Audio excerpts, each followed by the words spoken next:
Dr. Fattah, who is the Commissioner for Peace and Security.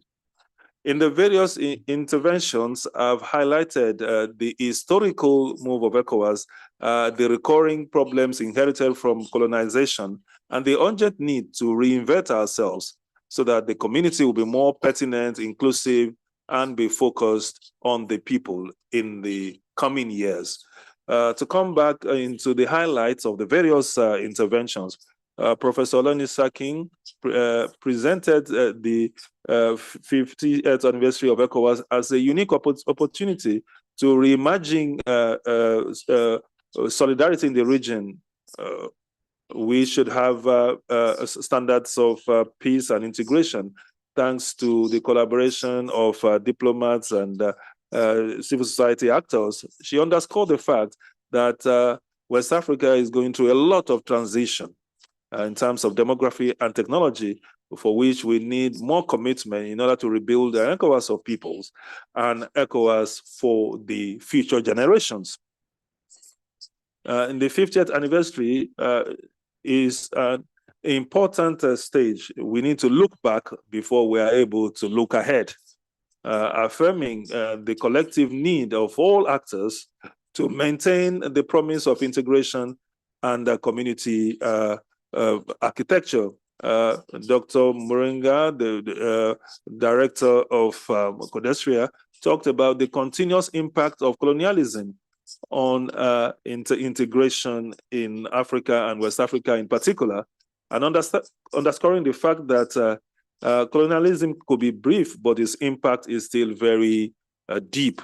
He said regional integration by the countries is still lagging behind with regards to initiatives that are citizen-driven, whereby we have more problems in terms of mobility across the borders and interconnections amongst our countries. And finally, he underscored the role of Codestria, whereby this strengthens the work of ECOWAS, and says we should have more deep work, and of course the work works on migration and all other factors. After that, Dr. Kayode Fayemi, the founder of Amanda Institute,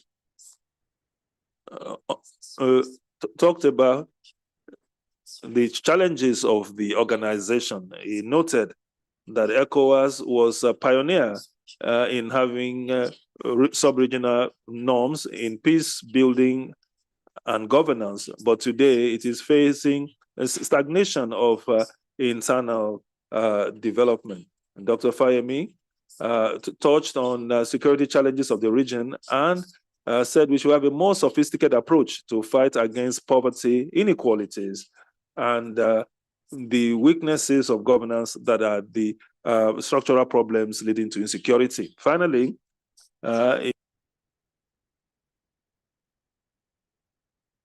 quitter la CEDEAO, encourageant un dialogue inclusif afin de les réintégrer plutôt que de les aliéner davantage. Son Excellence l'ambassadeur Abdel Fattah Moussa a présenté dans son allocution un aperçu historique et stratégique de l'évolution de la CEDEAO en 3 phases. La période de la guerre froide marquée par la polarisation politique, l'ère néolibérale caractérisée par l'institutionnalisation des normes démocratiques et enfin la phase actuelle définie par les réalignements mondiaux et les défis internes en matière de sécurité et de gouvernance. Il a souligné que la région est confrontée à une double crise de sécurité et de démocratie, qui nécessite une réflexion critique et un leadership adaptatif. Et l'ambassadeur Moussa a insisté sur le fait que ce moment d'introspection doit être mené par les citoyens et s'accompagner de larges consultations afin de définir la vision de la communauté pour les 50 prochaines années. À la fin de son propos, citant Frantz Fanon, il a rappelé aux participants que chaque génération doit découvrir sa mission, la remplir ou la trahir, réaffirmant le partenariat historique de la CEDEAO avec la société civile et son rôle durable en tant qu'ami des peuples d'Afrique de l'Ouest. Pour conclure, cette séance d'ouverture a réaffirmé le rôle central de la CEDEAO dans la promotion de la paix, de l'intégration et du progrès collectif en Afrique de l'Ouest, tout en reconnaissant la nécessité de transformer ses structures et ses approches. Ce moment a été suivi par le débat African Public Square, axé sur la nécessité des organisations régionales dans l'intégration. Et donc, ce débat a offert une plateforme dynamique et intergénérationnelle pour réfléchir à l'avenir de l'intégration régionale en Afrique, modérée par Madame Laura Wise, journaliste. Le débat a réuni des panélistes de renom, le professeur Abdoulaye Bathily, envoyé spécial sénégalais pour l'APS et les affaires internationales, le docteur Ajaï, représentant l'ASS, Institut d'études et de sécurité, le docteur Babatunde Afolabi, directeur régional Center for Humanitarian Dialogue, le docteur Faisal Garba Mohamed, professeur associé Africa Institute, l'ambassadeur El Hassim de ALC et le docteur Pende Diallo de ALC également. Et ces intervenants ont examiné la motion suivante: les organisations régionales sont-elles une nécessité pour l'intégration régionale?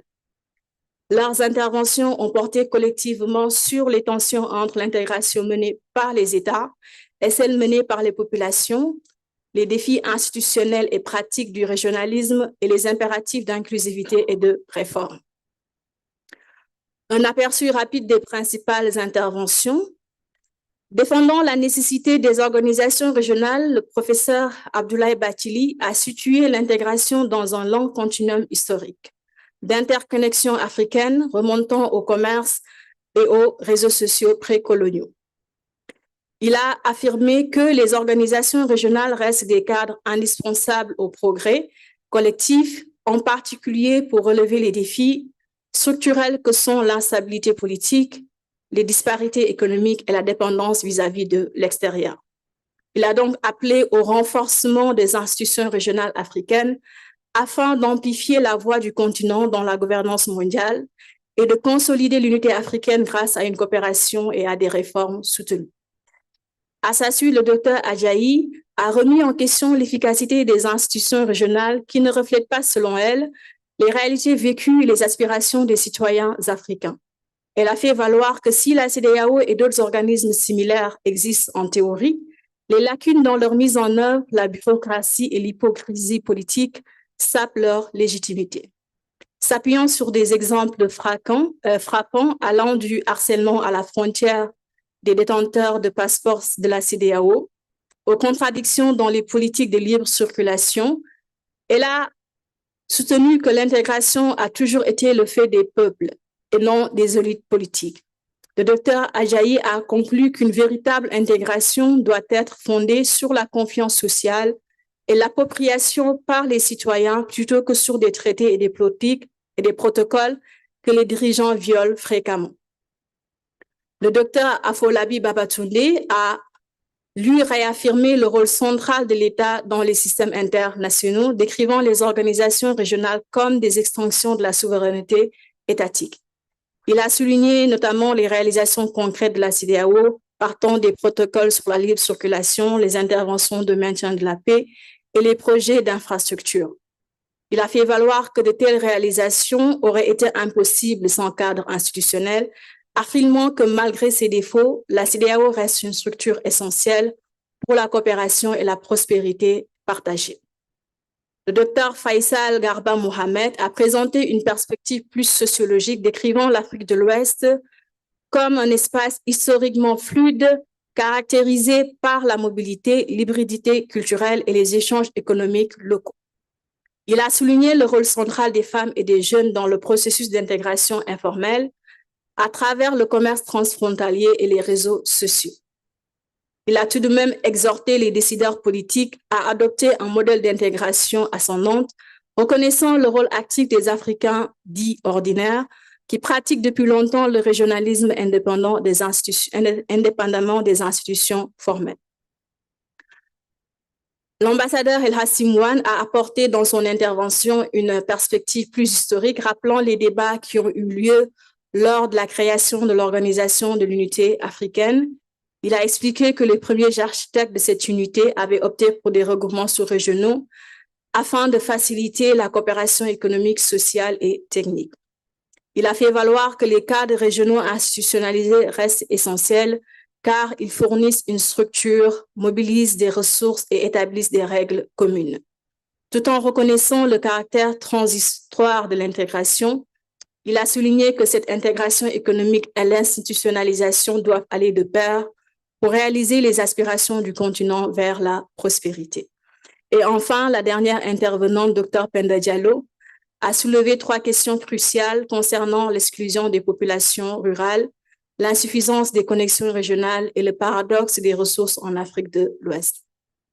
Elle a déploré que 220 millions d'habitants des zones rurales restent coupés des débats régionaux et que les infrastructures physiques, notamment les liaisons aériennes et routières, constituent toujours un obstacle majeur à l'intégration. Elle a enfin appelé à une réorientation des politiques d'intégration vers l'inclusion en mettant l'accent sur les communautés rurales, l'employabilité des jeunes, l'éducation aux technologies émergentes et la distribution équitable des ressources. Bien sûr, ce moment de discussion s'est fait avec les contributions essentielles des participants et des éléments qui ont été soulevés par ces dernières.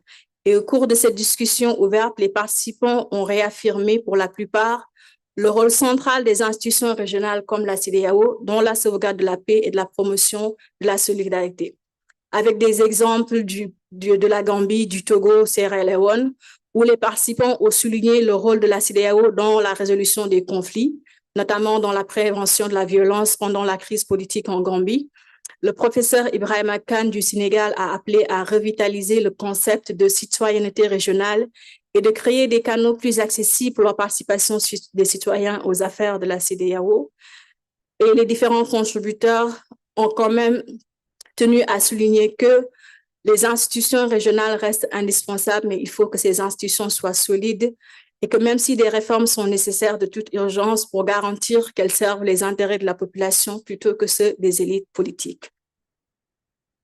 Et enfin, les dernières interventions du général Faye et du général May ont souligné la nécessité d'investir dans les infrastructures, notamment dans les routes et les transports, et de redéfinir les mandats et les modèles de gouvernance des organisations régionales. Et à l'issue de ce débat, le vote sur la motion a révélé 15 voix pour les organisations régionales dans l'intégration, 2 voix contre et 6 voix au milieu qui reconnaissent le besoin de ces organisations régionales, mais avec un besoin de les réformer pour qu'elles soient beaucoup plus efficaces. Et donc, ce débat, pour conclure, a réaffirmé la pertinence des organisations régionales en tant qu'instrument d'intégration, mais a également souligné la nécessité de les réinventer. Et la tension centrale réside entre institutionnalisme descendant et l'intégration ascendante menée par les citoyens. Et les intervenants ont convenu que la CEDEAO et les autres organismes régionaux doivent évoluer pour devenir plus inclusifs, transparents et réactifs en alignant leurs missions sur les aspirations de la jeunesse et des sociétés civiles africaines. Et les discussions ont révélé un consensus sur les points clés suivants. L'intégration doit être centrée sur les personnes, fondée sur la confiance, des valeurs communes et des interactions quotidiennes, une réforme institutionnelle et urgente pour lutter contre la bureaucratie, l'ingérence politique et les décalages avec les citoyens. Les infrastructures et la connectivité sont des conditions préalables à une intégration fonctionnelle. L'éducation, l'innovation et l'inclusion des populations rurales et des jeunes doivent être prioritaires. Et enfin, la solidarité régionale reste essentielle pour relever les défis communs que sont l'insécurité, la gouvernance et la transformation économique. À la suite de cela, nous avons eu le premier panel ayant pour thème l'Afrique de l'Ouest au cours des 50 prochaines années, projection des principales tendances. Et cette première session de discussion des tables rondes d'experts a exploré la trajectoire future de l'Afrique de l'Ouest au cours des prochaines années, en mettant l'accent sur le genre, la jeunesse, les droits, la citoyenneté et l'appartenance régionale. Animée par Mme Bissi Adeyele Fayemi, la discussion a permis une évaluation réfléchie et prospective de l'évolution sociale et politique de la région, identifiant les principaux moteurs de la transformation et les réformes essentielles nécessaires pour garantir une intégration régionale inclusive et durable. Et dans son propos d'ouverture, Mme Fayemi a salué les discussions qui ont précédé et réitéré l'importance de fonder l'intégration régionale sur des bases sociales solides, à l'image d'une maison construite sur des fondations solides et dotée d'un toit stable. Elle a souligné que la CEDEAO doit être à la fois une communauté des peuples et une organisation qui défend le contrat social régional. Le modérateur, la modératrice, a invité les participants à réfléchir à la question de savoir si la CEDEAO, telle qu'elle est actuellement structurée, reste adaptée à son objectif et capable de répondre aux aspirations changeantes de ses citoyens, en particulier les femmes et les jeunes. Le premier panéliste, professeur Pendambao de l'Université de Dakar, a souligné dans son intervention le rôle central de l'histoire dans la construction de l'avenir de l'intégration régionale et de l'Afrique de l'Ouest, soulignant que la trajectoire de l'Afrique ne peut être comprise ou réimaginée sans reconnaître son passé colonial et le rôle fondamental des femmes dans les sociétés africaines. Elle a insisté sur le fait que les femmes ont toujours été au cœur de l'organisation sociale, économique et spirituelle de l'Afrique et qu'elles doivent donc être pleinement intégrées dans le processus de reconstruction et d'intégration régionale. Elle a souligné aussi que la reconstitution des communautés africaines ne peut se faire sans la participation active des femmes à la gouvernance, à la transformation économique et à la consolidation de la paix. À sa suite, M. Simon Chiké-Sosa, chercheur et défenseur de la jeunesse, a examiné la question de l'action et de l'emploi des jeunes, soulignant que si la population jeune de l'Afrique constitue sa plus grande ressource, elle reste sous-utilisée. Il a fait remarquer que le concept de jeunesse est dynamique et spécifique au contexte, englobant des dimensions culturelles, politiques et développementales. Il a recadré la jeunesse en tant que catégorie de développement et non plus simplement en tant que groupe démographique et a exhorté les décideurs politiques à se concentrer sur la création d'emplois, l'inclusion du leadership et le partage des connaissances plutôt que sur l'acquisition de compétences uniquement. Selon lui, les 50 prochaines années seront façonnées par la manière dont les Africains de l'Ouest imagineront et mettront en œuvre la libre circulation, la démocratie et la prospérité partagée. Il a exhorté la CEDEAO à veiller à ce que les jeunes soient habilités à définir et à diriger ces processus plutôt que d'en être des bénéficiaires passifs. La troisième panéliste, Madame Ruth Bewekan, a rappelé le débat dans le contexte des tendances politiques et économiques mondiales, soulignant que la CEDEAO est passée d'un bloc économique à un acteur multidimensionnel dans les domaines de la paix, de la diplomatie et de la gouvernance. Elle a fait valoir que cette évolution exige une adaptation institutionnelle aux nouvelles réalités, notamment les changements géopolitiques et l'émergence des États de l'Alliance du Sahel AES. Elle a exhorté la CEDEAO à repenser ses outils diplomatiques et de consolidation de la paix à la lumière de ces développements.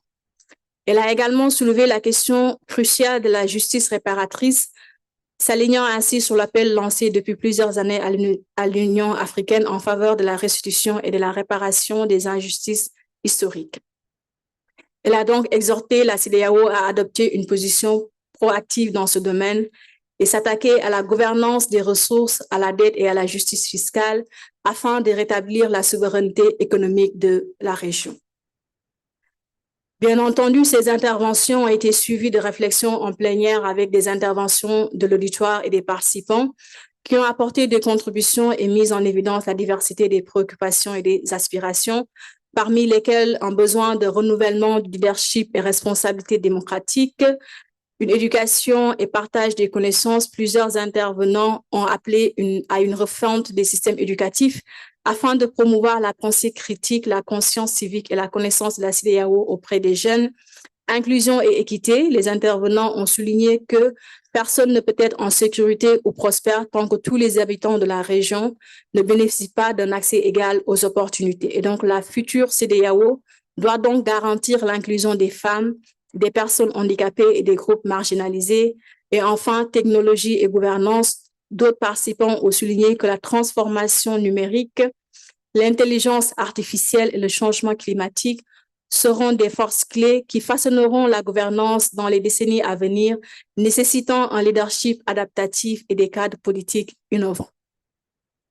Pour conclure sur cette table ronde, cette session a réaffirmé que L'avenir de l'Afrique de l'Ouest dépendra d'un leadership inclusif, de l'égalité des sexes et de l'autonomisation des jeunes, soutenu par des institutions solides et réactives. Et les intervenants ont convenu que si la CEDEAO a réalisé des progrès notables en matière d'intégration, elle doit désormais redéfinir son objectif et ses priorités afin de rester pertinente dans un paysage sociopolitique et économique en pleine évolution. Enfin, la dernière table ronde de l'après-midi, dont la thématique est réimaginer l'intégration ouest-africaine, l'avenir de l'intégration économique régionale et du développement durable, animée par le professeur Ikpe, a examiné l'avenir de l'intégration régionale et du développement durable en Afrique de l'Ouest et s'appuyant sur les tendances et les idées issues de la première session, cette discussion s'est concentrée sur la réinvention des principes, de la logique et des priorités qui devraient guider la prochaine phase de l'évolution de la CEDEAO, à savoir une évolution économiquement compétitive, socialement inclusive et ancrée dans les aspirations de ses citoyens.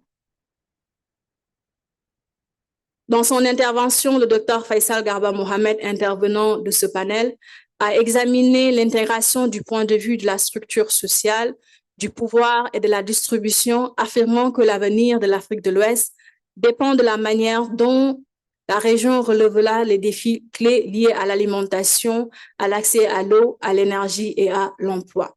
Il a souligné l'émergence de nouveaux acteurs internationaux et la nécessité de cadres de coordination dirigés par l'Afrique qui protègent les intérêts régionaux, mettant l'accent sur le concept de bien commun. Il l'a décrit comme un principe à la fois économique et institutionnel pour une gouvernance et une innovation partagée. À sa suite, Mme Fatou Diagne Senghor du Centre gambien pour les droits et le leadership des femmes s'est concentrée sur le fossé entre la CEDEAO et les communautés locales et les populations, avertissant que l'intégration régionale restera abstraite tant que les citoyens ne constateront pas d'amélioration tangible dans leur vie quotidienne. Elle a souligné le paradoxe de la richesse et de la pauvreté en Afrique. Malgré des ressources abondantes, les citoyens sont confrontés à une privation persistante. Elle a insisté sur le fait que la pertinence de la CEDEAO dépend de sa capacité à obtenir des résultats concrets pour répondre aux besoins fondamentaux et maintenir les moyens de subsistance des populations. Elle a également appelé à placer l'autonomisation des femmes au cœur de la refonte de la CEDEAO. Elle a souligné l'exclusion persistante des femmes des terres agricoles, des marchés et des processus décisionnels et a exhorté à inclure la société civile, les voix de la diaspora et les mouvements locaux dans le dialogue régional. Notre troisième panéliste pour cette session, Dr Fatima Akilou, a évoqué le parcours de la CEDEAO au cours des 50 dernières années, qu'elle a qualifié d'oscillant entre stagnation et innovation. Elle a observé que si les citoyens s'intègrent grâce à la culture, à la technologie et à la créativité, les institutions régionales restent, elles, trop bureaucratiques et déconnectées. Elle a souligné que l'Afrique est un continent jeune, gouverné par des dirigeants âgés, et que l'énergie et l'innovation des jeunes doivent être mises à profit pour que l'intégration réussisse. Selon elle, la véritable intégration se fait par le bas, au sein des communautés, à travers la culture et les interactions sociales et pas seulement par le biais des traités et des protocoles. Cette discussion également a été ouverte aux contributions des participants et dans leurs interventions, ils ont rappelé et renforcé l'urgence de la réforme institutionnelle, de l'inclusion et de la hiérarchisation des priorités. Les différents intervenants ont appelé la CEDEAO à fonctionner strictement sur la base de ses principes fondateurs, réaffirmant son caractère supranational. Et le général Faye a proposé de renforcer le Parlement de la CEDEAO et de créer un Conseil économique, social et culturel afin d'intégrer les acteurs non étatiques dans les processus d'intégration. Il a également recommandé une évaluation régulière des différents programmes, projets et politiques afin d'améliorer la responsabilité et les performances. Un des autres intervenants a également rappelé la nécessité de réduire le nombre de priorités et de se concentrer sur celles qui sont réalisables, à savoir l'intégration de la production, l'industrialisation, les services numériques. Il a également souligné que la paix et les réformes de la gouvernance sont des conditions préalables à une transformation économique durable. Les conclusions principales de cette session sont que l'intégration ouest-africaine doit être repensée autour des principes d'inclusion, de redistribution et de développement centrés sur les personnes. Les participants ainsi que les différents panélistes ont convenu que les réformes institutionnelles et structurelles sont essentielles pour garantir la pertinence future de la CEDEAO. Et cette session s'est conclue par une reconnaissance collective du fait que l'intégration sans les populations est une illusion. Pour rester crédible et efficace, la CEDEAO doit donc rétablir la confiance, réduire la distance entre les institutions et les citoyens et incarner les valeurs de justice, d'équité et de solidarité qui ont toujours défini les communautés ouest-africaines. Et donc l'appel à l'action était clair, passer d'une CEDEAO des États à une CEDEAO des peuples, fondée sur la prospérité partagée, la gouvernance inclusive et une coopération régionale résiliente. Nous pouvons donc retenir de cette première journée de réflexion qu'une organisation régionale telle que la CEDEAO est plus essentielle que jamais. Cependant, nous devons reconnaître les limites et les défis de son fonctionnement et de sa relation avec les populations, afin d'avancer vers une reconstruction qui lui permettra de servir le bien-être collectif des populations de manière inclusive et transparente. Le cap des 50 ans de la CEDEAO est à la fois une célébration et un appel à l'action. Les réflexions de cette première journée ont souligné que la durabilité du projet ouest-africain dépend d'un leadership renouvelé, d'une gouvernance inclusive et d'un dialogue intergénérationnel. Alors que la région se trouve à un tournant, le message de tous les intervenants était clair. L'avenir de l'Afrique de l'Ouest dépend des choix faits aujourd'hui, des choix qui doivent privilégier la coopération, la démocratie et le bien-être des populations. Je vous remercie.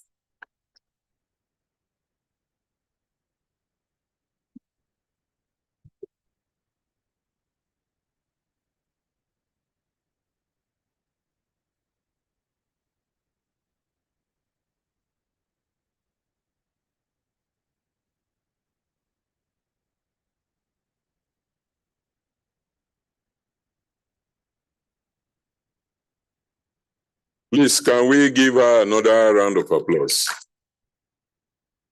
That was a comprehensive rendition of what we did yesterday. Today, we are going to the third section, which is titled ECOWAS Vision 2050, AI and Digital Transformation. In this section, we hope to explore ECOWAS Vision 2050 through the lens of new technologies, artificial intelligence, and digital transformation. We all know that the digital era presents new frontiers for leadership, participation, and connectivity. Our panelists will guide us through how emerging technologies can re-engineer integration, empower young Africans, and strengthen cross-border solidarity in a rapidly changing world. It's my pleasure to invite the moderator of the session, Umbantu Sam, from the Institute for Economic Development and Planning. Can we put our hands together for her as she comes up? We are going to have 4 panelists. The first panelist is Dr. Damilola Adegoke, the head of Data Lab, African Leadership Center, King's College London. Can you put your hands together for him? The second panelist is Dr. Carlos Cardoso, the founding director, Amica Cabral Center for Social Studies. Let's put our hands together for him. The third panelist is Mr. Brigado Bingon Hajio. Please, let's put our hands together for him as he moves to the table. And the final panelist is Senior Tech Advisor for Nigerian Ministry of Finance, Mr. Ayodeji Yusuf Odushote. Thank you very much. I now hand over to Madam Sam. Thank you very much, MC Professor. Thank you, Mariam, for the good recap of yesterday's session. Is everyone here? Can you respond? Are you here? Yeah. Okay. I say hi to everyone and a very good day today. And I think that yesterday and this morning, Mariam has helped us to go through what we discussed yesterday. And I think we agreed that we have ECOWAS. We have the house with a strong roof, don't we? So now remaining is to see how the house is functioning and what could be done better for people living in the house to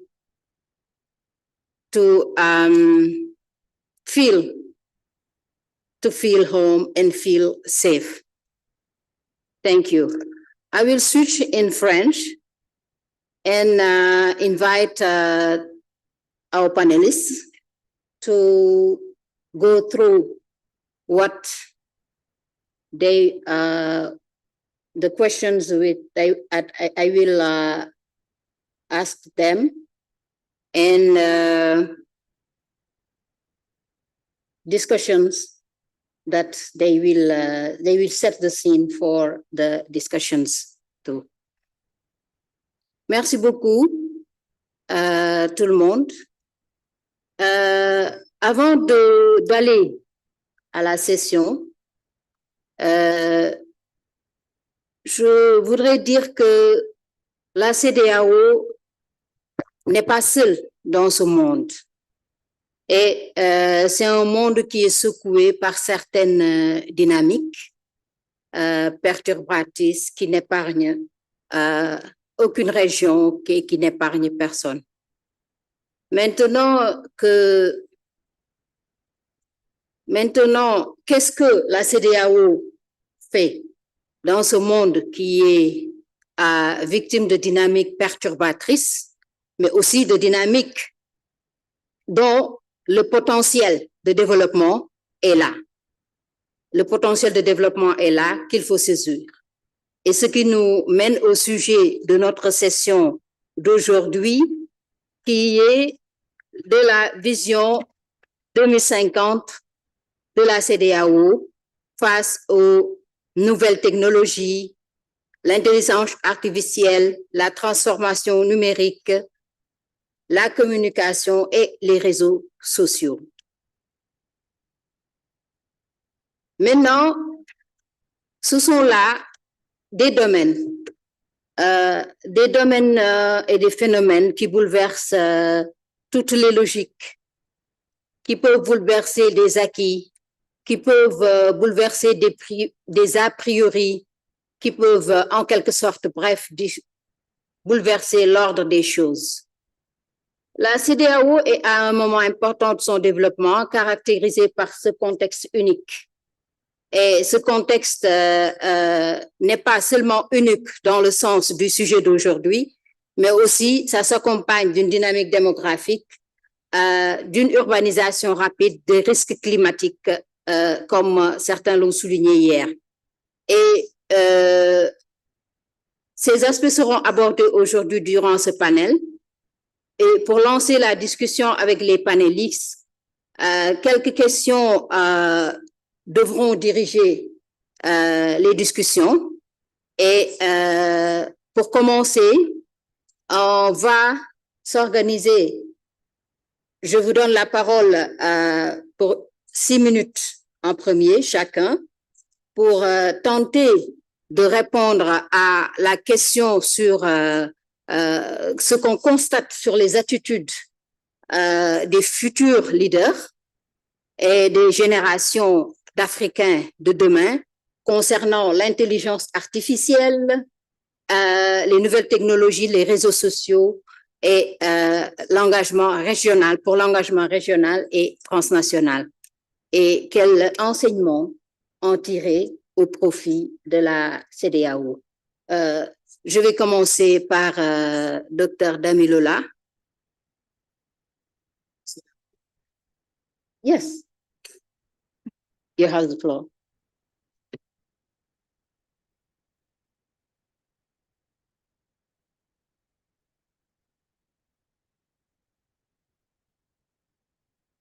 I was saying that we'll start by giving you the floor, okay, and we will explore. First, I will give you 6 minutes. Okay. We'll explore the questions on the first question, the first guiding question. Yeah. Thank you very much, Madam Moderator, and good morning, everyone. I'm going to, since I'm allowed to lead the template for today's panel, so I will be a little bit formalized, and then when we get to the interaction section, I'll be more free to be able to express myself the way I would like to.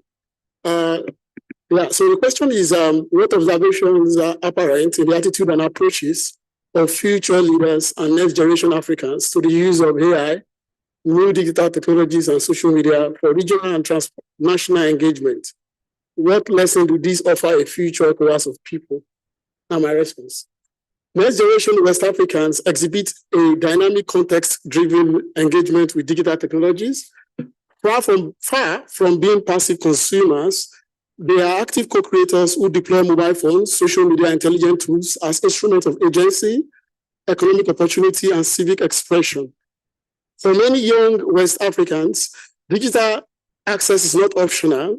For them, it's a lived life, and it's also foundational to education, finance, health, and political participation.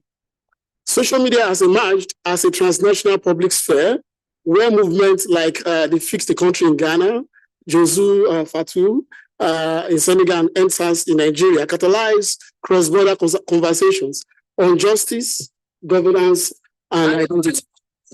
The pace? Is it the pace? The pace? Okay.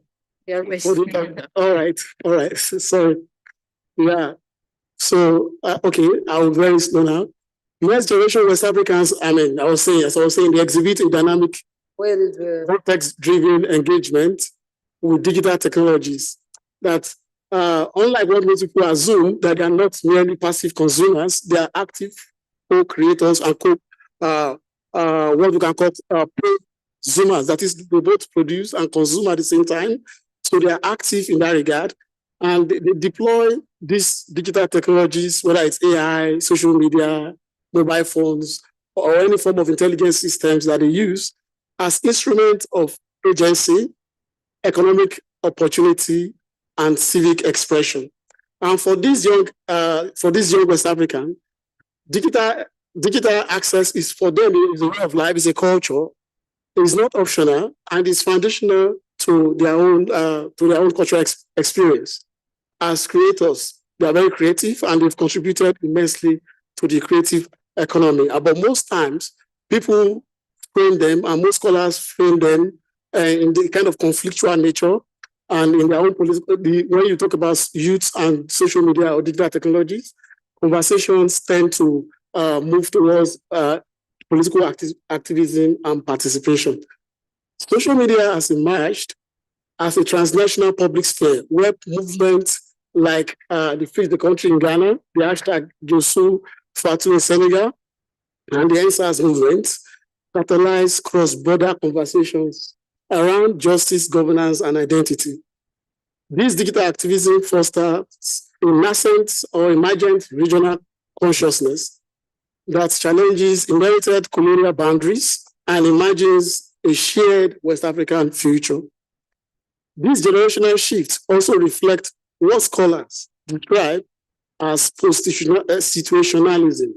Scholars like Guy Debord, a move beyond fixed place-bound identities toward fluid, networked forms of belonging shaped by shared values and digital interactions rather than geography alone.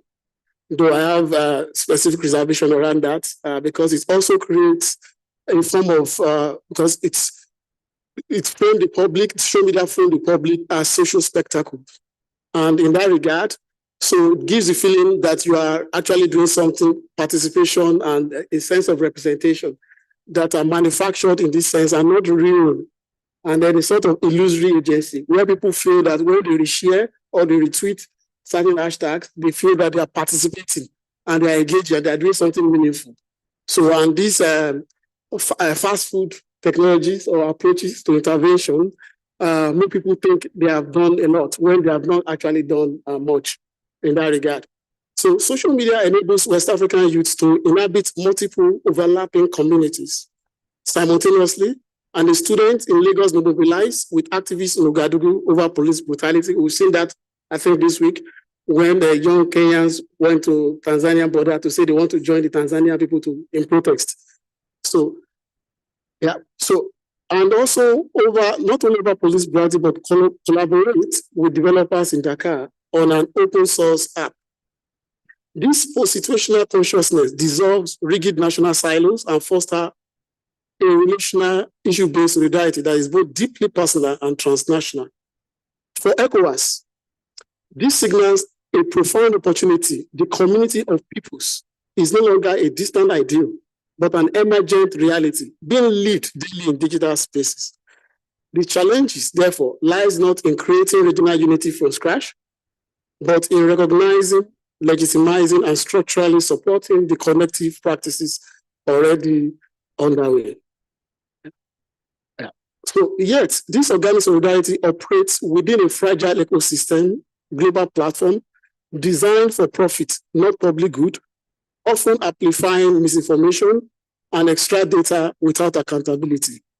Following disinformation campaigns, just like Russian-linked operations in Niger and Mali, exploit legitimate grievances to destabilize democracies, while domestic authorities increasingly resort to internet shutdowns and digital surveillance to suppress dissent. Key lessons, finally now, for ECOWAS. The region's digital future cannot be outsourced. A community of peoples requires digital sovereignty, not only infrastructure, data and platforms that are collectively owned, locally governed. And in this, I would like to also highlight that 95% of all our data in Africa, not only in West Africa, are domiciled outside of the continent. This must be rectified. And also, this not only locally governed, it must be inclusive and aligned with West African values. Finally, ECOWAS must institutionalize and scale grassroots digital engagement through regional digital public goods and inclusive policy frameworks that protect civic space and promote innovation. Thank you very much.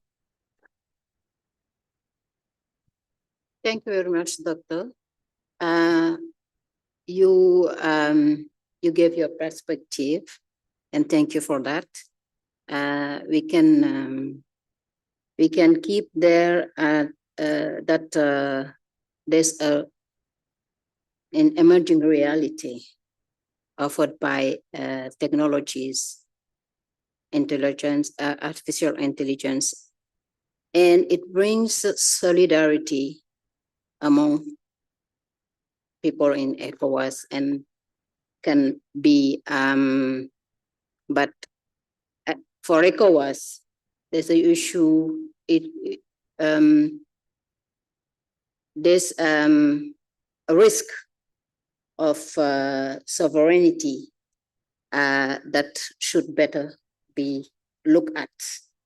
Thank you very much. Carlos Cardozo is our next speaker. And Carlos, you're going to go through that, your perspective from this question. And you have 6 minutes. Obrigado, colega moderadora.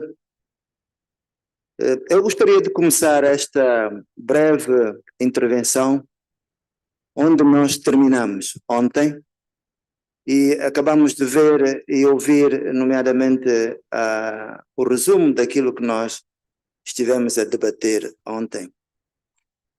E a constatação que nós podemos fazer é de que nos próximos 25 anos a CEDEAO irá continuar a trabalhar no sentido de aprofundar a integração dos países da região oeste-africana. Aliás, segundo o documento Visão 2025 da própria CEDEAO, esta constatação é feita de uma forma muito clara, nomeadamente que a integração continuará a ser o pilar, se não um dos pilares fundamentais do desenvolvimento econômico, social e cultural dos povos da África Ocidental.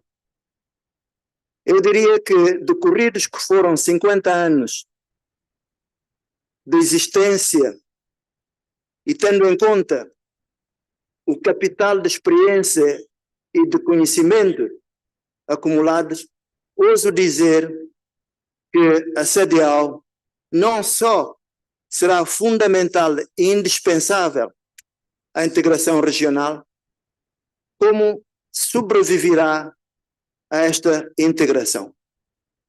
Mas sobreviverá a esta integração desde o momento que ela seja encarada não como um fim em si, mas como um meio para realizar as aspirações mais profundas dos povos desta região, que é a prosperidade, o bem-estar e a felicidade de todos os seus filhos. Para conseguir esta integração, eu diria, e sobreviver a essa mesma integração, eu diria que a CEDEAO terá de ser uma organização capaz de se reformar, de se reinventar e, por que não, de conseguir outras formas de existência que provavelmente nós não podemos prever neste momento. Esta integração, ela passará pela realização, pela efetivação de determinados instrumentos e determinados meios. E é nessa perspectiva que nós vemos o uso das tecnologias de informação, o uso da inteligência artificial e outros meios que estarão disponíveis para a CEDEAO. Eu diria que a indispensabilidade da CEDEAO terá de se basear nesses instrumentos e nesses meios, mas não devemos fazer desses meios um fetiche, fazer desses meios algo que esteja fora do alcance das populações desta região.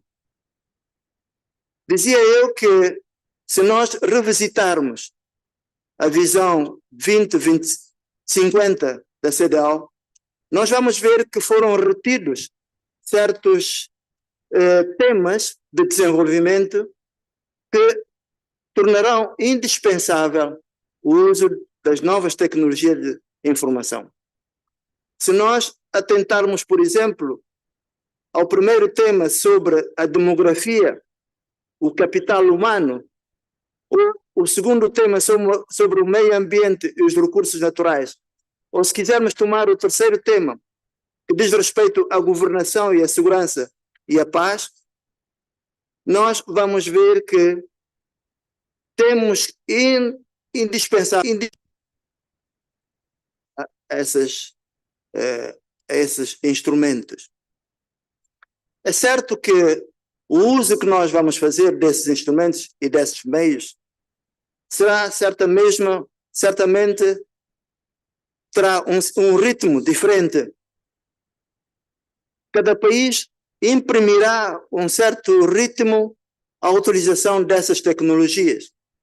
Se pegarmos o exemplo de dois países que eu conheço melhor, que é a Guiné e Cabo Verde, vamos constatar que em Cabo Verde, por exemplo, se investiu mais cedo no desenvolvimento do setor da tecnologia de informação e comunicação, com o objetivo de melhorar a qualidade dos serviços, de modernizar os serviços públicos através da digitalização, facilitando o acesso à informação e reduzindo os obstáculos burocráticos para os cidadãos.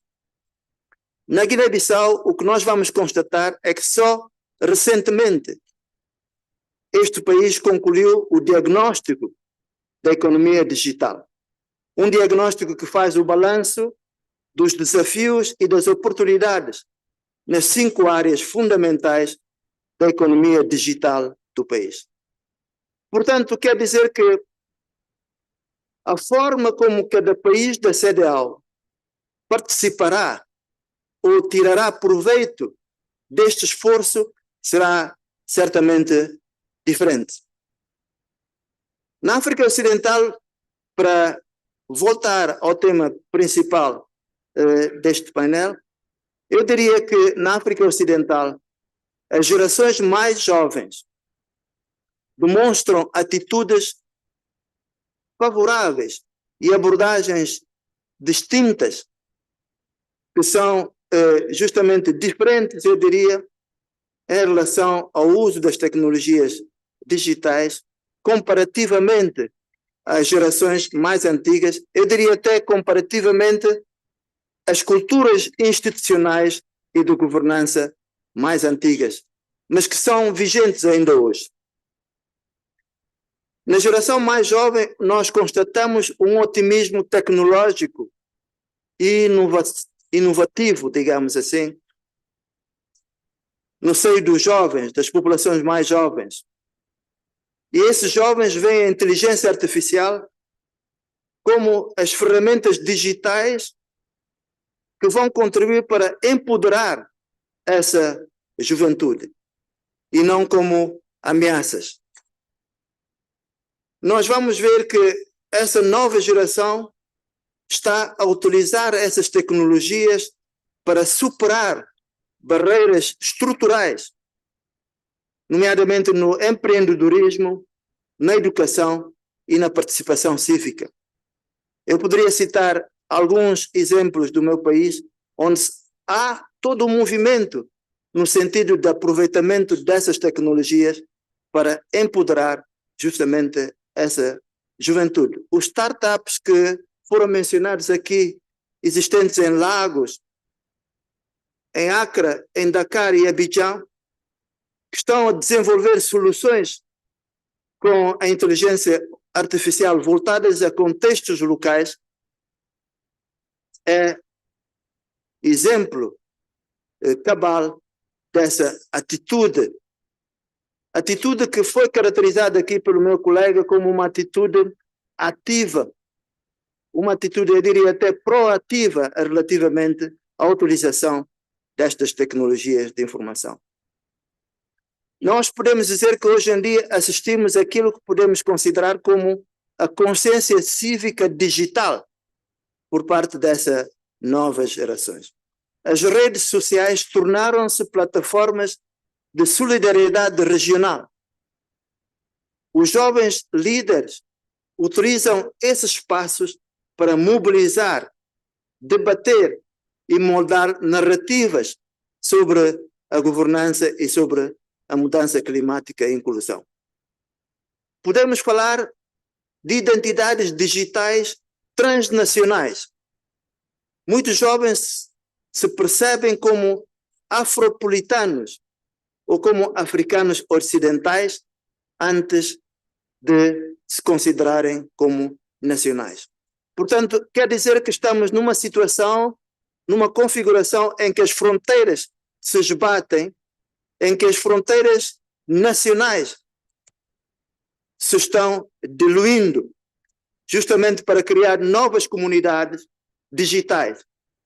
A educação online e o trabalho remoto estão a prevalecer sobre outras formas mais antigas de trabalhar.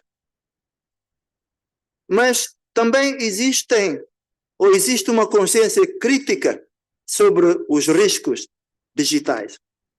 Como eu disse no início, nós não podemos tomar essas formas, esses novos modos de comunicação como um fetiche, como algo supranatural e algo que ultrapassa as nossas capacidades enquanto seres humanos. Portanto, nós podemos dizer que cresce a consciência sobre a ética da inteligência artificial. Eu assisti a vários fóruns onde, de facto, há uma consciência crítica sobre a inteligência artificial. A Europa, os Estados Unidos, a Europa do Norte, estão a ter atitudes cada vez mais críticas em relação à inteligência. Na Suécia, por exemplo, as pessoas estão a voltar aos livros, aos manuais, para evitar justamente que a inteligência artificial contamine a forma como as crianças, como os jovens estão a encarar os desafios da contemporaneidade. Acho que isso pode servir de exemplo e servirá certamente de exemplo à nossa juventude para ver em que medida, de facto, nós não estaremos a transformar a inteligência artificial, que se tornou moda, é certo, que tem muitas vantagens, mas que certamente temos que evitar de encarar como fetiche e encará-las de uma forma crítica, mas utilizá-las sim em proveito dos trabalhos, das construções que uma organização como a CDAO vai fazer. Merci beaucoup, Carlos.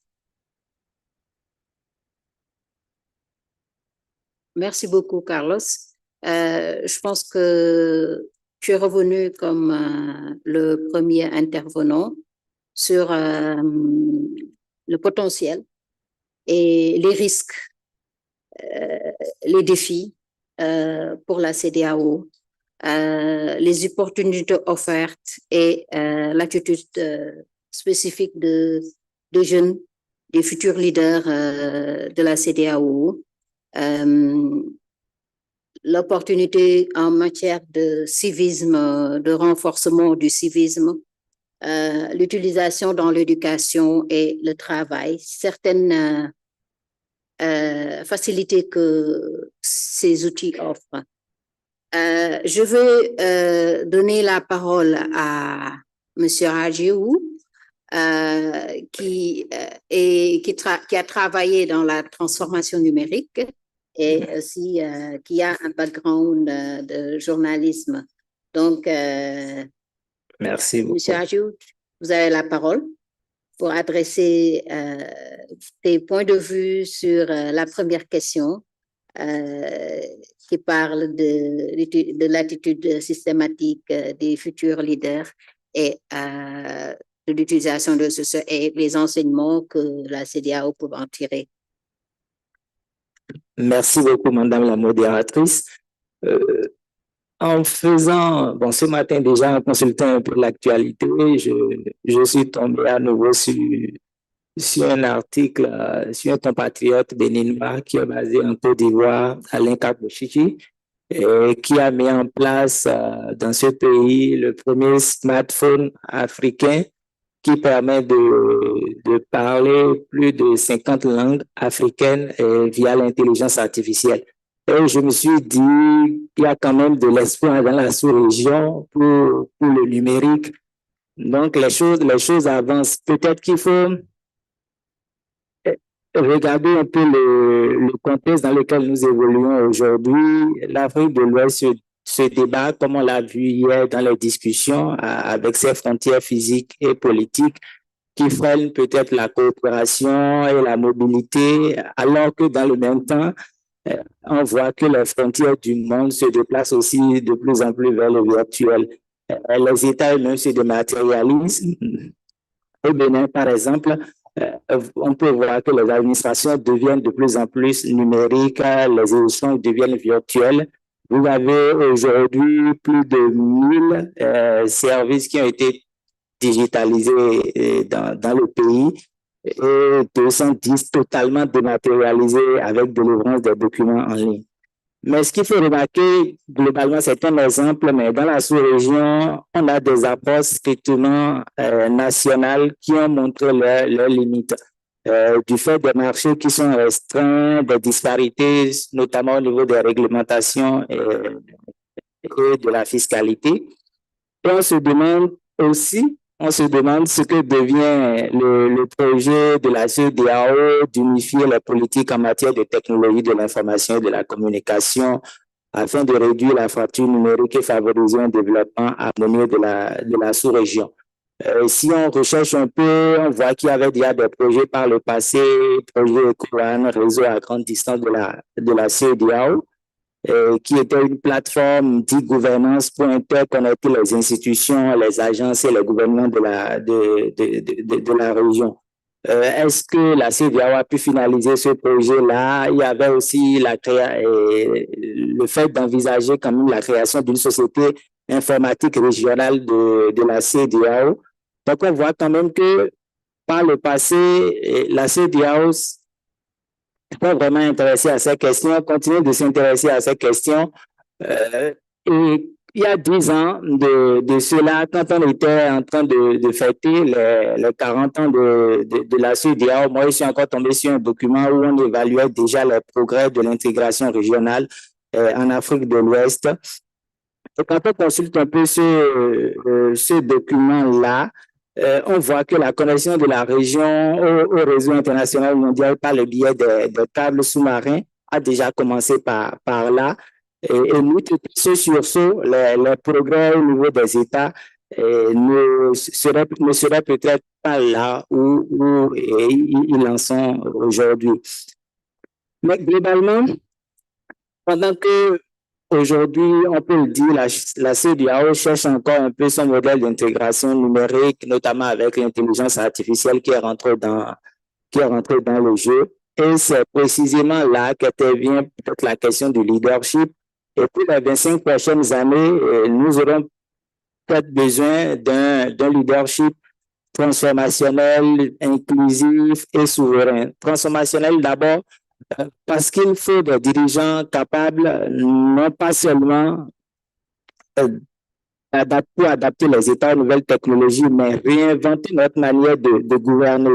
On a parlé tout à l'heure de l'éducation, donc réinventer notre manière d'éduquer, de produire et de coopérer à travers le numérique. Inclusif ensuite, parce que le numérique n'a de sens que s'il touche tout le monde. On a parlé hier de la question des jeunes, des femmes, des personnes en situation de handicap, des personnes qui vivent dans les zones rurales. Il faut que ce leadership-là considère la technologie comme un outil d'inclusion et de participation citoyenne et pas seulement comme un instrument de modernisation administrative, comme on le voit un peu dans les États, dans la sous-région. Et enfin, un leadership souverain. Mon prédécesseur a évoqué tout à l'heure la question de la souveraineté numérique. Comment on contrôle les données, les infrastructures, les contenus et même les récits.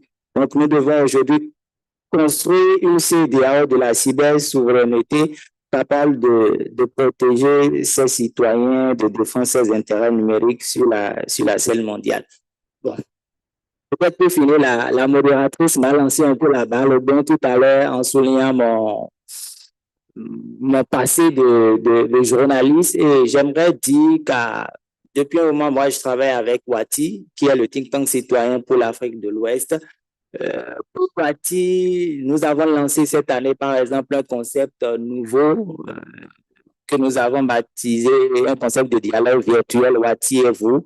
Et cette année, l'objectif était un peu de permettre aux membres de l'équipe de discuter d'un sujet ou de l'actualité de Wati avec les participants, de manière quand même à créer un lien avec la communauté et ceux qui sont habitués à nos événements. Et le premier thème de cette discussion était intitulé, cette année, en janvier passé, était intitulé « Quel avenir pour la CEDEAO après le retrait du Burkina Faso, du Mali et du Niger ?» Et on voit un peu après la discussion que l'une des recommandations phares qui en est ressortie était qu'il fallait renforcer la visibilité des actions de la CEDEAO. L'absence d'une communication claire sur ces initiatives affaiblit un peu l'organisation face aux discours populistes et souverainistes qu'on remarque aujourd'hui. Donc, une stratégie de communication proactive, inclusive et pédagogique permettrait quand même ainsi de mieux informer les citoyens et de contrer les perceptions qui sont aujourd'hui un peu biaisées. Mais est-ce qu'on peut concrétiser cette idée sans les médias, les journalistes, les lanceurs d'alerte qui peuvent aujourd'hui porter la parole pour mieux faire connaître l'institution auprès des populations dans les zones reculées? Je veux parler aussi, par exemple, des radios communautaires. On a vu que la direction de la communication de la commission de la CEDEAO a initié cette année une première édition du prix d'excellence pour les journalistes. C'est très bien, mais je trouve qu'il faut aller au-delà. On parle de libre circulation des personnes et des biens, mais qu'en est-il de la libre expression aujourd'hui dans la région, notamment pour les médias?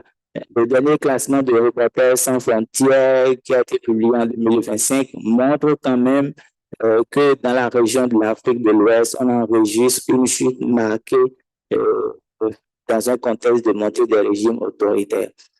Donc, globalement, c'est ce que je peux apporter comme contribution. Merci beaucoup.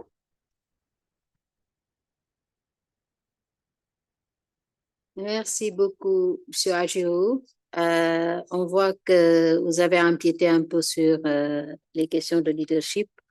On reviendra dessus, mais on retient que la CEDEAO avait déjà, s'était déjà lancé dans les technologies, avec des projets, mais une nécessité de s'adapter, d'adapter au contexte et d'avoir une vision beaucoup plus éloignée sur cela, vu l'évolution très rapide des technologies.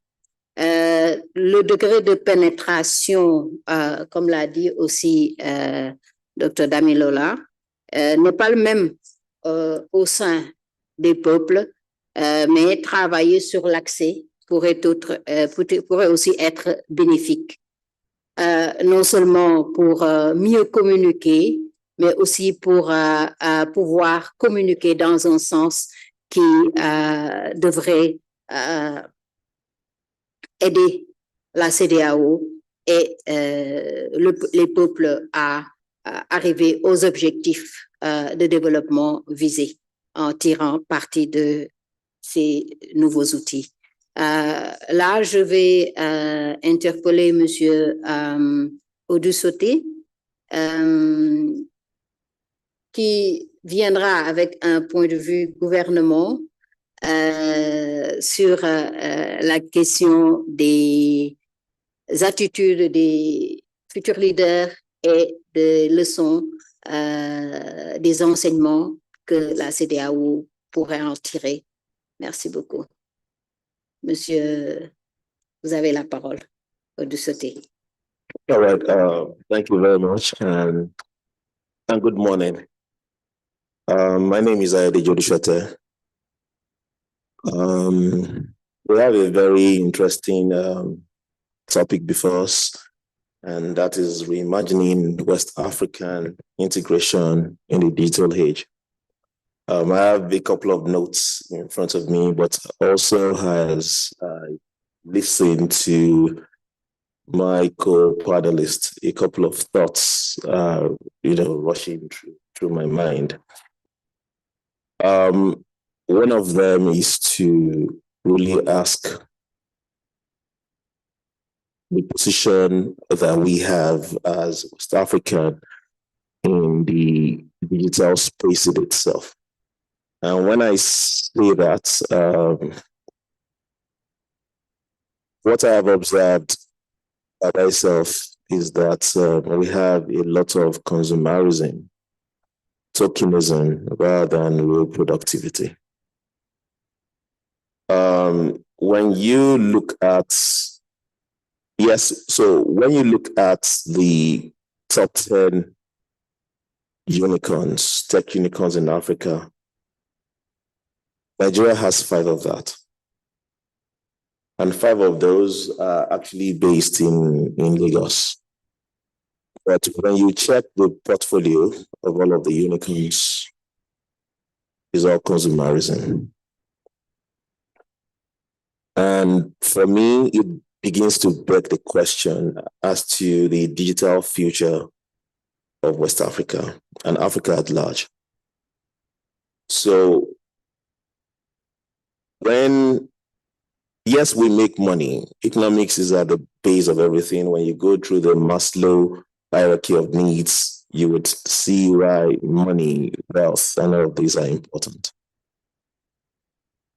But beyond wealth, beyond the money that we make, we also have a responsibility to build societies. We have responsibility to create one that can ensure sustainable peace in this region, that can assure prosperity, for the long term. Today, as we speak, there has to be one person who sits between Tamale and Lagos, who basically sits in a small market store, and all she has maybe is a digital mobile phone in her hand. And what does she do? She probably just does trade with people she has never met across borders she'll probably never cross physically, in digital or currencies that she'll probably never hold. To this person, regardless of the level of education, she would be building ECOWAS from the ground up, because what she's doing is a silent act of integration. However, there are other demography of people who needs to enable this kind of person, not just by providing that mobile phone, not just by providing the software or services that she requires to make payments, but also by enabling all the people who can build the ecosystem upon which that kind of innovation, what we call market creation, can continue to thrive sustainably for the future. Every message that this woman sends, for example, every payment that she receives, every digital footprint that she makes, is a silent effort by her unknowingly to integrate. So when you talk about people like this, their story is not technology. Their story is not, it's just basically possibilities. What is possible to keep life together? That is what they have. 50 years after ECOWAS was conceived, the dream to have a community of people fully integrated in a peaceful and prosperous region remains alive. Only that today it breathes in new realities, a world that is powered by data, driven by algorithms, and connected by invisible networks. Now, when you look at all of that put together, the question is, where would ECOWAS want to be in the next 50 years? Our region today we have certain challenges where countries in the ECOWAS region have their own individual digital identity systems. Yet, West Africans struggle to prove who they are across borders. We have markets that are vibrant nationally, but they are fragmented largely because of regulatory laws that we have. West Africa, I hold bold to say, have the most vibrant youth across the continent, yet they are also the most excluded. Excluded not because they don't have access, but because of the paradox of connectivity as opposed to integration. So the paradox is very clear. We are connected today because of the pervasiveness of technology. But the question is, are we truly integrated? Across West Africa, things are also happening. In Nigeria, for example, I think just a couple of days ago, Nigeria launched the NIN Auth service, which essentially is to help to rebuild trust in public service delivery. In Ghana, Cote d'Ivoire, Senegal, the youth are embracing AI in the transformation of finance, agric, and all of that.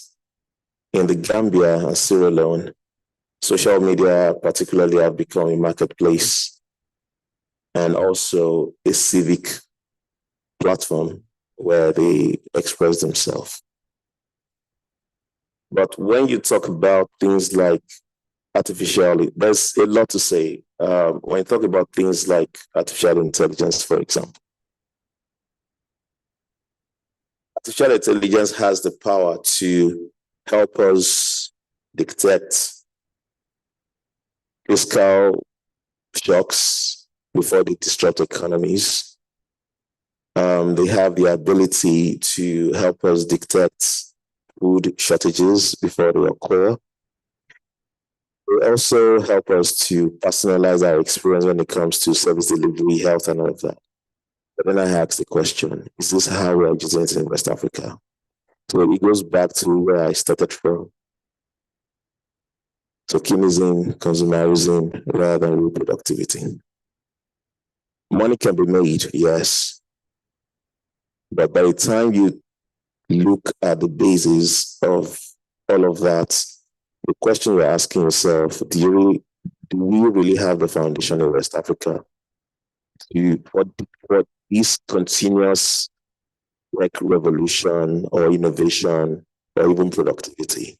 You want to ask that question. Because the danger in what we are discussing is that if we are not able to lay the foundation upon, to put the roof upon ourselves, then we have to live in rooms built by others. And what that means is that we have to live by their rules. So again, it's kind of, I'm a bit conflicted, I would say.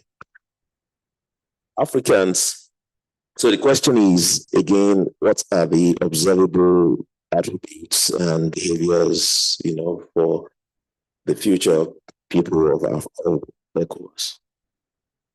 When you look at it generally, West African youth are very quick to embrace technology, no doubt. But how about the ethics of use? And that's where things begin to form, really. So one is to lay the foundation, but another thing is, how are we using these things? Are we using them ethically enough? Social media particularly has the ability to connect us. They have the ability to promote our culture, our stories, and all of that. But we also need to know that they have the powers to propagate prejudice. Social media is our marketplace, is our communication platform, but sometimes it is also our new battleground. when you talk about things like Ghana jollof is better than Nigerian jollof. And a very simple topic like that,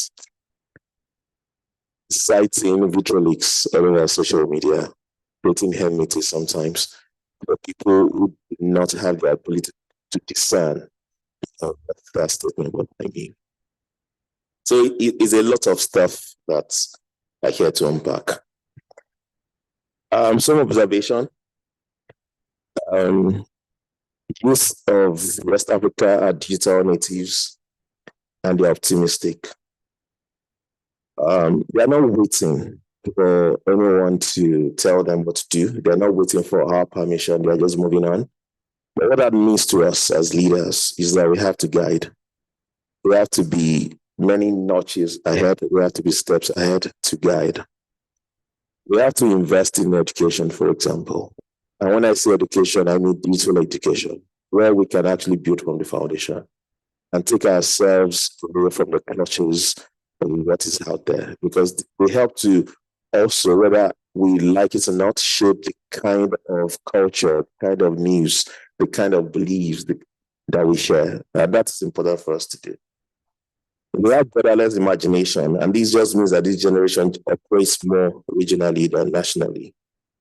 So collaboration is easy, but it has to still be within the frame of governance so that we also don't begin to trespass, violate rules. Somebody said today, Kenyans are marching to the borders to join the EU. There are a lot of protests in Tanzania. That speaks volume by itself. There is something we call the ethical ambivalence, and I think I've highlighted this as well. In which case, you know how to use tech, you only just don't know how to use it safely. That also needs to be done. In terms of lesson, what we need to do there is that African youth, ECOWAS youth are ahead of the curve. We have to meet them where they are. If we are thinking that there is some kind of stuff we are going to do for them, they're ahead of us, actually, and we are the one who needs to catch up to rein those things in. We need to institutionalize innovation. And there are three kinds of that, and we need to understand what that means. Market creating, we have to do that for job creation. Where job is created, violence reduces, productivity increases, and the social standard of people generally just improves. We need to do that. We need to build ethical literacy. In closing, I just say that the next generation is not waiting to join ECOWAS. They're building it in the cloud. So it's for us to find the wings to meet up, to meet them where they are. Thank you. Thank you very much, sir. Je pense qu'on peut retenir aussi les risques, les défis, les enjeux, comme vos prédécesseurs, mais aussi le potentiel qu'il ne faut pas jeter, qu'il faut prendre et en faire ce qui est possible. Dans ce potentiel-là aussi, il y a la contribution de tout un chacun utilisant ces outils à l'économie, mais qui ont besoin d'être plus capacités pour que ces risques puissent être évités et que les défis seront relevés. Vous avez parlé du potentiel offert par l'IA, mais aussi du risque que l'utilisation des outils peut servir à diviser les peuples, peut servir la CEDEAO à une collaboration plus optimale, mais aussi un risque de division des peuples si les institutions ne régulent pas. On peut retenir globalement aussi des premières interventions l'optimisme un certain optimisme des leaders de demain, le renforcement d'un civisme national et régional à travers la bonne utilisation ces réseaux, mais que les institutions doivent demeurer et être là pour appuyer. Je vais retourner la parole à Monsieur Dr. Damilola pour qu'il nous parle un peu des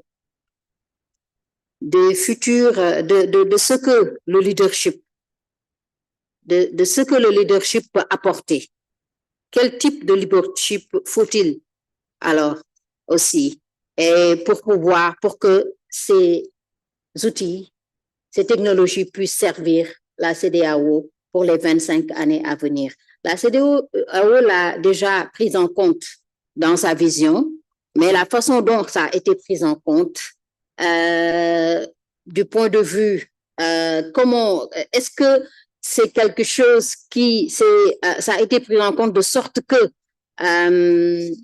dans les 25 ans à venir, là où on veut arriver, avec toutes les perturbations extérieures, la façon dont ça a été pris en compte sera,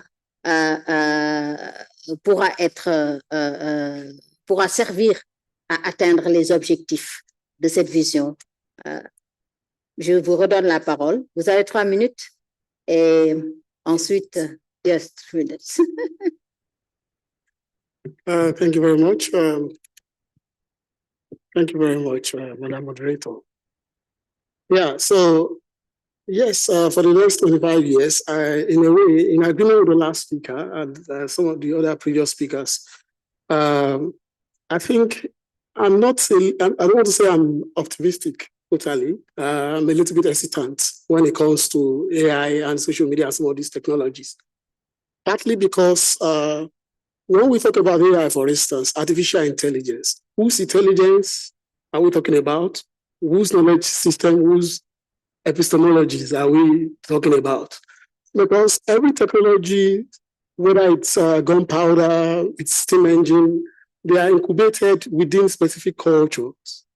Now, the AI system, the model that we have, if you understand the nitty-gritty of some of the models used in training these, in training the AI, they are Western-centric. The structure and everything, the whole thing is made towards that end. So if ECOWAS is going to, we're talking about 25 years, I wouldn't want to promote what I call platform dependencies, where we'll continue to use this, we apply system developed elsewhere, whether it's technology, social media, what have you, and then we'll carry that on without looking at our own or unpacking them or deconstructing them or building our own system, alternative system, and then use that as a yardstick. We will never be able to compete because the system does not belong to us in any way. So what I would rather advise in terms of the leadership of ECOWAS, leadership should be visionary enough, should be ethically grounded and adaptive. Adaptive in such a way that we should look towards alternative systems rather than fostering digital colonialism, where for everything, for all intents and purposes, some of the models use, for instance, in ChatGPT, you will see that they further, they are kind of, if you look at it, they promote some form of cultural biases that we are trying to fight against. So there's also the way social media is used at this moment. I would advise, I'm sorry to say this, most people don't want to hear this, I would prefer some element of the Chinese model and the Chinese approach. For instance, China, I think this week or yesterday, yeah, if I'm not mistaken, came up with a policy that for you to be a social media influencer in China, you must have a degree in what you are talking about. So in Nigeria, in Africa, you see people who have not been to, they are not doctors, but they are doing social media because they can speak, and then they are giving advice on medicine and some other things like that. So we think social media will amplify possibilities. It will also amplify divides and amplify deformation and what have you. In the hands of people who are sinister, it's going to be dangerous. So I wouldn't want that system of virality, system of commodification of engagement, like likes and what have you. We should not commodify our engagement. we should find a way that will mimic and reflect our own cultural nuances and approaches. And for me, I would say we could totally deconstruct everything and then reconstruct our own models, our own systems, and then find a way to promote that. If not, we'll be producing pockets of many Western influencers all over. Lastly, I would also want to say that we need an ECOWAS that is going to look towards the area of multi-sectoral engagement, where people don't work on their own individual strength. We need to collaborate the more and integrate all our effort, and there should be transnational coordination in that regard. And lastly, I want to say that much as most people don't like to hear this, fine, the internet space should not be left ungoverned. I mean, the social media space, whether it's, I'm not saying that it should be dictatorial, but we need to understand that and have specific governance models and frameworks that would take care of some of these things and prevent situations where what we see in Rwanda, where ordinary radio led to deaths of people. Social media, I mean, if we are not careful, could amplify that as well. I will stop here. Thank you very much. Thank you. I'll give the floor to Carlos. But our colleague, he talked about governance and strategic leadership, visionary leadership. Can you tell us a few, 3 minutes? Yeah, 3 minutes.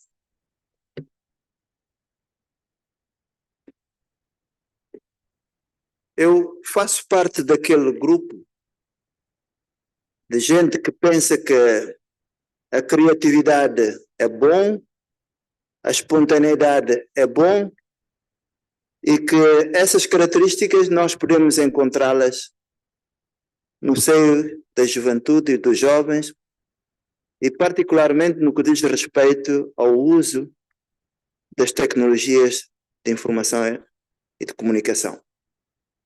Porém, penso que há também algum espaço, ou devemos criar algum espaço para que essa espontaneidade e essa criatividade se façam sentir juntamente com alguma visão e com alguma capacidade de mobilizar essa criatividade e essa espontaneidade. E acho que este é o desafio que a CDAO e os líderes da CDAO vão ter nos próximos 25 anos, ou se calhar até antes. Portanto, essa criatividade, penso, tem que ser canalizada de alguma forma, tem que ser, passa a expressão, disciplinada, para que ela possa trazer frutos, para que ela considere certos atributos que são necessários e indispensáveis ao uso da tecnologia de informação e de comunicação. Esse otimismo a que eu me referi anteriormente, essa consciência cívica digital, tudo isso penso eu que deve ir a par de uma liderança centrada na ética, que as tecnologias de informação e de comunicação, nomeadamente, por exemplo, o uso das redes sociais, não se transformem em ações nocivas a uma cidadania que seja uma cidadania que possa ser, de alguma forma, gozada por todos. E nós vimos, infelizmente, nas redes sociais hoje em dia, o uso indevido, eu diria, nocivo que muitas vezes se faz. Por exemplo, na área da discussão do debate político, nós encontramos muito uso das redes sociais que não têm em consideração as dimensões éticas que devem ser justamente tidas em consideração. Portanto, a liderança tem que ser uma liderança que justamente consiga disciplinar o uso dessas tecnologias, mas que seja também uma liderança colaborativa. O meu colega já se referiu aqui ao aspecto, digamos, da ética. Eu acho que essa liderança tem que ter em consideração os valores humanos e a necessidade de salvaguardar a dignidade humana. Que essas tecnologias e o uso da inteligência artificial não se transforma justamente em o contrário daquilo que nós queremos construir, que é um futuro de confiança mútua, um futuro de integridade, um futuro que possa inspirar a construção de sociedades mais justas, mais democráticas e mais inclusivas. Eu ficaria por aqui para não alongar-me mais. Merci beaucoup, Carlos. Donc, l'appel est à un leadership transformatrice pour pouvoir accompagner ce phénomène et à une citoyenneté positive qu'on peut retenir ici. My timekeeper told me earlier that there's 15 minutes left, Professor. Can we open the floor for intervention from the audience? Do we have time? We have 2 hands here, 2, 3, 4, 6, 7. Oh, we start by Madam.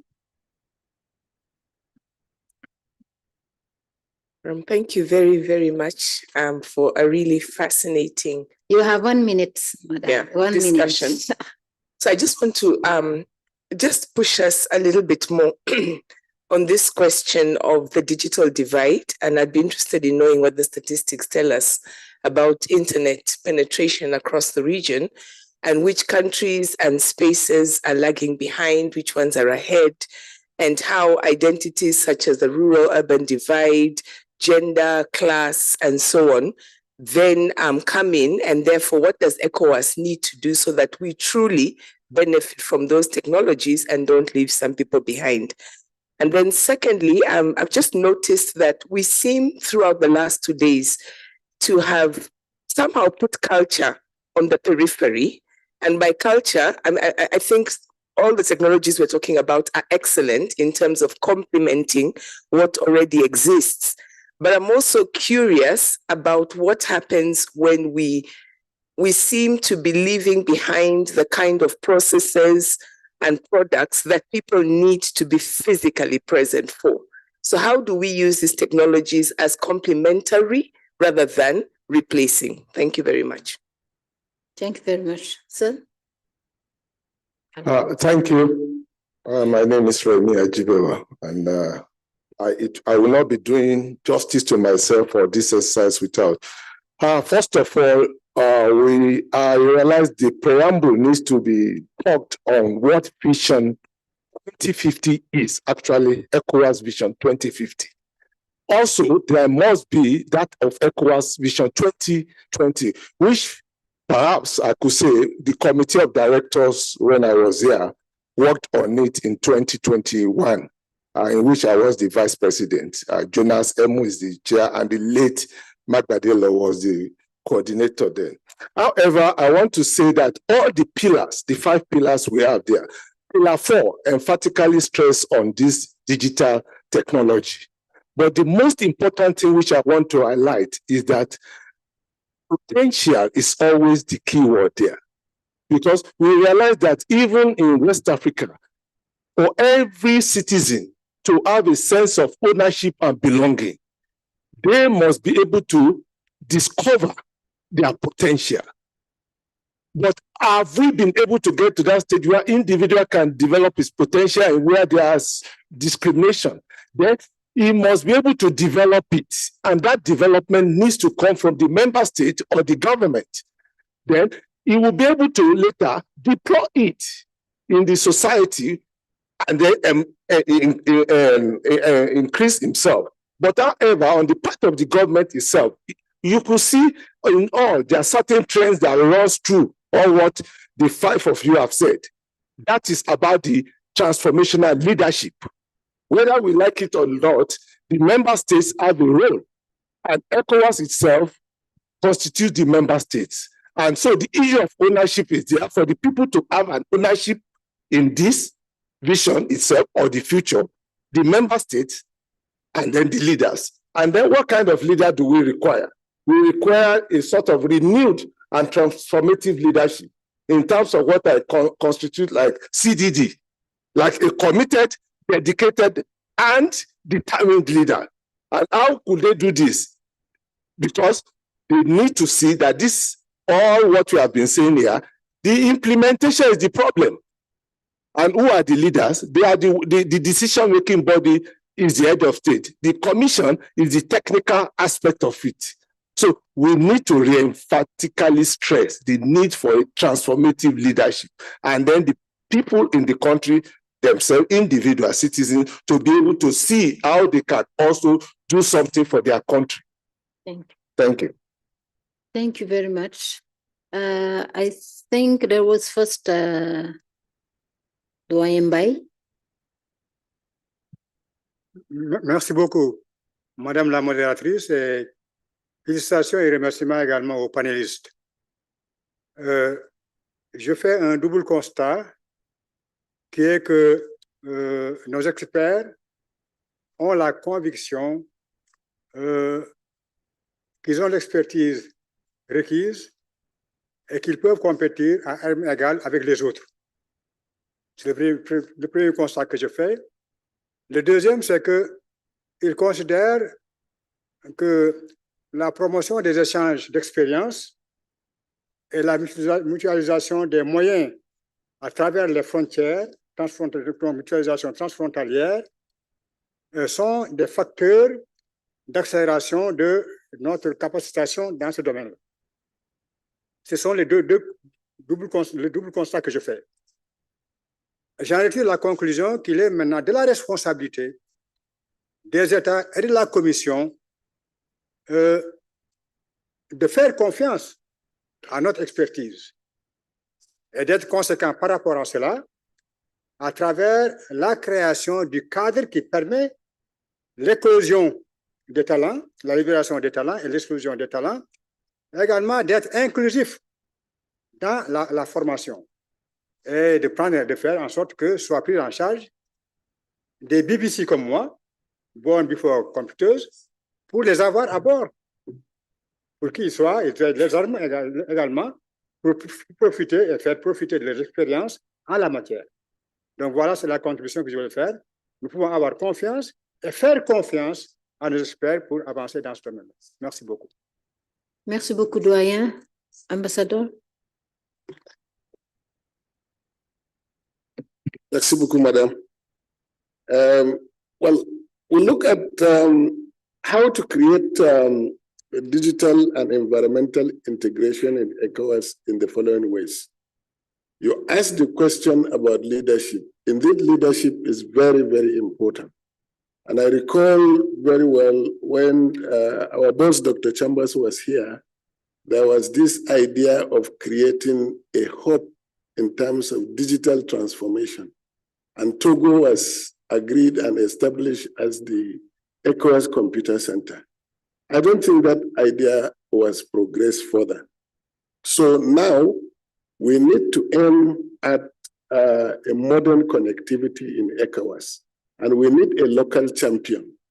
We need a local champion either as one of the countries leading the process or 2 or 3 serving as models.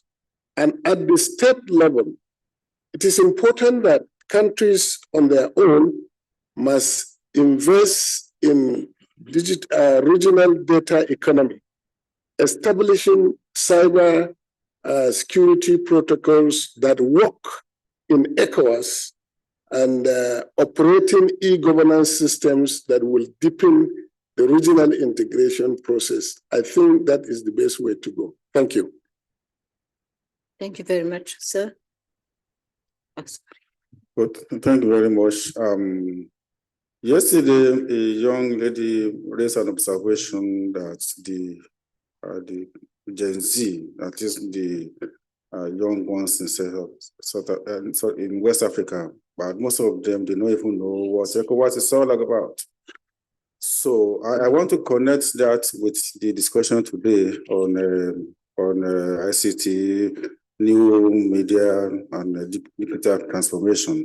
That if you want the Gen Z to be aware of ECOWAS, then we have to occupy the space where you mostly find them. I mostly find them in the social media, and two things actually excite them more: entertainment and football, right? So we need to create to cast ECOWAS information into and fit into these spaces, the entertainment and the football, right? So that they will be aware of what ECOWAS is all about, because that's where you mostly find them. You find them mostly on social media, and what they do most is either to be watching entertainment or to be watching football. And so we can make use of they have the influencers, and we have them across West Africa that they have picked as their models. So I think this is one of the ways to bring the message of ECOWAS to the Gen Z. Thank you very much. General, sorry. We'll come back to you. Merci beaucoup. Nous discutons ce matin sur un sujet d'importance capitale. La digitalisation, l'intelligence artificielle, les nouvelles technologies sont toutes orientées vers la maîtrise de l'information. C'est ça l'arme de demain. Et sera à la base de toute stratégie. Est-ce que la CEDEAO est en train déjà de penser à cette stratégie? La première question. Pour le moment, nous en sommes des consommateurs privilégiés. L'honorable technologie en a parlé. Alors, et pourtant, les nouvelles technologies sont des connexions, sont très connectives et éliminent les frontières. À la base, c'était le rêve de l'Union africaine et aussi de la CEDEAO. Maintenant, que devons-nous faire de cette opportunité? Je pense qu'il y a tout juste une chose à faire, c'est une étude inclusive pour déterminer les avantages, les inconvénients et les risques de l'utilisation de cette digitalisation. Il appartient à la CEDEAO de déterminer quel sera son rôle dans cette aventure. C'est ce que je voudrais dire. Je vous remercie. Merci beaucoup. Oui, monsieur. Thank you very much, Madam Chair. I'm looking at AI between reimagination, which is a big theme for this meeting, and peoplehood, which is the focus of ECOWAS itself. And to appreciate that there's a demographic that is routinely neglected, and that is that of the elderly community across all countries within the region. For instance, average life expectancy is shown to be consistently increasing. So we're going to have a greater population of elderly persons, but my work shows that there's an increase in elderly abandonment. So before we get to the area of technology, which is a tool, how to do things, we have to show how at the manual phase, at the pre-digital phase, that there is a way we are taking on board the interests of the people. For instance, what is the performance of the ministries of social welfare and social development? Are we looking at the three major issues affecting elderly persons? Their health, the issue of hunger, and loneliness, which is classified by the World Health Organization as a disease. When AI, and not even just agentive AI, I see that the panelists are focusing on generative AI, but the evolution is already here. What it will do is to intensify the alienation that already exists among this category of citizens. How are we going to now, here and now, begin to show empathy, sensitivity, and focus on an emergent group, as it were, that is already expanding in its numbers, so that when we then digitalize that kind of governance, it will make sense. But to ignore what is happening on the continent, to ignore the necessity, the imperative of an inside-outside paradigm that starts from internally our understanding of our own condition. Then again, we'll just again be using something that has been produced elsewhere and superimposing it on conditions that we should be solving within the region. Thank you. Thank you. Last, Fatou. Merci, Madame la modératrice. Deux points par rapport au constat. Je pense que tout le monde l'a noté que la CEDEAO, nos États, depuis plus de 30 ans, ont quand même le même narratif par rapport au numérique. Et aujourd'hui, nous parlons de l'intelligence artificielle. Il y a cette peur de tous ces espaces ouverts, démocratisés, qui permettent aux citoyens qui, auparavant, n'avaient pas la possibilité de s'exprimer. Et aujourd'hui, ces espaces offrent des opportunités démocratiques, de business et d'inclusion pour beaucoup une bonne partie. Il est vrai que c'est aussi des espaces qui présentent des risques. Mais je pense que si nous devons aller de l'avant, il faut qu'on joue au jeu de l'équilibre. Aujourd'hui, nous savons que les modèles économiques qui ont été à la base de toutes ces plateformes, c'est le modèle néolibéral. C'est des modèles basés sur la liberté d'expression, je dirais presque totale. Toutes ces entreprises dont on parle par TikTok sont basées aux États-Unis. Et le modèle central, c'est le modèle basé sur le premier amendement qui presque autorise même le discours de la haine. Donc, c'est juste pour dire que nous devons contextualiser souvent nos réflexions autour de cette régulation. Tous les pays parlent de régulation. Peut-on réguler? Ça fait plus de 20 ans qu'on parle de réguler les réseaux sociaux. Je pense que nous devons aller vers une approche gouvernance. Et lorsqu'on parle de gouvernance, plusieurs aspects. D'abord, les aspects contenus, c'est important par rapport à la désinformation, par rapport à la cohésion nationale, la sécurité. Mais je pense que le plus important, regardez les modèles économiques. Est-ce qu'on investit au niveau de la CEDEAO pour pouvoir avoir les moyens de notre politique?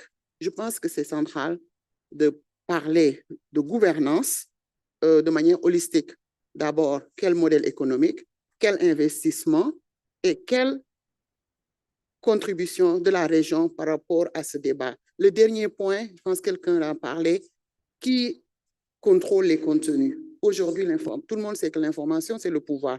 Celui qui a l'information peut jouer un rôle important dans la vie de son peuple, mais aussi au niveau international. Si nous voulons vraiment que les citoyens continuent à contribuer, que les entreprises africaines de la CEDEAO investissent, il faut un modèle protecteur, il faut assurer la liberté d'expression, il faut nous assurer que les États, de manière juste et équilibrée, ne ferment pas l'Internet. Aujourd'hui, dès qu'il y a un petit problème, les opérateurs sont presque assignés à fermer.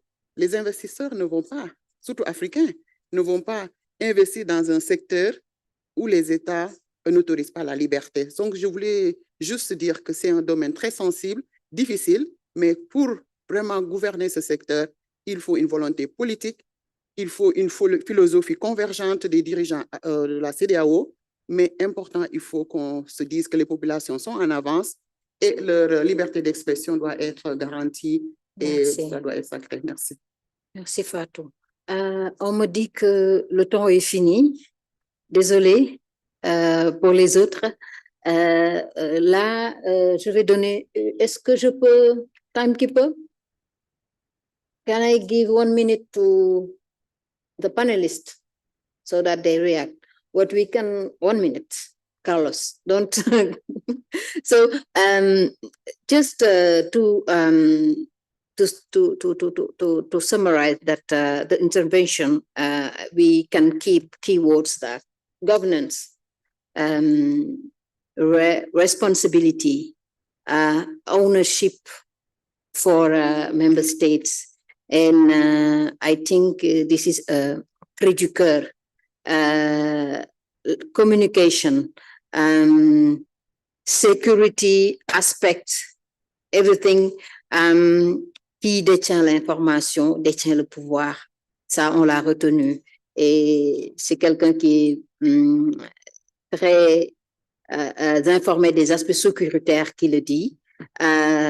Donc, et le potentiel énorme pour agir sur le bien-être des citoyens, sur leur protection socialement, et aussi que ça leur donne un espace de... You have 1 minute each. I can start with Ajibu.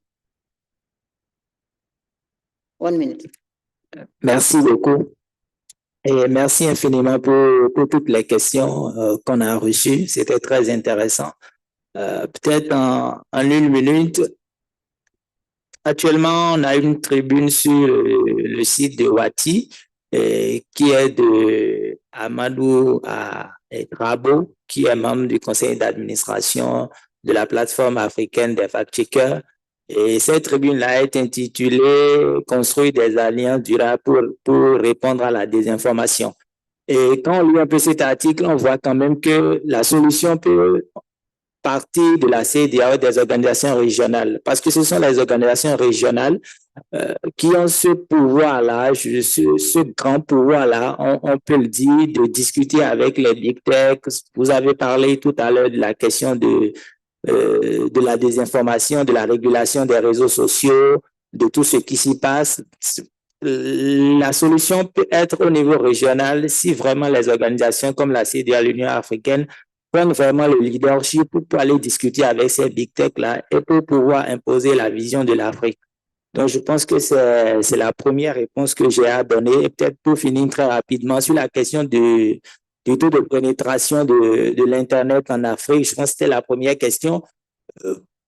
Moi, souvent, quand on va sur le terrain, quand on va dans les régions reculées, on discute avec les populations. Effectivement, ces zones-là sont aujourd'hui beaucoup connectées en Afrique.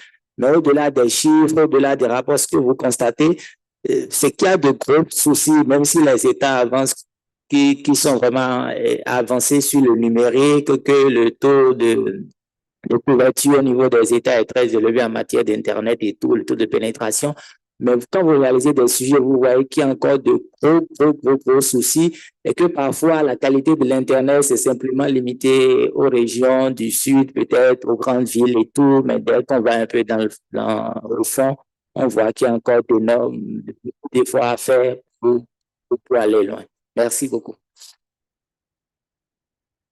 Thank you very much. Yes, so my own reaction is going to be now to Dr. Mushai and Prof. Obono. I think I'm seeing kind of a synergy between some of the observations and the questions you've raised.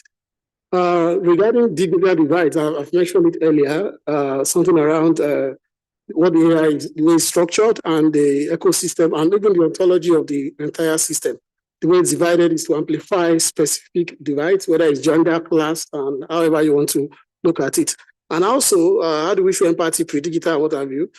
So what I've said also is around the fact that we need to create our own system entirely, and for deconstruction is in this regard, where we create our own alternative system, just like other people's, like the Chinese Digital Silk Road project, and some other organizations other systems that have developed their own ways, their own artificial intelligence, their own social media platform that will reflect their own reality. And I think that is one point I want to raise there. So lastly, I want to say that at the LC Data Lab, we have an initiative around digital peace ontologies, where we've been gathering data for many years now, and we're open to collaborations with other West African partners in a way that will help us to address all the issues that we've raised. Thank you very much. Thank you. Carlos? Sim, nós estamos perante digital divide a nível global, a nível continental, e eu diria a nível da nossa sub-região africana. O que fazer? Parece-me que a sugestão que foi feita aqui por um dos intervenientes de nós escolhermos ou nós podemos identificar aqueles que podem servir de modelos, que podem de alguma forma liderar essa transformação digital em África ou a nível da nossa sub-região, acho que é uma excelente ideia na qual a CDAO podia se basear para levar à frente essa questão da transformação digital. Foram feitas várias propostas, várias observações, com as quais eu concordo plenamente e sobre as quais não vou comentar mais. A questão de, por exemplo, de como aproveitar as oportunidades, acho que nos conecta de alguma forma com a questão da necessidade de haver um leadership, haver um modelo que nos conduza aos nossos objetivos. Portanto, basicamente eu acho que essas observações devem ser tidas em conta e eu só posso saudar e agradecer as pessoas que intervieram aqui para fazer essas sugestões.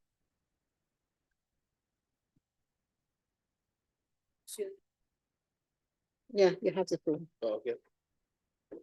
All right, thank you. 1 minute. All right. So for me, a couple of things we need to do. My own approach to solving problems, especially looking at communities, is to basically crowdsource it. Now, a good way to crowdsource it, in my opinion, would be to have what has been documented as market creating innovation. Now, we have other kinds of innovation, but we need to do that. At the base of that, we need to, as a region, we need to think about the DPI, the digital public infrastructure, as a backbone for regional integration. We need to look at that. We need to have open data exchange that helps to build on the intelligence that exists. Therefore, we know exactly what's going on across security, business, potentials, resources, and all of that across the region. We need to also have some kind of AI-based, AI-driven governance, in which case it helps us to forecast, to predict, to anticipate, and to also prepare for issues before they happen, and to also take opportunities. And we have to have a strategy for smart communication, in my opinion, as well. And what this does is that it helps us to tell the ECOWAS story in the nascent local digital languages of constituents of the ECOWAS, sub-region. Digital transformation must remember that at its heartbeat, we must have inclusion, we must have intelligence, and we must be human at the heart of that. Thank you very much. Thank you very much. Merci beaucoup à tous les panélistes, très éminents panélistes. Merci beaucoup à toute l'audience et merci à tout le monde. J'en profite pour rendre hommage à nos doyens et doyennes et aussi pour remercier Amandla, Codesria et tous les partenaires pour cet événement vraiment très riche et ces réflexions très riches. Je pense que ces réflexions seront utilisées et suivies pour pouvoir atteindre les objectifs visés par la vision 2050 de la CEDEAO, même s'il faille à un moment donné revoir si les objectifs visés étaient réalistes et réalisables. Merci beaucoup. Thank you very much. Merci beaucoup. We are going to have a short tea break. As usual, yesterday, there will be two places. Those leftists will go to this side, the rightists will go to the other side. And then Eged will lead some of our guests to the small room here. We have 30 minutes, yes? General is asking where the centrist will be. No, you must take a position. We are at a crossroad, either left or right. No, we're not having any centrists here. So thank you. Just 30 minutes break, and then please let us come back. Let not allow me to be shouting around for you to come back before we come. Let's come back by 30 minutes time.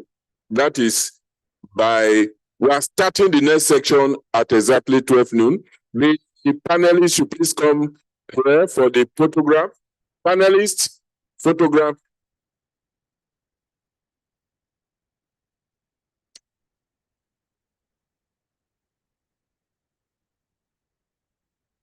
Very good.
montée ainsi que le leadership nécessaire pour transformer les normes restrictives.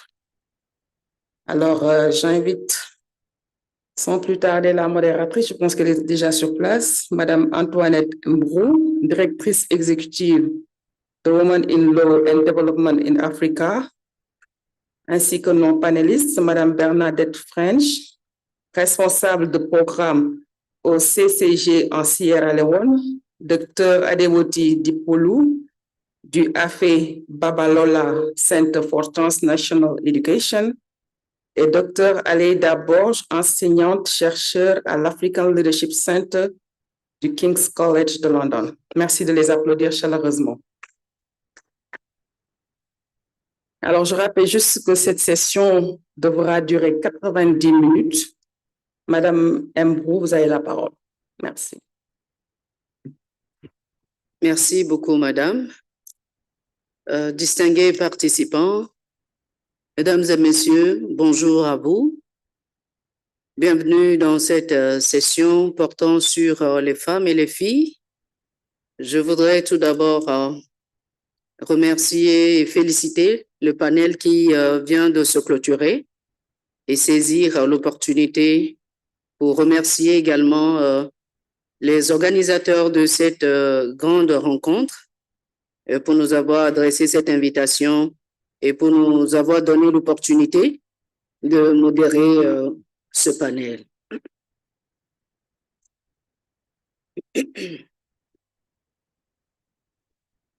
C'est donc un grand honneur pour nous, Mesdames et Messieurs, de modérer ce panel qui est consacré, selon moi, à un thème d'une importance stratégique pour l'avenir de notre région. Le thème, c'est les femmes et les filles dans la gouvernance, la paix, la sécurité et l'intégration régionale. Je suis Antoinette Mbrou, ma collègue l'a dit, tout de suite elle m'a présenté. Je suis la coordinatrice Bureau Afrique de l'Ouest du Women in Law and Development in West Africa, WILDAF Afrique de l'Ouest.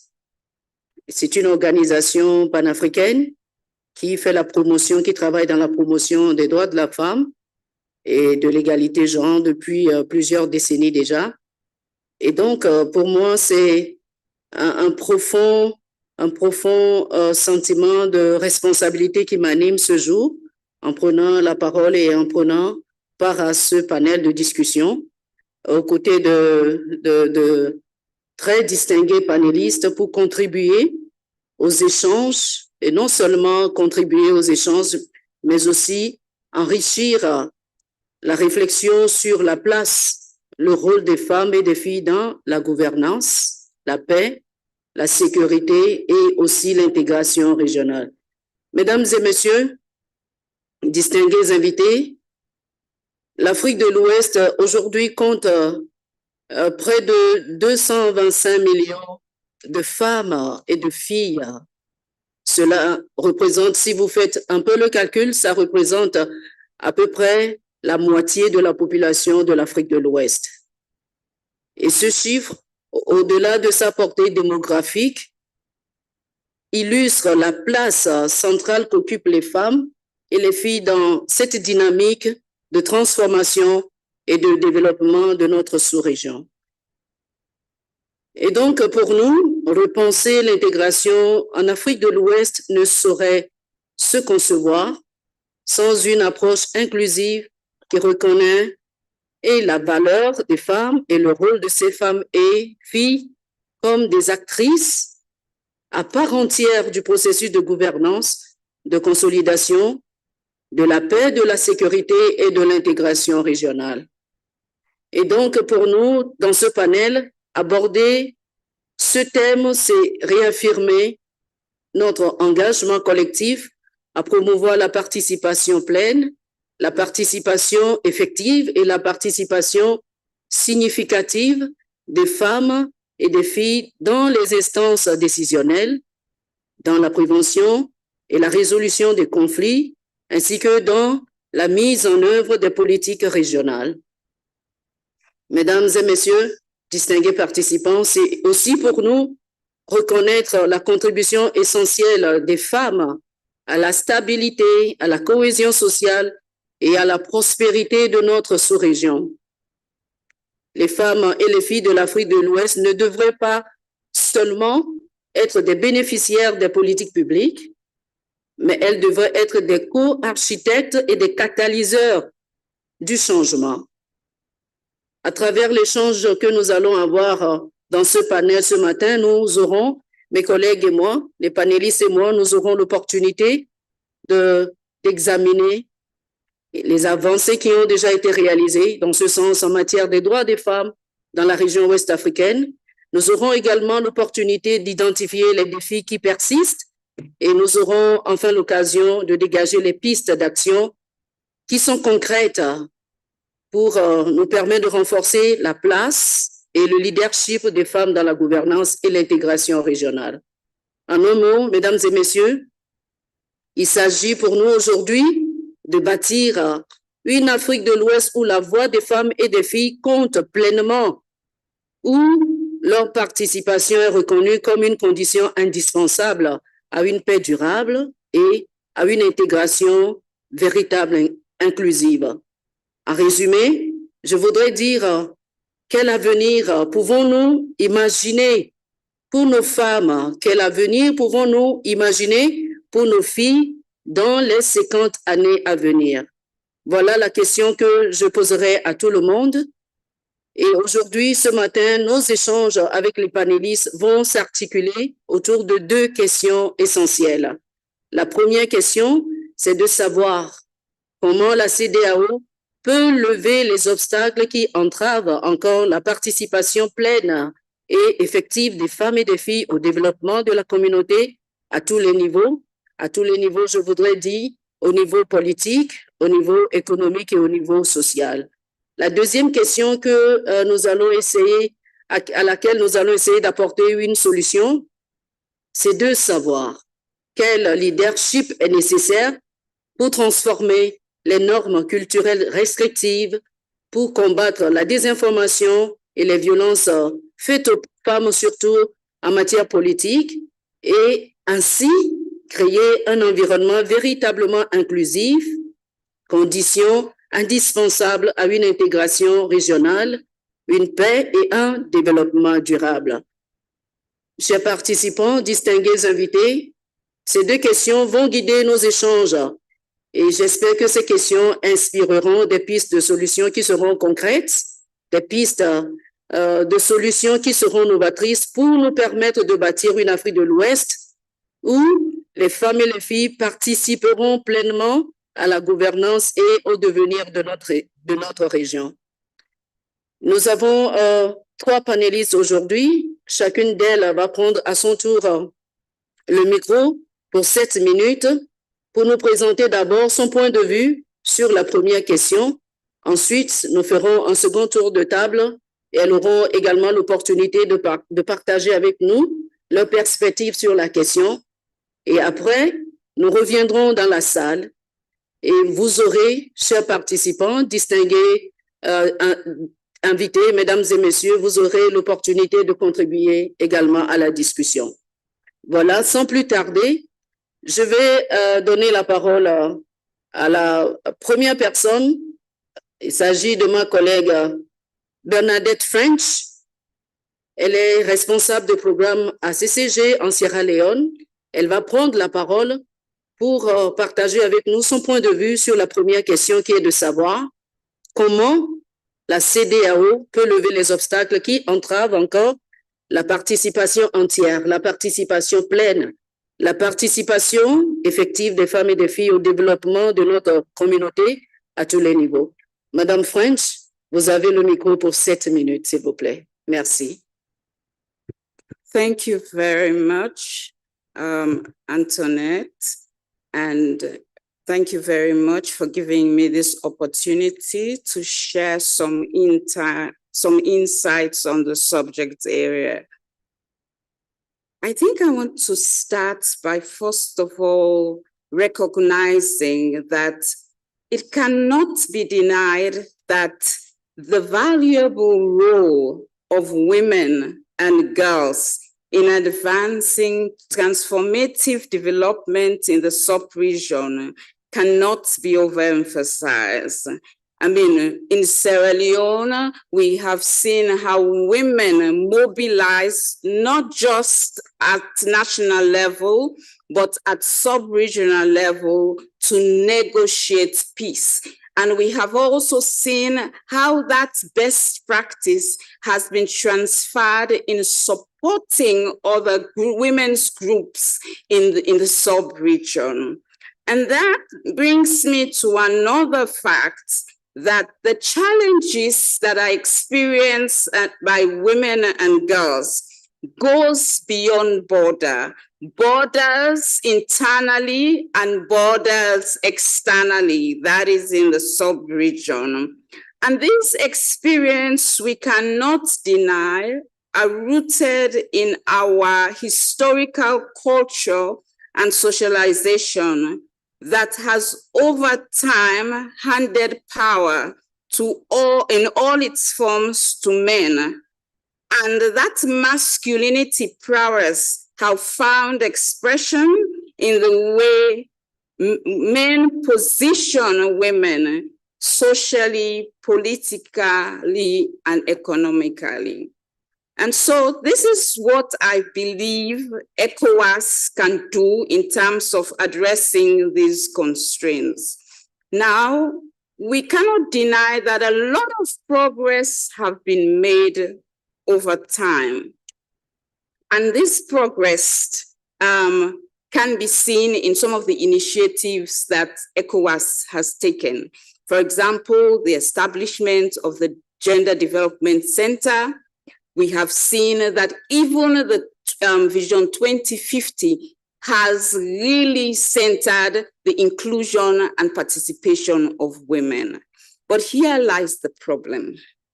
How can we bridge policy and practice at national level, at regional level? In fact, when we're talking about integration and cooperation, women have been in this business for ages on end, in terms of the way, in terms of some of the economic integration interventions that women have done, especially women at the rural level, women at the informal business level.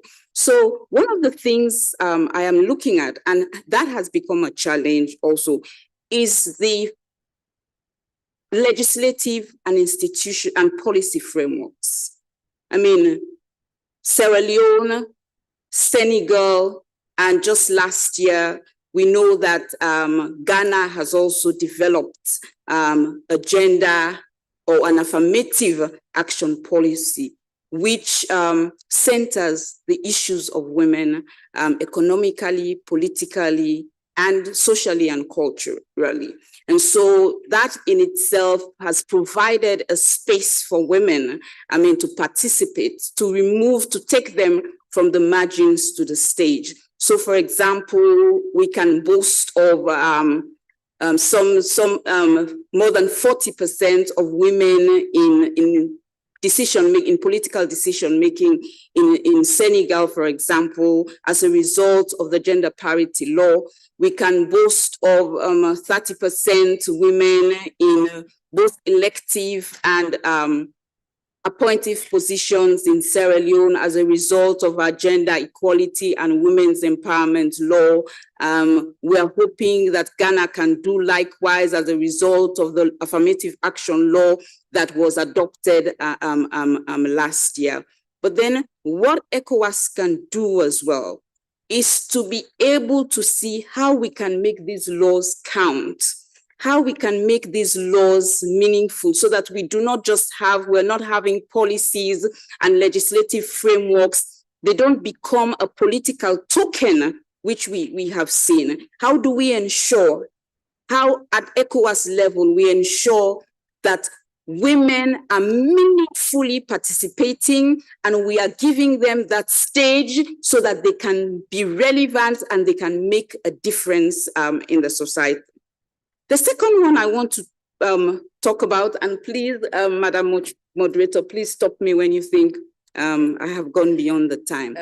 I think what ECOWAS can do, and I see they're doing a lot of it these days, is creating an intergenerational space. I mean, what we see here itself is a reflection of that. And that is important because the legacy of feminist activism, the legacy of the voices of women and girls have to be preserved.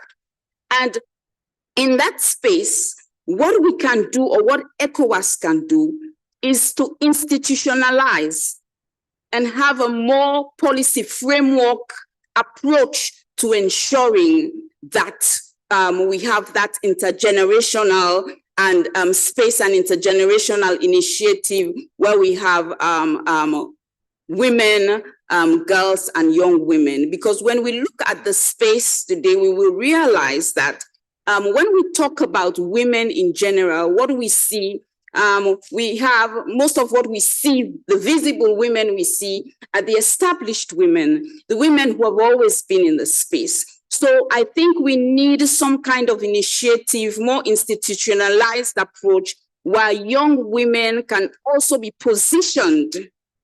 And that is happening more and more. So in Sierra Leone, for example, I can tell you that efforts have been made to ensure that we have more young women. I was telling someone that we have more than 60% of young women in the cabinet as cabinet ministers from the last appointment.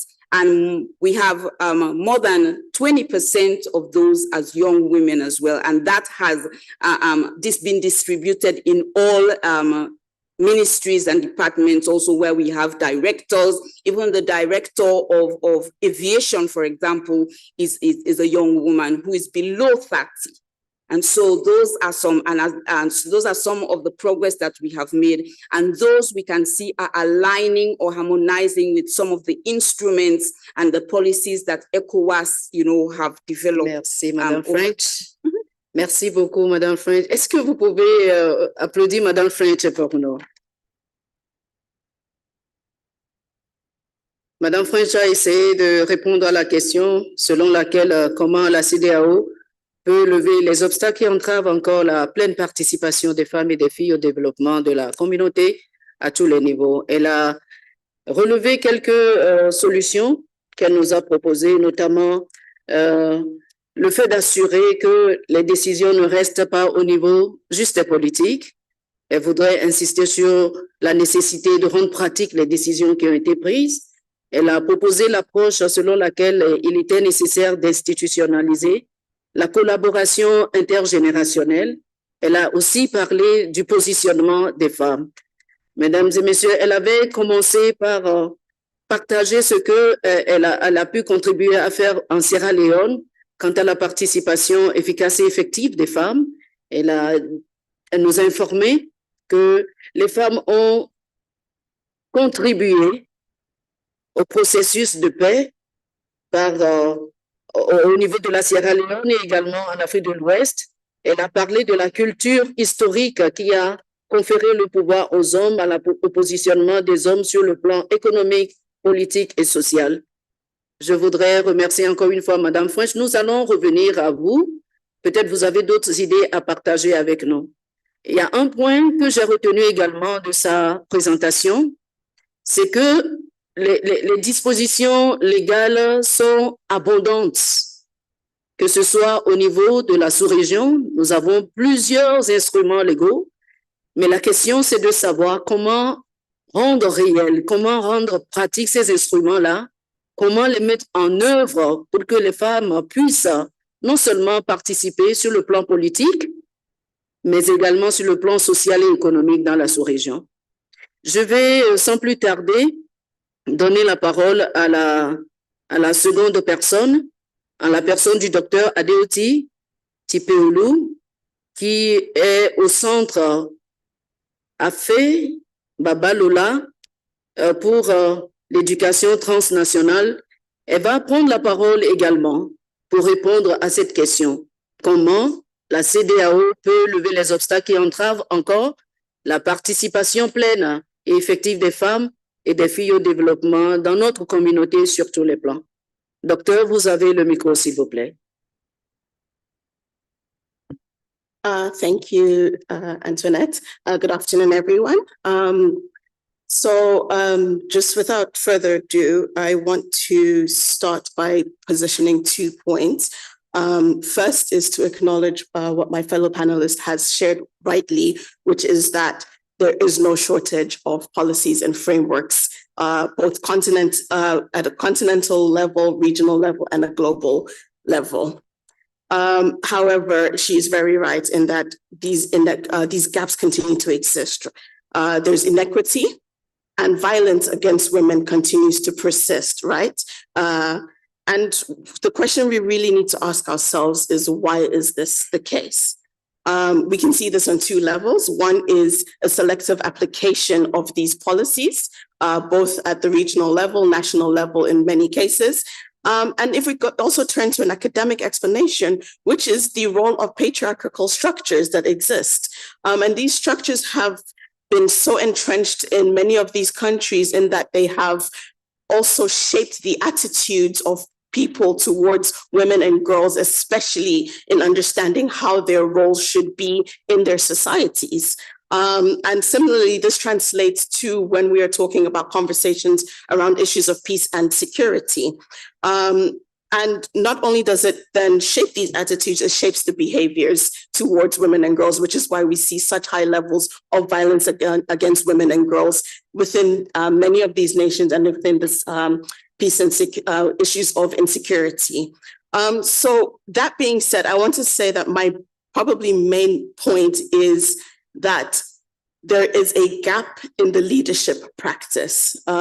Bernadette is right in that there are policies, they are not rightly being implemented, they are not being implemented at all. There is a selective use of policies, and this is very clear that there are double standards when it comes to women and girls in regards to the policies and frameworks that exist.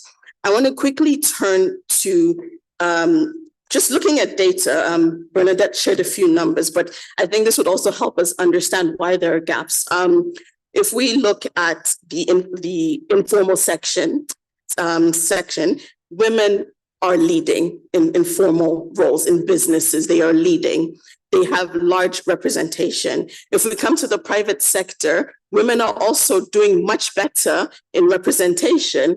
Yes, we can argue that the representation or proportion of women as CEOs in West Africa is still low, but it is higher than representation in terms of the political. If we turn to ECOWAS itself, the numbers also speak as to where the gaps clearly exist. 2024 was the first time that a woman was elected to be Speaker of Parliament. It's been 50 years. You know, we need to ask ourselves why this is the case. Representation in Parliament is 25%.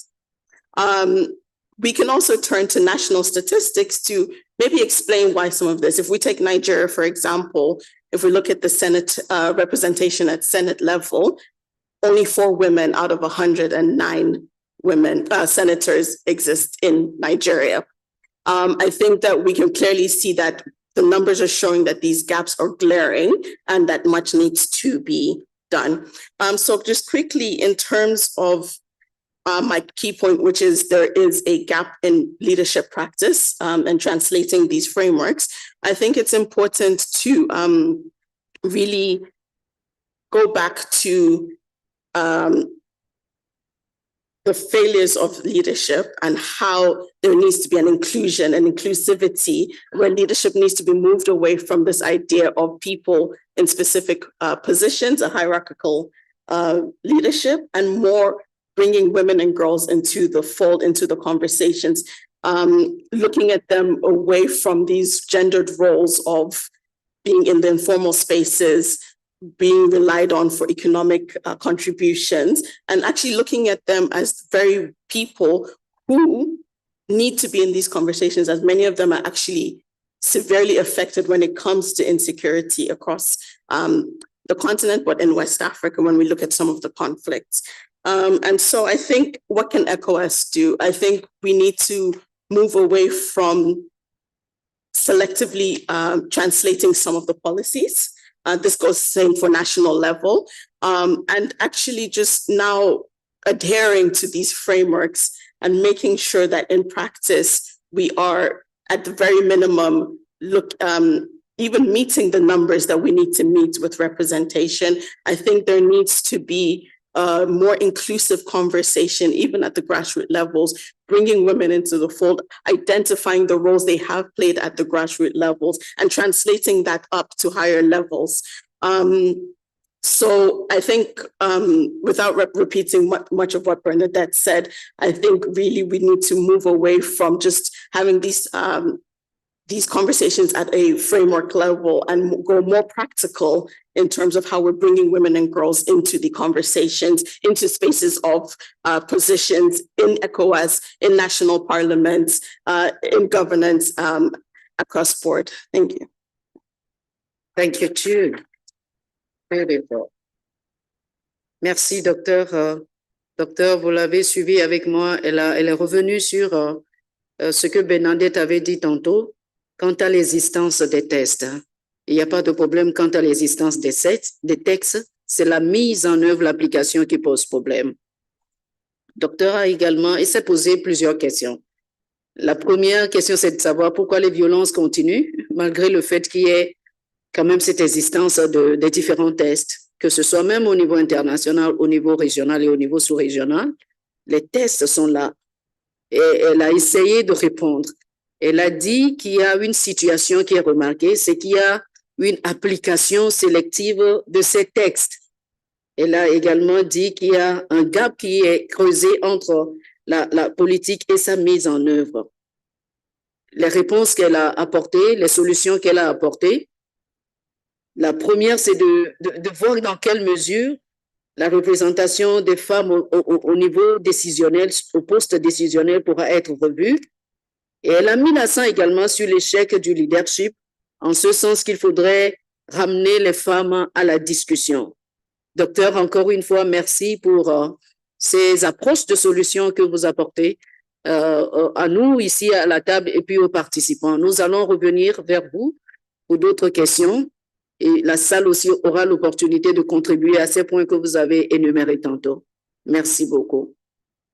La troisième panéliste, c'est le docteur Aleida. Elle est enseignante-chercheur au Centre africain de leadership, au Case College à Londres. Elle va également prendre la parole.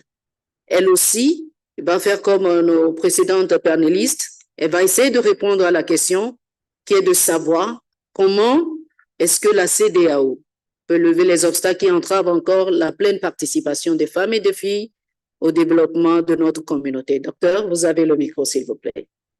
Merci beaucoup. Thank you so much. I'm coming after such interesting interventions, just really to complement what the other panelists have highlighted.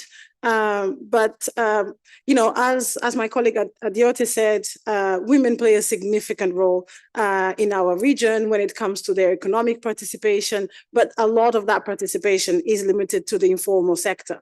And because women are relegated to the informal sector, that also has a significant impact in terms of their economic power. But we must note that the majority of the share of women entrepreneurs in the world are actually African. Most women entrepreneurs in the world are African. That's 25% of all women entrepreneurs. But as Adiote said, they are operating mostly in the informal market. And despite producing over 90% of all food in Africa, we say that women are poor. I think we all recognize in our countries that women are the face of poverty. So how can women have produced food actually be poor? I mean, food is the first and most important produce that we have everywhere in the world, right? And so as we consider that, there are issues that we recognize at the national level when we think of ECOWAS and we think of the impact that the national level has on how we think of the community overall. And we find that, as colleagues have said, the national level politics is fundamentally shaped by questions around cultural norms, and there is a lot of variety in our region.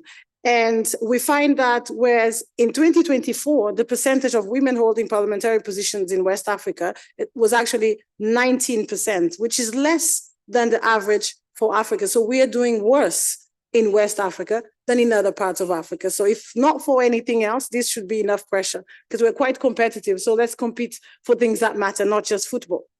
And so this then in turn translates to the figure that Adeote highlighted of only having 25%, which we are celebrating as progress in the context of ECOWAS parliamentary representation.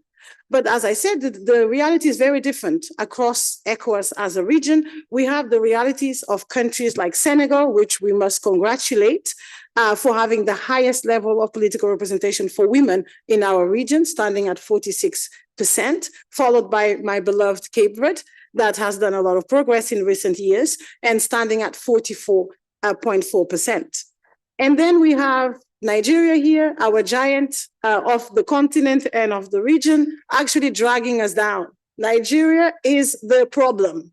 I want you all to know that you are dragging us down. We could be better in the region, and we are not better because Nigeria is the shame of the continent when it comes to women's political representation. I'm sorry. No, I have to say, I mean, we have one of our largest economies, right? The most populous country, right, in the continent, and yet you have the lowest representation of women. I mean, Nigerian women, I have the privilege of meeting many. I'm led by many Nigerian women, excellent talent, which I'm sure everyone in Nigerian society recognizes, but not good enough for the Nigerian people. So there is a problem there, right? And because you're dragging us down, I take that as personal problem here. It's my problem that you are dragging us down. Thank you.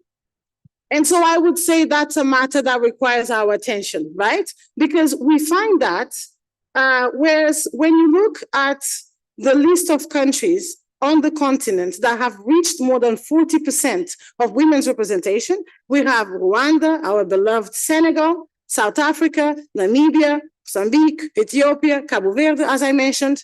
And I'm very proud that of this list, we have 5 Portuguese-speaking countries. We've talked about our language communities in that context, me being Cape Verde, and I'm very proud that 2 of those only 7 are actually Portuguese-speaking countries. And on that note, I tell my colleague and dear friend Carlos that Guinea-Bissau is dragging us down because Guinea-Bissau is among the 3 countries in Africa that actually have less than 10% of women in politics. And that's alongside Gambia and Nigeria, again, dragging us down, as I said. And so, whereas we have Rwanda ranking first globally, Rwanda is the country with the highest women's political representation in the world, that's 61%.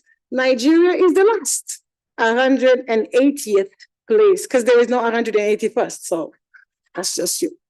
So yeah, as I said, this is a significant issue. And when we think of the community overall and the pressures that we can put from the perspective of ECOWAS, because the whole point is that we work together and that we share a vision for our region and we share a vision for what we can achieve, we really have to pay attention to these dynamics and how it affects overall. And even if you were to think that all is only one country, we've highlighted is the most populous country and our strongest economy. So it really matters what we do at that level. It matters what we do economically. It matters when we exclude women economically, because if you exclude women from economic participation, you are ultimately excluding her from overall participation in society. And I came across a very beautiful quote recently that I will share with you. Half of the world are women, and the other half are their children. So I don't understand the competition that we seem to have between men and women, and apparently it's a zero-sum game. But we're talking about your mothers, unless there is a different model that we are missing. And so we should be working together, and it shouldn't be one against the other. And as you will know that it affects the overall GDP production, it affects the overall production that our continent has. And so it's of urgent matter for our region and for the continent in general. Colleagues have noted the importance of legal frameworks and the difference it makes. Senegal is a clear example of that. Cabo Verde was dragging us behind too, until we passed the law, the parity law that we passed in 2019. And we went from the 20% in parliament to now 44. We are celebrating 44 because we had a parity law. And it was instrumental for us to find ourselves where we are now. And so reinforcing, as colleagues said, the role that theoretical frameworks and legal frameworks play in ensuring that that governments are held accountable and that we are sharing this vision. And when it comes to ECOWAS, just very quickly, again, the emphasis has a lot been on putting recommendation and insisting that countries comply with the requirement that you have at least 30% women in parliament, but not enough on enforcement. And I think Adiote made that point about the importance of enforcement to ensure that we can move along and not leave people behind. Thank you.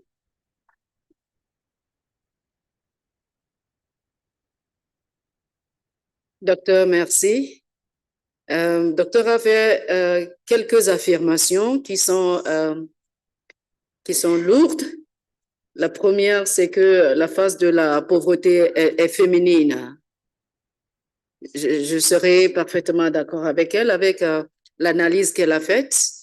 Quand on voit les femmes sur le plan économique, elles sont plus reléguées au secteur informel. La question, c'est de savoir comment les faire sortir de ce secteur pour qu'elles deviennent formelles. Nous imaginons l'avenir de notre sous-région dans les 50 années à venir. Mesdames et messieurs, le micro vous sera donné bientôt pour que vous partagiez avec nous vos réflexions dans ce sens. 90% de femmes produisent la nourriture, mais elles sont quand même pauvres. Elles ont des difficultés à joindre les deux bouts. Elles ont des difficultés à nourrir leurs enfants. Elles ont des difficultés à nourrir leur famille. Elle est arrivée au positionnement politique des femmes, à la participation politique des femmes. Elle a relevé que 19% de postes décisionnels sont occupés par les femmes. Pour nous, cela est catastrophique, n'est-ce pas? Est-ce que le Nigeria est le problème? Je ne saurais le dire. Mais je crois qu'il y a un effort qui doit faire par chacun des pays de la sous-région pour relever ce défi qui est lancé. Mesdames et messieurs, nous avons fait le premier tour avec nos panélistes et j'avoue que je suis édifiée, et vous également d'ailleurs. Nous allons leur redonner le micro une seconde fois et cette fois-ci, elles vont se prononcer sur la deuxième question. Elles vont partager leur perspective, leur point de vue avec nous sur la question de savoir quel est le leadership qui est nécessaire pour transformer les normes culturelles restrictives, pour combattre la désinformation et les violences qui sont faites aux femmes en politique, et ainsi créer un environnement véritablement inclusif qui est une condition indispensable à une intégration régionale pour une paix et un développement durable. Je vais cette fois-ci commencer avec le docteur Adiote. Docteur, vous voudrez bien prendre la parole pour partager avec nous votre point de vue par rapport à cette question. Après, je passerai le micro au docteur à côté et je reviendrai à Bernadette. Merci. D'accord, merci. Thank you. So just coming to the second question around what form of leadership is needed. I'm looking at this question in itself, and as a scholar of leadership theory at the African Leadership Center, I think the answer lies there. Transformational leadership is what is needed to be able to address this issue that we are discussing here today.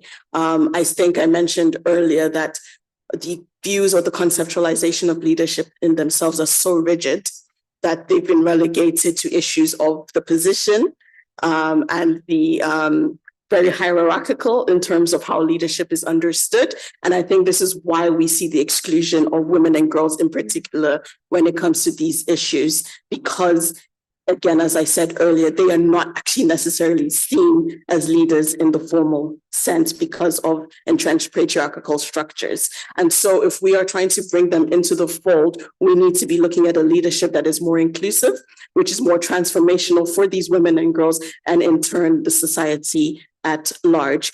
And so I think that when we are also conceptualizing leadership as people, we also need to move away from how we understand leadership. I think it's also important to also, sorry, also go back to, I think what my fellow panelists have shared is moving away from also seeing women's roles informally and moving them to the formal section, moving them to the points where they actually need to be intervening, where they need to be sitting.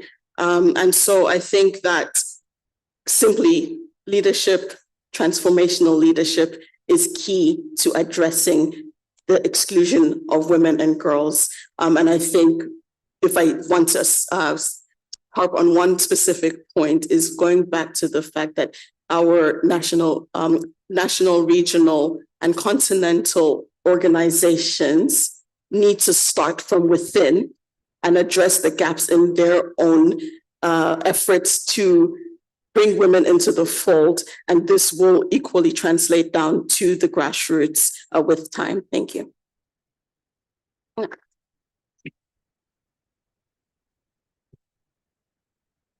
Beaucoup de nourriture pour nos pensées, extraordinaire. C'est très bien d'avoir plusieurs docteurs à la table, hein, chers participants. Merci beaucoup, docteur. J'ai pas la prétention de répéter tout ce que vous avez dit, mais je retiens quand même que le leadership transformationnel est essentiel pour nous permettre de transformer les normes culturelles qui sont restrictives vis-à-vis des femmes.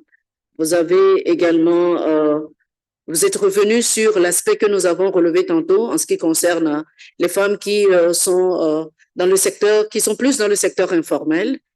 Je vais rapidement donner la parole au docteur. Et là, je voudrais que vous insistiez sur l'aspect comment combattre la désinformation quand on parle des femmes et des filles en politique pour qu'on ait un environnement plus inclusif qui est certainement la condition que nous avons relevée pour l'intégration régionale, la paix et le développement dans notre sous-région. Merci. Thank you very much. Yes, and I want to also agree with Adeoti on the question of transformational leadership, and across the questions that we are addressing in this question that we have here around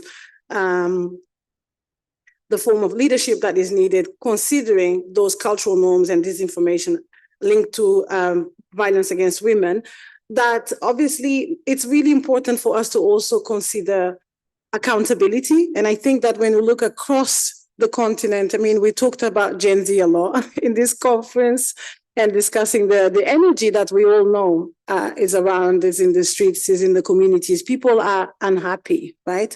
But people are above all unhappy because they don't feel heard. It's not an Africa problem. It's a problem with democracy. I mean, you have the Economist Index for 2025 determining that democracy is failing, it's over, right? And so as we turn and think about how we can bring life to democracy again, accountability is central, listening, being able to respond. And we find that across African cities and towns, people are growing very impatient, right? With the lack of responsiveness and the lack of accountability. And that is determinant of our leadership styles that we've had. And when we think about state building since independence, there are very significant gaps there. And I think when we look at the issues that we're facing now, the previous panel was talking about AI, we're talking about information everywhere that cannot be controlled. And ultimately, how can we, within the context that we have, address the challenges that also come from the fact that information now is literally in streams everywhere. I mean, we go back to the point that we've made around legal frameworks. I mean, accountability requires you to have strong legal frameworks that address problems, but it also requires understanding the problem, right? There's so much complexity in how we think about technology today, in how we think about how information travels. I mean, I am of the opinion that disinformation is not a new problem because, I mean, gossip was always a big vehicle for that. It's just that it travels much faster. And so we have new problems, right? And I think when we think about how does that impact women? How does that impact the way we think about women? Because as we know, politics is all about reputation. It's all about how we think of individuals. And misinformation is a very useful vehicle to delegitimize a political candidate, and women are much more vulnerable to that kind of attack than men for reasons that we are all aware. I wanted to just situate us on the question of why this issue of disinformation and violence is so prevalent and so important when we think about the question of women in politics and overall representation. We have a study from the Interparliamentary Union from 2021 that was conducted across 50 countries in Africa, so very representative. So you have 137 women parliamentarians and 87 members of parliaments, that staff apart from the parliamentarians. And it reveals a huge scale of sexism, harassment, and violence that is being perpetrated against women who are working within the parliamentary system. And the numbers are very damning. You find that 80% of women parliamentarians who participated in the study experienced psychological violence over the course of their mandate. 67% have been subjected to sexist behavior or remarks. 46% the target of sexist attacks online. So we go back to the online space, social media, the smartphones, the internet, and the women having to exist in that space because we're all so dependent on the internet now. And then we have 42% receiving death threats. A lot of that happens in the online space, rape threats and threats of being beaten, as well as abduction or abduction of their family members.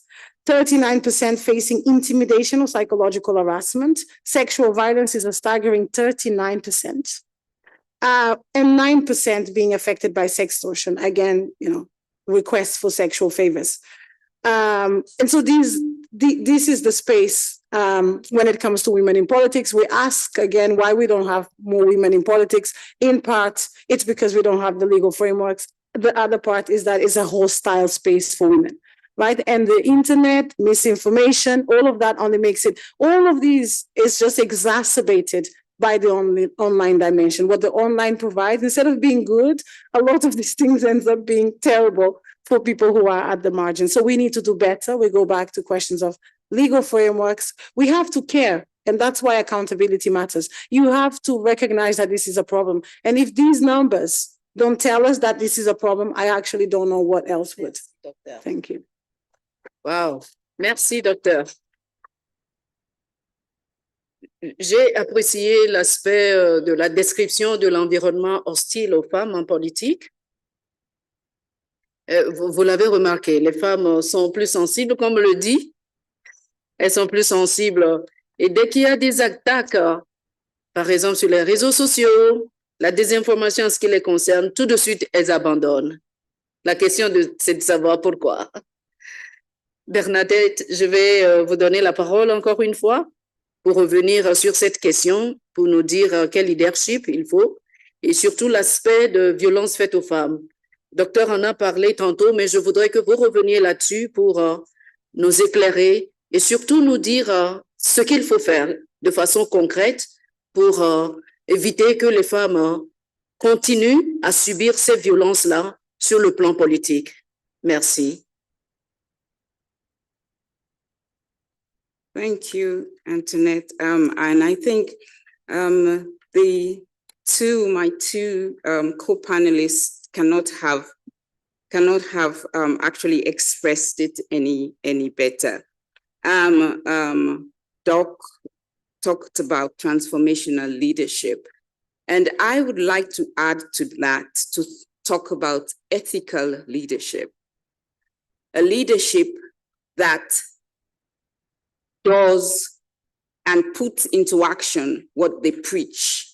Most of the time, we see a leadership that does not even believe in some of the things that they put forward. So we were looking at a leadership where the leaders actually in themselves have cultivated and imbibed the principles of gender equality. And they themselves can practice that, and not just practice it in public, but even in the silent space, in their homes, in their communities, in the way they bring up their children, because that is where the whole issue of gender and of respect for women's inclusion starts. And so within that ethical leadership space, we're envisioning a leadership that is premised on a governance structure that prioritizes the very principles of democracy and of justice, of transparency, of inclusive participation, and of respect for human rights that is so beautifully enshrined in a lot of our legal frameworks and our policy. So what does this mean in actual terms? So we're looking at a leadership where the systems and processes that are put in place actually promotes accountability. We want to see a process, a judicial process and a justice process that actually condemns and combats in a meaningful way issues around violence against women, for example. I mean, yesterday, we talked a lot about the issues around even human trafficking. It is women and girls that are the recipients of this unthinkable menace. We're also looking about the issue you've talked about. There's a new online violence against women and girls. That is the online bullying women have to face, especially women politicians. What kind of leadership are we looking at that can address and really stamp out some of these issues? And so, and when we're talking about even some of these inclusive participation, we're not just talking about at the national level, we're talking about at the community level. And that includes, in Africa, we have traditional leaders, I mean, who over time, I mean, the cultures, the historical traditions have conscientized and socialized them to have this stereotypical thinking about who women are, who girls are, to the point that in some communities in the sub-region, even where I come from, they do not believe that girls should go to school at the end of the day. They don't believe in investing in girls' education. And so we also want that kind of leadership where we've been talking about the digital space. I mean, I was just pointing out today when we're talking about when we had the panel on digital, and there were no women except for the moderator. What does that tell us? It tells us that digitalization has a masculine face, it has a masculine image. So what it means that it's either we're not positioning the resource, the female or the feminine resource that we have in the space, or it doesn't exist. And I know the latter is not the case. And so how does that? So we're looking at a leadership also that documents the stories of women. Women have done sacrificial, valuable, they've made such a huge contribution to the development and some of the transformation that we have seen. But how are we documenting that? Are there women, we want to see women that are the Dangotes of West Africa. And I'm sure there's such a women, but have we documented them? Have we put them on the platform where they can be visible? So that's the kind of leadership that we're looking at when we're looking at the sub-regional integration and cooperation. Wow, thank you. Dans les 50 ans à venir, distingués participants et participantes, nous aurons plusieurs Dangote femmes. Oui.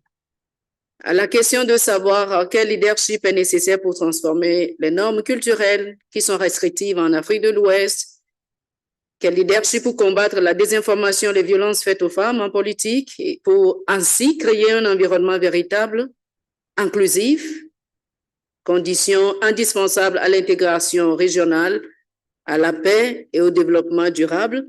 Les panélistes ont fait des suggestions. J'ai retenu principalement 5 genres de leadership qu'on peut promouvoir notamment le leadership transformationnel, le leadership selon l'éthique, le leadership qui met l'accent sur le respect des droits de l'homme, le leadership qui insiste sur le fait de rendre compte, et enfin le leadership qui documente les histoires des femmes, qui documente le succès, les réalisations des femmes. Mesdames et messieurs, distingués participants, la parole vous revient maintenant pour contribuer à cette discussion très intéressante à la table ici. Nous allons vous passer le micro. Je vais procéder ainsi.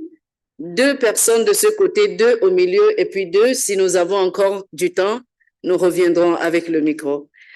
Au fond, là-bas, madame et docteur Adjaï, monsieur Ifani, ici, je prends madame, ici, et puis madame devant et madame derrière. Je commence ici, s'il vous plaît. Merci beaucoup, Madame la modératrice, et félicitations à toutes vos panélistes pour leurs différentes interventions. Est-ce que vous pouvez permettre que je vous interrompe un peu? Je vais prier la salle de faire un grand banc pour mes panélistes, hein? S'il vous plaît, s'il vous plaît. Non, je crois que les bancs là, c'était pour moi seul. Maintenant, nous allons faire un banc pour elle, s'il vous plaît.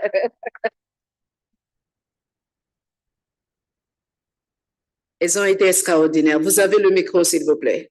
Oui, elles ont été extraordinaires et très généreuses dans le partage, mais je tenais quand même à faire une remarque qui, selon moi, est l'un des facteurs qui justifie la situation dans laquelle on se retrouve aujourd'hui, parlant de la place des femmes et des filles en Afrique de l'Ouest, c'est que on est à 6 sessions et c'est la première qu'on a avec un panel 100% féminin.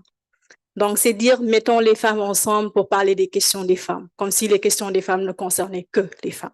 Alors que c'est des questions sur lesquelles je crois qu'il faut avoir des différentes perspectives de femmes et d'hommes qui travaillent sur les questions, qui connaissent la société et qui peuvent également, d'une façon holistique, prendre en compte tous les aspects qui ont été mentionnés et voir comment avoir des approches et des recommandations efficaces.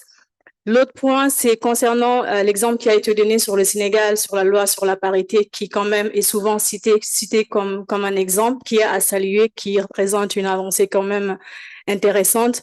Mais je crois que pour moi, pour aller vraiment vers le futur, vers l'avenir, il ne faut pas trop se contenter de cette avancée qui, je le rappelle, est importante, mais qui n'avance pas, qui n'évolue pas.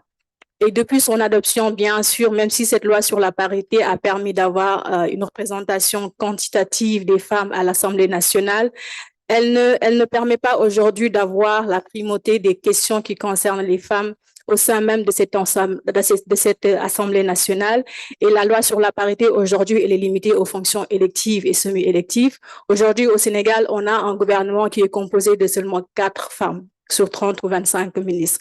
Et donc, cela montre qu'il y a cette stagnation, mais aussi cela montre que cette sous-représentation ne reflète pas, en tout cas, une certaine volonté affichée d'avoir ces femmes-là qui soient à ces postes de décision qui sont importants pour plus d'inclusion et surtout pour porter la voix des préoccupations des femmes pour qu'elles puissent jouer pleinement ce rôle. Merci. Juste un dernier élément, si vous le permettez. On a plus parlé des femmes et des filles. Et je crois que pour moi, pour arriver à avoir ces femmes-là qui puissent être des actrices de la CEDEAO, de l'intégration régionale que nous voulons avoir, il faut commencer à la base. Et la base, ce sont les jeunes filles. Les protéger des mariages précoces, des grossesses précoces, faire de telle sorte qu'elles puissent parvenir à un parcours éducatif qui aille jusqu'au bout. Aujourd'hui, en Afrique, le constat, c'est que on a plusieurs filles au niveau primaire, un peu moins au niveau secondaire et quasiment pas au niveau universitaire. Donc, commencer à la base pour faire de telle sorte qu'on ait au final des femmes qui soient capables de porter toutes ces préoccupations et qui soient capables d'aider. Merci beaucoup. Merci. Merci. Je partage parfaitement l'observation que vous avez faite. Je m'attendais à avoir un homme parmi nous ici et je me suis retrouvée avec trois charmantes dames. Je suis tout à fait d'accord avec vous. Je vais passer le micro au docteur Adjaï pour sa contribution ou ses questions. Docteur, vous avez le micro. Merci beaucoup, Madame la modératrice. Je vais parler en anglais. Thank you. This is a brilliant panel. I have 2 questions. The first is to Aleida. I noticed that you kept referring to the importance of frameworks, laws, and policies, and these are certainly important. But we know that having the policy or the law in place does not automatically translate into implementation. Case in point, Nigeria, I don't know if it's possible to further damage our reputation, but I'm sure you're aware that the Senate, rejected 7 gender laws in one sitting. And you may be following the story of Senator Natasha and all of the, tribulations that she's been through at the hands of male colleagues in the last few months. So my question to you is, beyond having those frameworks in place in the countries that you've cited that are good examples, what other factors or what other steps were instrumental in helping to get those to achieve the progress that they did in the ways that they did? My second question is, we are at multiple crossroads, right? We're approaching the anniversary of Women, Peace and Security. We're also in this opportune moment where we're reflecting on ECOWAS at 50 and what we want the next 50 years to look like. But we're doing these reflections in a very particular context. Globally, there's an attack on positive or progressive gender norms. And specifically, I want to make reference to the anti-gender movement.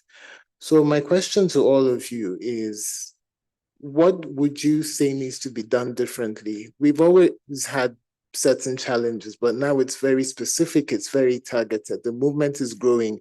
The same way we are preaching gender equality, some people are preaching the reversal. And there are institutions, religious bodies, etc., that are, fueling that movement and that sentiment. So what needs to be done differently in order to sustain the gains, but also to take us beyond? Thank you. Merci. Je vais passer le micro à Ifeanyi. Thank you so much. Thank you for the speakers. It was quite very good presentations. I think I'll first of all acknowledge that a lot has been achieved already in terms of normative frameworks, policies around women, peace and security.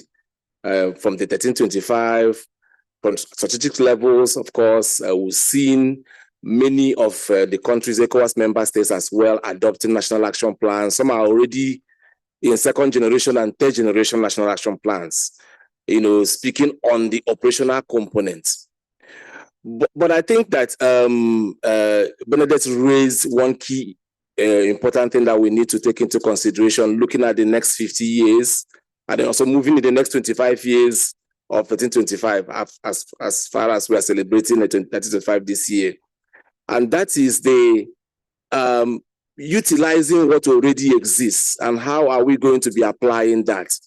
I know that the Continental Resource Framework exists, and ECOWAS has also adopted that Continental Resource Framework as well. And if you look at that framework, there are a lot of indicators that speak to what we are already discussing today. We've talked about participation, but again, we know that there's a gap, even as we are collecting data and documenting what level of participation are we talking about. Most of the time, when you search, you find that a lot of the data that you have on participation, stop at the much more national level, track 1.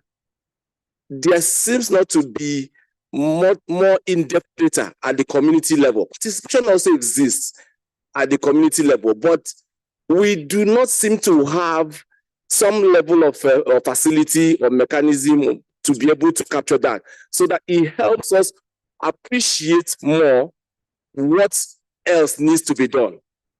And then again, most of the things I've heard, we find GBV, we talked about VAW, but if you look at prevention, where some of the challenges we face, the cultural norms, some of these underlying subtle issues that we always talk about, it doesn't materialize, it doesn't come out in the surface as per se, but it requires us to further interrogate what we need to do within the preventive space to ensure that other pillars are also working. And which is why I think that the CRF is very important. So in conclusion, I think that for us to move forward in terms of reflection, I'm posing that we need to also find a way to utilize, document the various pillars using the CRF, but more especially also looking at how do we translate that into a digital space that women can utilize, and it could also link all the various structures that are already being designed and formed at various levels in our region. Merci beaucoup. Oui, c'est Madame devant. Thank you very much, moderator. En prie, Excellence. And in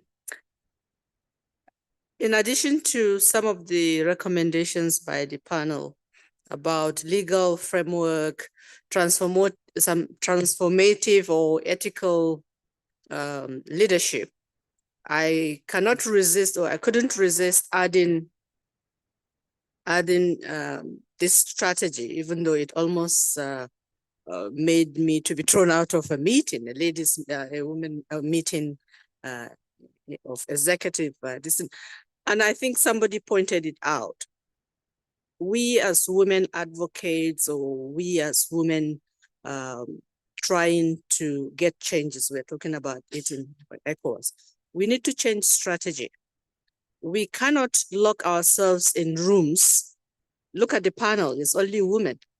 We need to take seriously the advances or the heroes. We need to really recruit or get men to be interested in women issues. Because look at boardrooms, look at even the policy space that you're talking about. We have been talking about women for a very long time. If you don't have a partner and you don't have somebody who is sitting at a decision-making, who can add value, who can take your issues forward, we can sit as women and lock ourselves in rooms. At least we have made progress. Women are not speaking as victims anymore.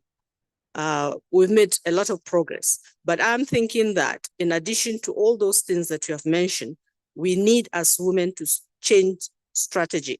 And that gave birth to, in the African Union, we had he for she, for instance, celebrating men who are interested in women issues, who are promoting women issues. I think that our advocacy should include, why I was almost thrown out of a meeting, I was asked to speak to CEOs, women leaders. And I made that suggestion. And one woman, in fact, I think the chair, told me that we finally fought to get space. Now you are saying this panel should have been, or this meeting should have been 50% men, 50% women. And they were very angry. But it is very, very easy to see the sense in having 50-50. This panel ought to have had either two ladies and 3 men, or even two. Because if we don't sell these issues, and have heroes who can fight for these issues, I tell you, I'm not an optimist. I mean, I don't want to be pessimist, but I tell you, we can continue to do that, and we need to change our strategy as women. Thank you. I'm here now. Max, c'est moi d'abord ou bien? C'est qui? C'est vous devant. Ok, d'accord. Merci. Merci beaucoup. Merci à toutes les panélistes. Je suis absolument d'accord avec Madame l'ambassadeur Adiza qui vient de prendre la parole. Vous savez, les questions de femmes, nous les femmes, nous donnons l'impression de nous répéter depuis très longtemps. Il y a des avancées certainement, mais nous devons sortir de la vision victimaire et réfléchir ensemble sur une transformation en profondeur. Vous avez parlé d'un leadership transformationnel, mais si les femmes accèdent au pouvoir, au poste de décision, si elles ne sont pas tout à fait à la base de véritables transformations, ça ne sert absolument à rien. On peut avoir la parité, le nombre de femmes, mais ces femmes, elles restent invisibles, y compris dans les institutions où elles sont élues. Et elles sont souvent élues par le fait des hommes. Pas par leur lutte à elles toutes seules. Les hommes ont tendance à récupérer les luttes des femmes pour se renforcer eux-mêmes. Et nous assistons de plus en plus, partout en Afrique, au développement de coalitions politiques, par exemple. Et les coalitions politiques n'arrangent absolument pas les femmes parce qu'elles ne sont pas à la tête des partis politiques en général. Et les coalitions politiques ne font que renforcer, si vous voulez, le leadership des hommes. Ça, c'est un premier fait. Deuxième élément, depuis que les femmes parlent d'accès aux instances de prise de décision, d'accès aux ressources, etc., mais elles oublient ce qui fait, ce que nous devons attendre, c'est-à-dire les questions liées à la modernisation des sociétés africaines, aux transformations des sociétés africaines et les luttes qu'on menait avant la dimension paritaire politique, on les a abandonnées pratiquement et ce sont ces luttes. Aujourd'hui, une société comme la société sénégalaise, on a beau avoir la parité, mais je n'ai jamais vu autant de conservatisme dans la société sénégalaise. On ne pose pas les véritables problèmes liés à la famille. On ne s'occupe plus des enfants. On met au monde des enfants, on ne s'en occupe pas. La question de l'épargne intérieure, le problème de la consommation, etc. Donc, tout ce qui doit rationaliser notre société et nous permettre d'avancer, on n'en parle pas, on se focalise uniquement sur l'accès aux instances de prise de décision, etc., etc. On ne peut pas faire la révolution si on ne touche pas à la société en tant que telle. Je termine, j'ai pas encore, je vais bientôt terminer. En tant que tel. Donc, on ne peut pas, à mon avis, un leadership exige aussi des responsabilités dans une société. Je termine en disant que quand on voit la situation en Afrique, là où les femmes ont accédé véritablement, Libéria, on a Ellen Sirleaf Johnson qui a été présidente. Au Rwanda, on a un nombre important de femmes dans les institutions. En Afrique du Sud, idem. Qu'est-ce qui s'est passé? Ce sont des pays qui sont sortis de guerres, de génocides, etc. Le problème, l'enjeu aujourd'hui pour les femmes africaines et particulièrement de notre sous-région, c'est d'avoir un leadership qui devient un leadership naturel, un leadership respecté aussi bien par les hommes que par les femmes, un leadership capable de prendre en charge la nécessité de changement et de transformation. On compte beaucoup sur les femmes, mais à condition qu'elles fassent une révolution mentale et qu'elles acceptent les sacrifices nécessaires à une transformation, un changement dans notre société et ne pas être là à répéter les mêmes choses depuis Mathusalem. Il faut qu'on arrête ça. Voilà. Merci beaucoup. Je vais accorder une parole ici. Madame, et puis monsieur en haut, vous avez, ou ici. Thank you very much. Pour revenir à la table ici. Thank you. Thank you, Madam, the chairperson. I just want us to address our minds to the issue. Excusez-moi, madame. Yes, Je crois que j'avais donné la parole plutôt ici. Oh, okay. Thank you. I thought you were pointing to me. I'm very sorry. All right. Yeah. Thank you. Merci beaucoup. Moi, c'est Awayad. Je vais juste Juste une minute. OK.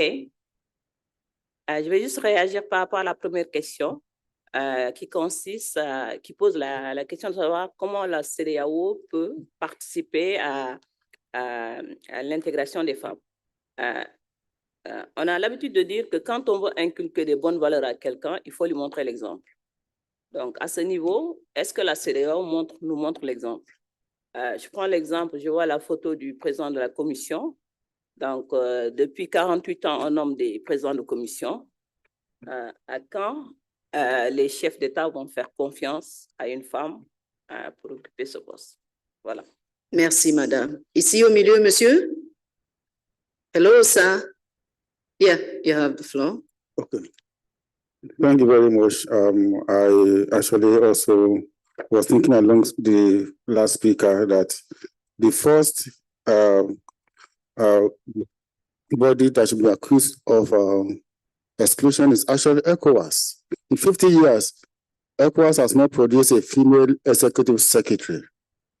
I also look at the ECOWAS parliament. Out of 115, only 21 are women. So that is 18%. And ECOWAS Act says 30%. So ECOWAS is even unable to meet its own standard, right? So we should move that the next executive of ECOWAS should be a woman, right? So secondly, there's been much emphasis on affirmative action. And I think we have to move beyond that to gender quota law, because affirmative action is more or less advisory. Well, gender quota is a little bit mandatory. I agree that this should be fought within the state, but ECOWAS should support. But there are so many groups advocating for gender quota. So ECOWAS should be a supporting force for gender quota law. It's much stronger than affirmative action. Thank you very much. Merci beaucoup. Je vais retourner à ma sœur ici, lui donner la parole et revenir à la table. Thank you. Je voudrais vérifier du côté des organisateurs, est-ce que nous avons encore quelques minutes pour donner la parole aux participants avant de revenir? 5 minutes, d'accord, merci. Madame, vous avez la parole. Thank you for the opportunity. I would like to speak from the perspective of gender-based research, in which I've been involved for a couple of years. And one of the issues that we often leave off the table, even though it is critically important, is the issue of cultural and ideological mindsets. If we talk about transformational leadership, it has to begin with a psychological transformation. In the Nigerian context, we've done research on the profiling, the psychological profiling of your average male leader. And one of the things that has come out is the profound fear that is attached to the notion of women empowerment. And it is because of an understanding of power and leadership as a zero-sum game, in which if I have power, then you don't. And if you are sharing power, then it has something profoundly to do with my identity as a man. Masculinity is often bound up in the notion of leadership, is bound up in the notion of being in charge and in control, a command and control style of leadership. And this is often what we are battling with and which we hardly addressed in terms of policy, legislation, or even institutions.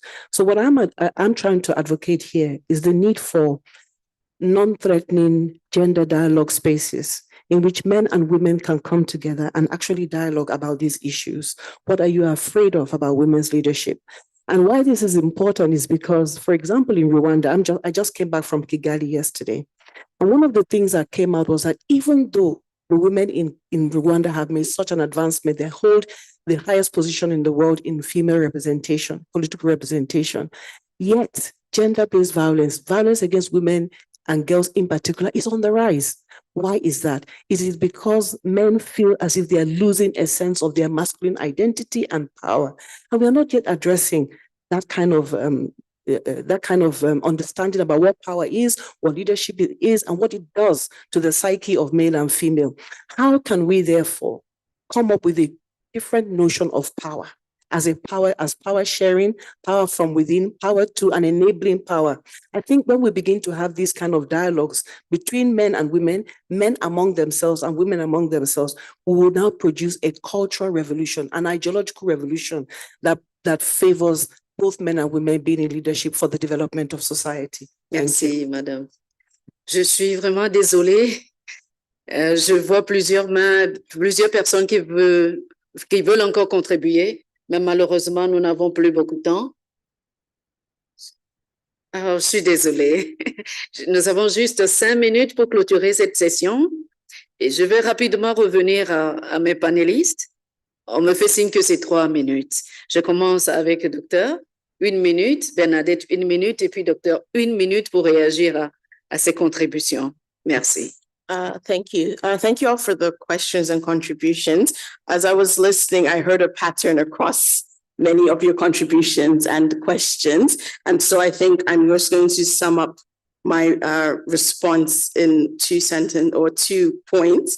But first, I want to acknowledge the fact that, yes, having the frameworks, having the quotas, having the numbers does not necessarily translate to things changing on the ground. I think it was my sister Miriam there, who mentioned that yes, Senegal has one of the highest representations in parliament when women are concerned, but that has not translated to some of what is happening on the ground in the context. And I think this came up again from several other contributions and questions. The question as well of men and women being in the same conversation is very key. So my own submission on all of this, and it goes back to what I spoke about transformational leadership, is what is transformational leadership? It is transcending beyond the idea of an individual being in that position, but being able to inspire change. And that change comes from what was brought up at the grassroots itself. What are we teaching our children? What are we teaching male children versus female children? What are we sharing across board in terms of how we also understand the structures that exist? If we are not addressing the ways in which the structures need to be transformed, then we're going to face the same issues over and over again. So the gap around men and women, I think, needs to come from the idea of addressing the structures that exist in place for us to be able to then start to address some of the issues we are facing. Merci beaucoup, Docteur. Madame French? Yes, thank you very much. And I want to thank all of you for your interventions. And I think I want to go back to Dr. Ajay's, question talking about, this pullback or pushback. So it's like we're making so much gain, but we're also kind of faced with some of the resistance. And I think that ties in with my sister's conversation on the issue of power. And so I will tell you, for example, in Sierra Leone, we have a safe motherhood bill that we have been advocating for the last 6 or 7 years, because they just felt we are promoting abortion. The men just feel, or religious leaders just feel, we're trying to promote abortion. So that brings me to the fact that, it's not a them versus us situation. It's not about male and as against female. I think there's issue that we have to imbibe a culture of collaboration, of cooperation. And again, I agree with you, Doctor, when you talk about going back to the roots, catching them young. We have to kind of cultivate initiatives that address the fundamental issues of negative masculinities. I think if we do that, we will find a way. Thank you, Madam French. Doctor, you have the floor. Thank you. For 1 minute. Thank you for your questions. A minute is tight, as you all know, so I'll just address 2 points as well. So I think we need to do better in terms of bringing men to the table. I think there's an issue in terms of how the feminist movement developed over the years. I think at the beginning it made sense, the emphasis on women, creating spaces for women, but we need to move forward in terms of that. And I think, every time I have a chance to tell men, I remind them that the global life expectancy for men is 10 years less than women. So patriarchy is not good for you. You're dying and we are staying. So you need to get your act together. I never, ever miss a chance of reminding men of that. So you're not doing us a favor. I don't believe in women's issues. I believe in societal issues. It's not good for you. So join us. And another thing I will say, I really value the point about girls, and I think it's very important that we consider, of course, because they're much more vulnerable. We all recognize the recent issue in Gambia. We're trying to reverse the ban on FGM and the impact that has on our girls. And similarly, just the context of the post-pandemic recovery and recognizing that those pandemic restrictions played a significant role in reversing a lot of the gains we had around child marriage, around FGM. So a lot of work to be done, and we must not forget our girls. Thank you. Merci. Merci à vous. Mesdames et messieurs, vous convenez avec moi que les discussions ont été très riches. Les interventions également nous ont permis de mettre en lumière non seulement les défis qui persistent dans la région ouest africaine, mais aussi nous avons eu l'opportunité de proposer des leviers concrets pour renforcer la participation des femmes et des filles à tous les niveaux, que ce soit au niveau politique, que ce soit au niveau économique, que ce soit au niveau social.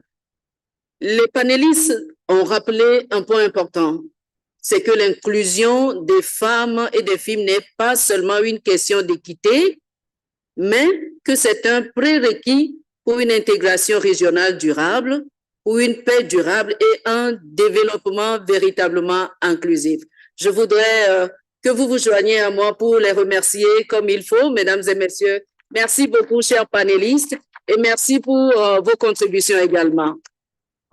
Merci beaucoup à notre modératrice et à nos différentes intervenantes pour ces échanges riches et inspirants. Merci beaucoup. Je vous prie de venir devant pour la photo de groupe, s'il vous plaît.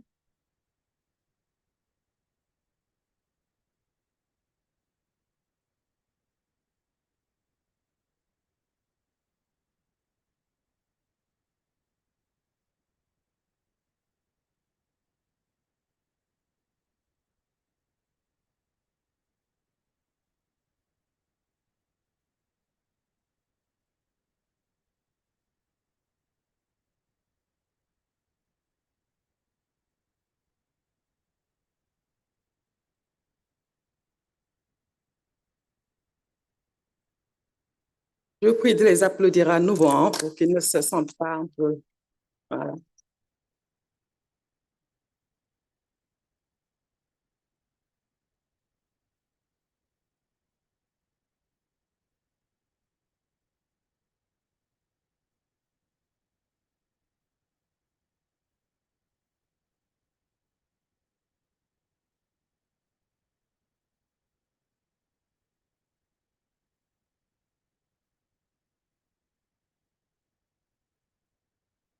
Merci beaucoup, merci. Voilà. Alors, nous allons à présent prendre une pause déjeuner au même endroit qu'hier. Alors, nous reprendrons nos travaux à 2h30, 14h30 précise. Merci beaucoup et très bon appétit à tous et à toutes.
You have already spent 5 minutes from your lunchtime.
the future of ECOWAS partnerships and relations with international alliances and groups. Distinguished participants, this new section we are going into is devoted to the future of ECOWAS partnerships and relations with international alliances and groups. In a multipolar world, West Africa must craft strategic partnerships that serve the interests of its people. This dialogue will examine how ECOWAS can navigate global power shifts, pursue purposeful multilateralism, and embed African priorities in international cooperation. It's my honor and privilege to invite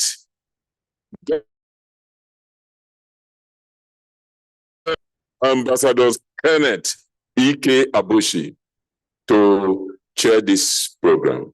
Please, can you put your hands together for him? We have 4 panelists for this section. First is Dr. Chikona Sise from University de Félix Urban in Abidjan. Can you put your hands together for him?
of neo-colonial legacies as a challenge.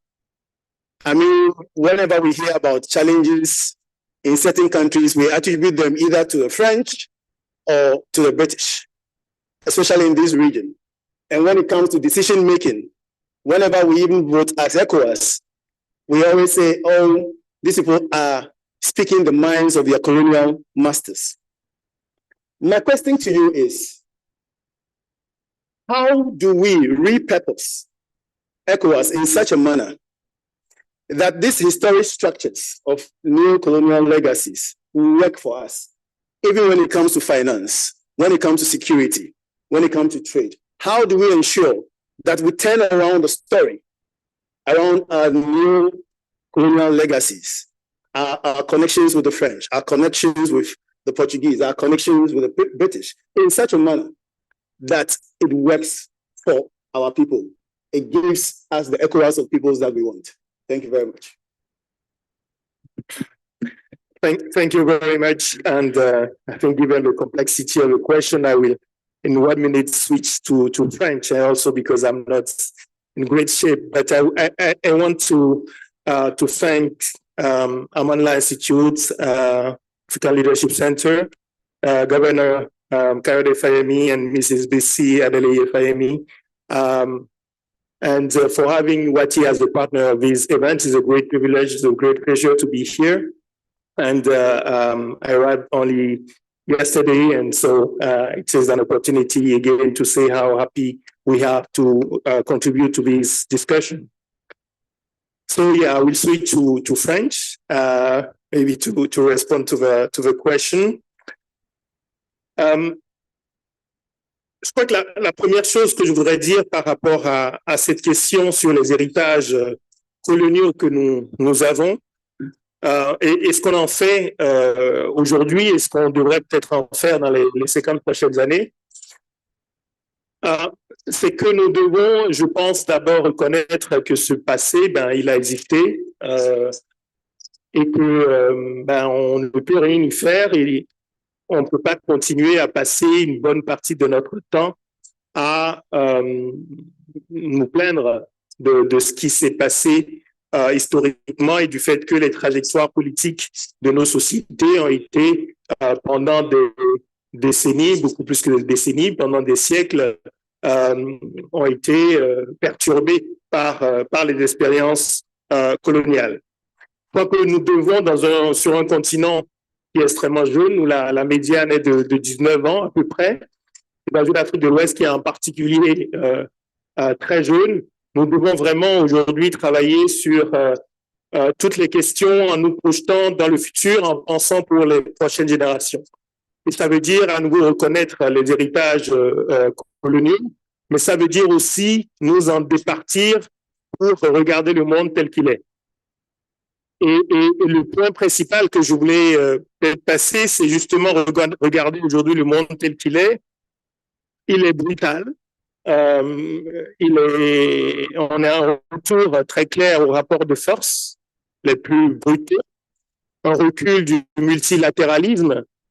On dit souvent, et on a raison de le dire, que les organisations multilatérales ont été construites sur la base notamment de ceux qui ont gagné la Deuxième Guerre mondiale et en particulier de l'Occident pour simplifier, mais au moins avec un système multilatéral, il y a un certain nombre de règles qui permettent quand même aux plus faibles aussi d'exister et d'être un peu protégés par l'existence de règles universelles, de règles communes.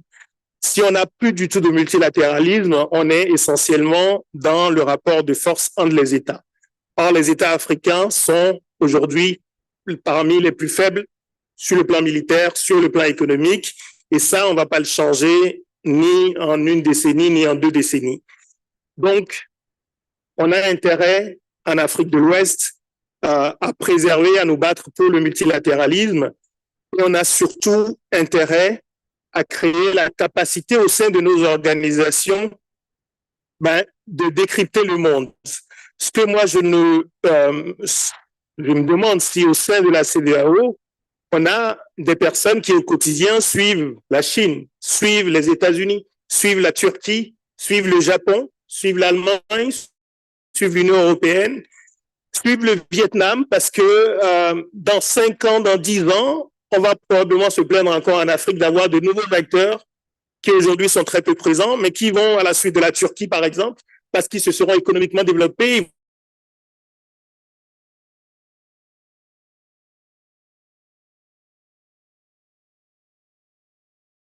Comprendre ce qui se passe sur le continent. Je crois qu'en Afrique de l'Ouest, on doit avoir la même réflexion stratégique. Et pour moi, la CEDEAO doit être l'organisation qui se dote d'une véritable capacité pour avoir une politique à l'égard de la Chine, une politique à l'égard de toutes les grandes puissances, une politique à l'égard des communautés voisines africaines, en Afrique du Nord. Si la CEDEAO ne comprend pas l'Afrique du Nord, comment pensons-nous pouvoir régler les problèmes dans la partie sahélienne si on ne tient pas compte de ce qui se passe en Afrique du Nord?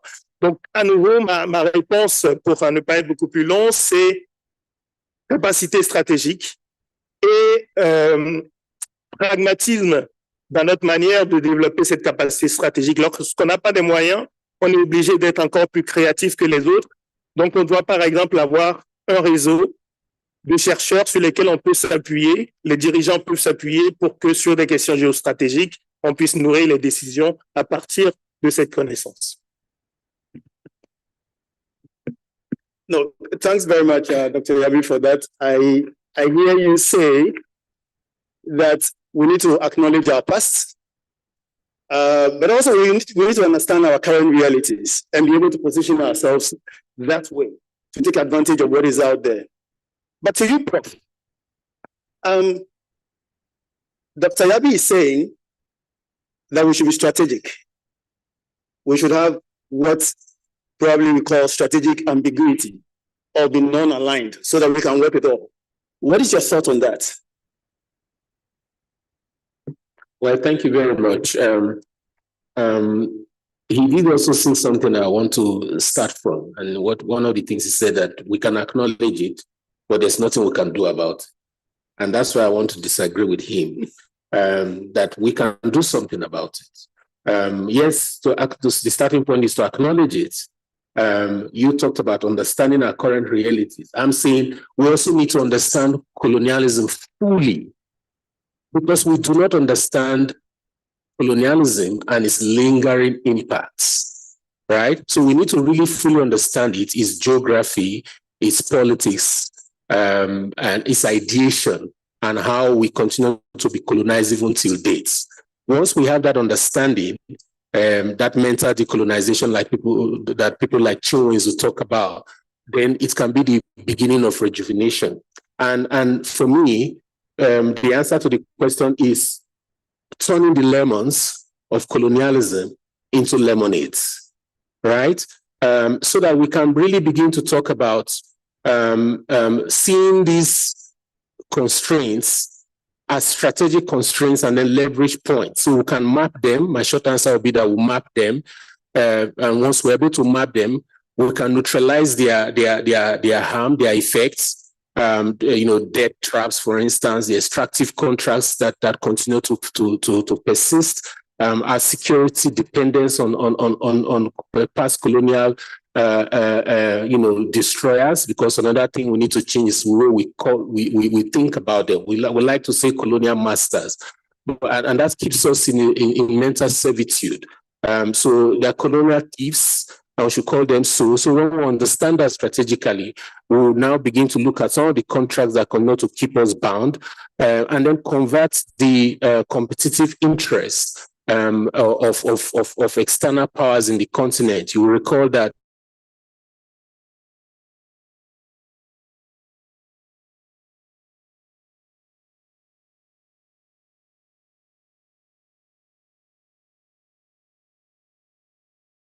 powers that are competing, in the continent right now. So it's like the code.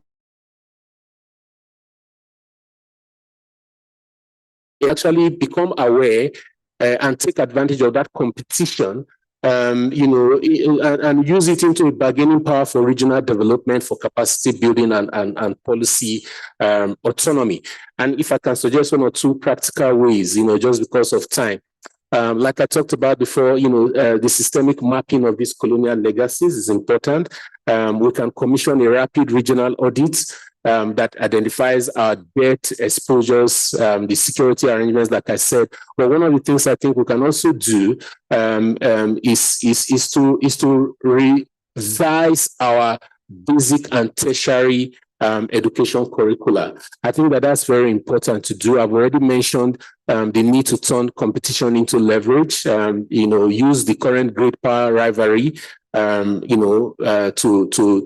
negotiate better terms in terms of local content, transfer of tech, concessional finance guarantees for our sovereignty. Those kinds of things are things that we can do. And even in terms of security, autonomy, and transparency, we need to formalize transparency protocols for all security partnerships that we have. And in the process also, we invest in our own regional capacities while doing that. So we'll talk about our standby forces and then the fusion of intelligence centers and intelligence sharing. And the last point I probably want to mention is epistemic reorientation. Right? We need to promote indigenous research hubs and curricula, like I mentioned. But one of the things I want to really say is for us to begin to fund not just area studies, the study of other regions. Like now we have at the University of Pretoria, we have the African Center for the Study of the United States, which we are helping to replicate. We formed one at the University of Nairobi. We've also formed one at Makerere University, where I came from a few days ago, and also here at the University of Ibadan in Nigeria. We need to have more of those kind of study centers. Unfortunately, the pioneer of that idea is seated in the audience, Professor Tawana Kupe. But we must also study ourselves. We seem to think that there's something wrong in studying Africa or West Africa. What stops us from having a center that studies West Africa so that we can go into our pre-colonial history, understand our politics, understand gender relations, for example? How did this happen? How were they affected? How was ECOWAS. ECOWAS has always been in existence one way or the other. Like I said, if you look at pre-colonial kingdoms, confederacies, and federations that existed, these were unions of states that were enacting integration, enacting economic participation and political coordination. So we need to be able to study these things so that when we study them better, we'll be in a better position to position ourselves for the future. Thank you so much, Prof, for those insights. Please, now I hear Dr. Yabi say, let's acknowledge our past, know what we did right, look at our lived realities, and begin to reposition ourselves when it comes to partnership. And Prof, you mentioned the idea of indigenous research. And I'm thinking when it comes to partnership, perhaps maybe one of the things we also need to study as part of that is the mindset with which we have approached partnerships, where we have said, look, what money do you have?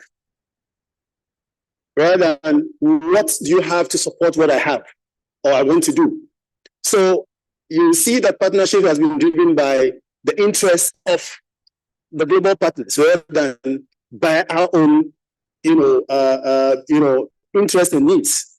And so the question that I pose to you, Ms. Nyoni, is that with that kind of approach that we've used in the past, which has not obviously worked for us, my question is, what should be the principles then that undergird our future engagement with these international partners? We've done 50 years of this. We've gone to them begging. It's not on our agenda. Now, trying to redefine and have an ECOWAS that works for our people, what should we look at in terms of some of the principles that should guide our leaders when it comes to future partnerships?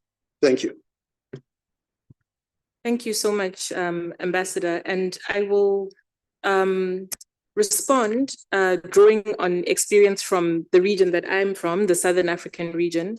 And I think also just start by adding a few points to what my fellow panelists have said with regard to colonial legacies, because I think it's critical, even as we think about how the previous interaction with partners at a global level has been framed or has developed. So I agree completely with Gilles and Professor Isike on the issue of acknowledgement.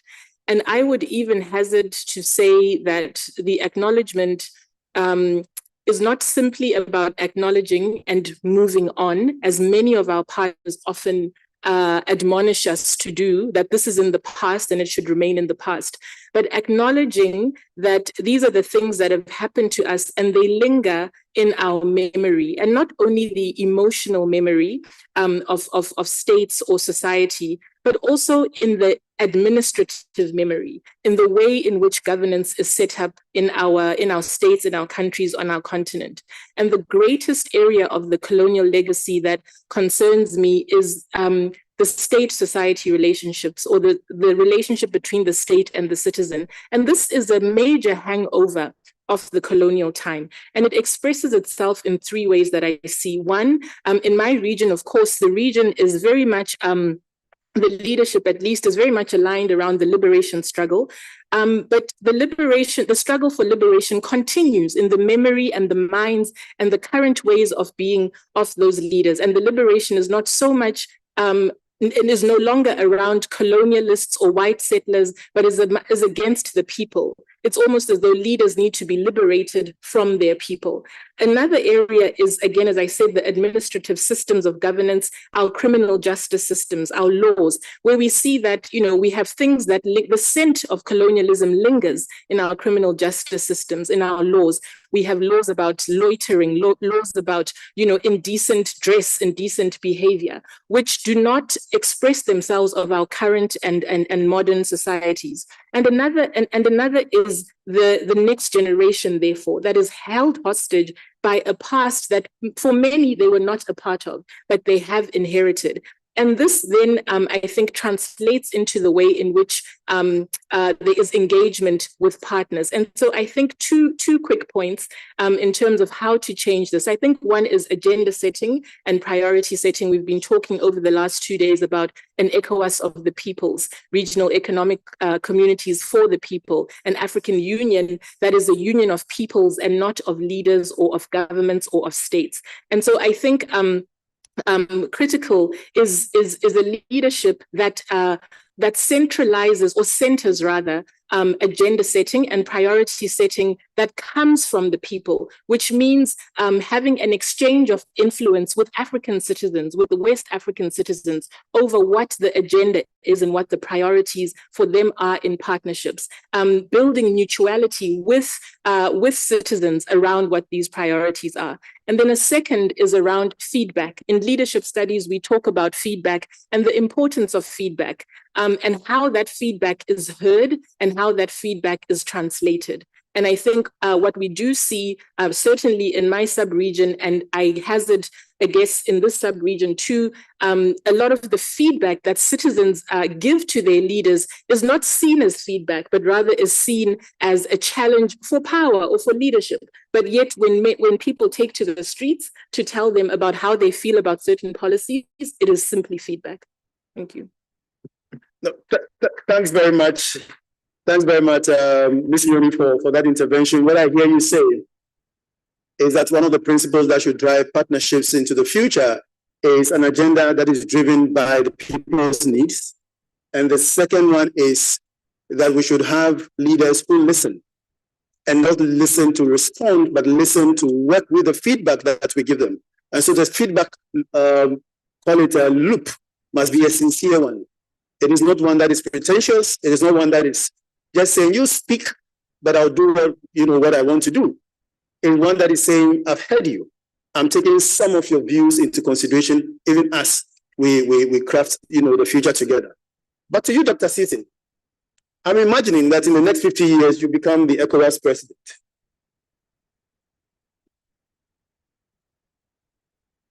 Okay. Now, if you do become the ECOWAS president, what are some of the key principles that you would guide your partnership with international alliances and our global partners? What are some of the key principles that will undergird that engagement if you become the ECOWAS president? Thank you. Moi, d'abord, Je salue tout le monde. Alors, moi, ce que je ferai déjà, c'est de faire des cours d'histoire à nos chefs d'État de la CEDEAO déjà, pour qu'ils comprennent comment cet espace a évolué depuis la période précoloniale. Je pense qu'hier, mes aînés, professeur Abla Batili et prof Pendambo, ont beaucoup insisté sur l'histoire de cette région. Mon ami de l'Afrique du Sud a parlé de la CEDEAO avant la CEDEAO. Mais ça prouve nettement que cette forme d'intégration régionale a existé depuis très longtemps, avant l'avènement des États indépendants. Donc, le président de la commission de la CEDEAO, c'est d'abord donner le pouvoir, d'abord faire des cours d'histoire aux chefs d'État, ensuite donner le pouvoir aux universités, aux intellectuels, aux chercheurs, pour définir un agenda clair et précis de la façon dont l'Afrique doit pouvoir être présente au monde, notamment l'Afrique de l'Ouest francophone, dans l'Afrique de l'Ouest, j'allais dire. Deuxième élément, j'entends bien ce que le collègue a dit de l'Afrique du Sud. L'inventaire sur la CEDEAO, sur l'Afrique de l'Ouest, a été largement fait. Au-delà de la région, vous avez des travaux, notamment ceux de Bouya Benga, qui parle de l'Afrique en kimono, pour nous inciter à aller voir le modèle japonais. Il y avait Kamuji Kamana de la RDC qui écrit un livre au point vraiment provocateur, l'Afrique va-t-elle mourir? Vous avez Axel Kabou, est-ce que l'Afrique a besoin d'un pensement sectoriel? Oui, sur le diagnostic, on est d'accord qu'il y a un problème. Dès lors qu'on a appelé l'initiative historique au contact de l'Europe, c'est clair que nous sommes tombés dans une phase d'hibernation, natation, ce qu'il faut dire aussi. Il y a la fameuse théorie de l'historien portugais Victorino Magalhães Godinho, qui parle de la victoire de la caravane sur la caravane. C'est-à-dire, dans son explication, il pense que dès lors que les Portugais débarquent sur la côte ouest africaine, ça signe la fin du commerce intra-africain et l'avènement du commerce européen. Mais ce n'est pas toujours vrai. Parce que même les contacts des Portugais, des Français, des autres, les Africains ont toujours continué à avoir un commerce très intéressant dans cette région, notamment le commerce à longue distance, qui a été décrit par beaucoup d'historiens. Mais ce qui manque au débat actuel, je vois sur le mur en face de moi, je vois des cases qui sautent déjà au mur. Je vois que là, il y avait le Burkina Faso, là, il y avait la Mauritanie, le Mali et le Niger à côté. Donc, ce sont 4 chaînons manquants, justement, à l'accomplissement de la tâche d'intégration africaine. Parce que cette région dont on parle, et en tant que plan de la CEDEAO, c'est ce que je ferai, c'est tenter d'abord de recréer cette dynamique unitaire à 15 États, ce qui me paraît essentiel. Dès lors qu'un État sort de l'appareil, il y a un aspect du commerce africain qui perd en valeur. Et deuxième élément, c'est remettre le pouvoir aux commerçants, aux entrepreneurs. Il a parlé des grands empires, l'empire du Mali, du Ghana, du Songhai, les États sur la côte du Golfe de Guinée, aussi bien au Nigeria ici, et Bénin et Togo. Mais ce qu'on ne dit pas assez souvent, c'est que les grands empires, les royaumes africains, ont été créés surtout pour sécuriser les routes commerciales. Ça, on ne dit pas assez. C'est pour rendre sécures les routes commerciales qu'on a créé les grands empires, les grands royaumes. Si je me projette maintenant au XXIe siècle, c'est de considérer que les États modernes ont le devoir de créer les conditions de circulation de commerçants et d'entrepreneurs et les laisser commercer. Cela donne quoi? Un commerce intra-africain dynamique. On n'a plus besoin de mettre venir d'ailleurs pour nous indiquer la voie à suivre. Donc, je reviens le commerce intra-africain en donnant les clés de l'économie aux commerçants, aux entrepreneurs, comme on est dans ces pays, à l'État d'Angoté, au Sénégal, avec les sceaux, en Côte d'Ivoire, avec les bijoux et autres, on remet les clés aux commerçants, aux entrepreneurs, aux industriels, l'État se chargeant de sécuriser les routes commerciales.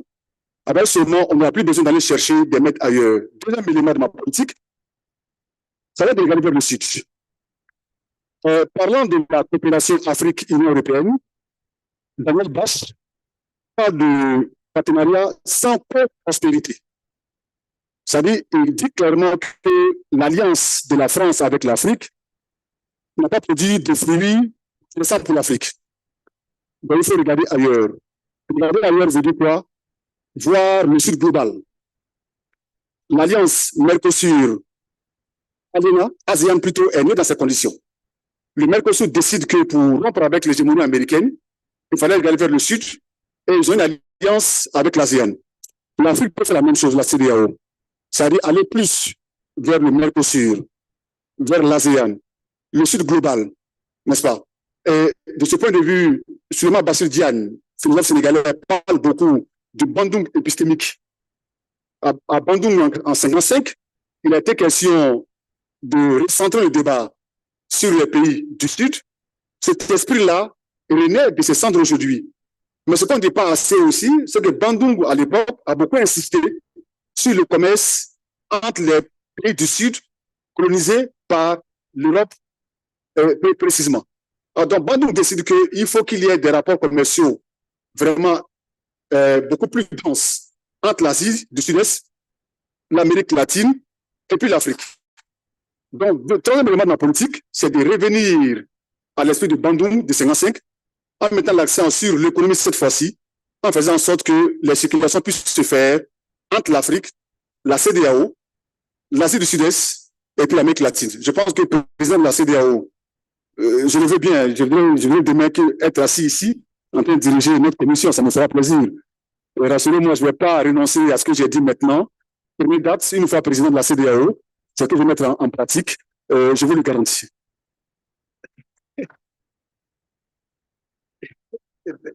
Thank you very, very much, Mr. President. No, in your discussion, you mentioned that if you were the president of ECOWAS, you would emphasize intra-African trade. You would want us to look inward first for solutions to our challenges. You will be driven by that kind of principle. The question is, in the global world right now, are we able to operate like that without the intervention of our partners out there? It is one of the key questions we need to answer as we are having this discussion. But then, Dr. Yabi, my question then to you is, we have engaged in partnerships for 50 years, from being, colonial territories to being partners. Have we really been partners? Have we been partners with equal voice at the table? And if your answer to that is no, why has this been so? But if your answer to that is yes, why hasn't it worked for us? And so I'm going to pose the same question that I posed to, Dr. Sise to you.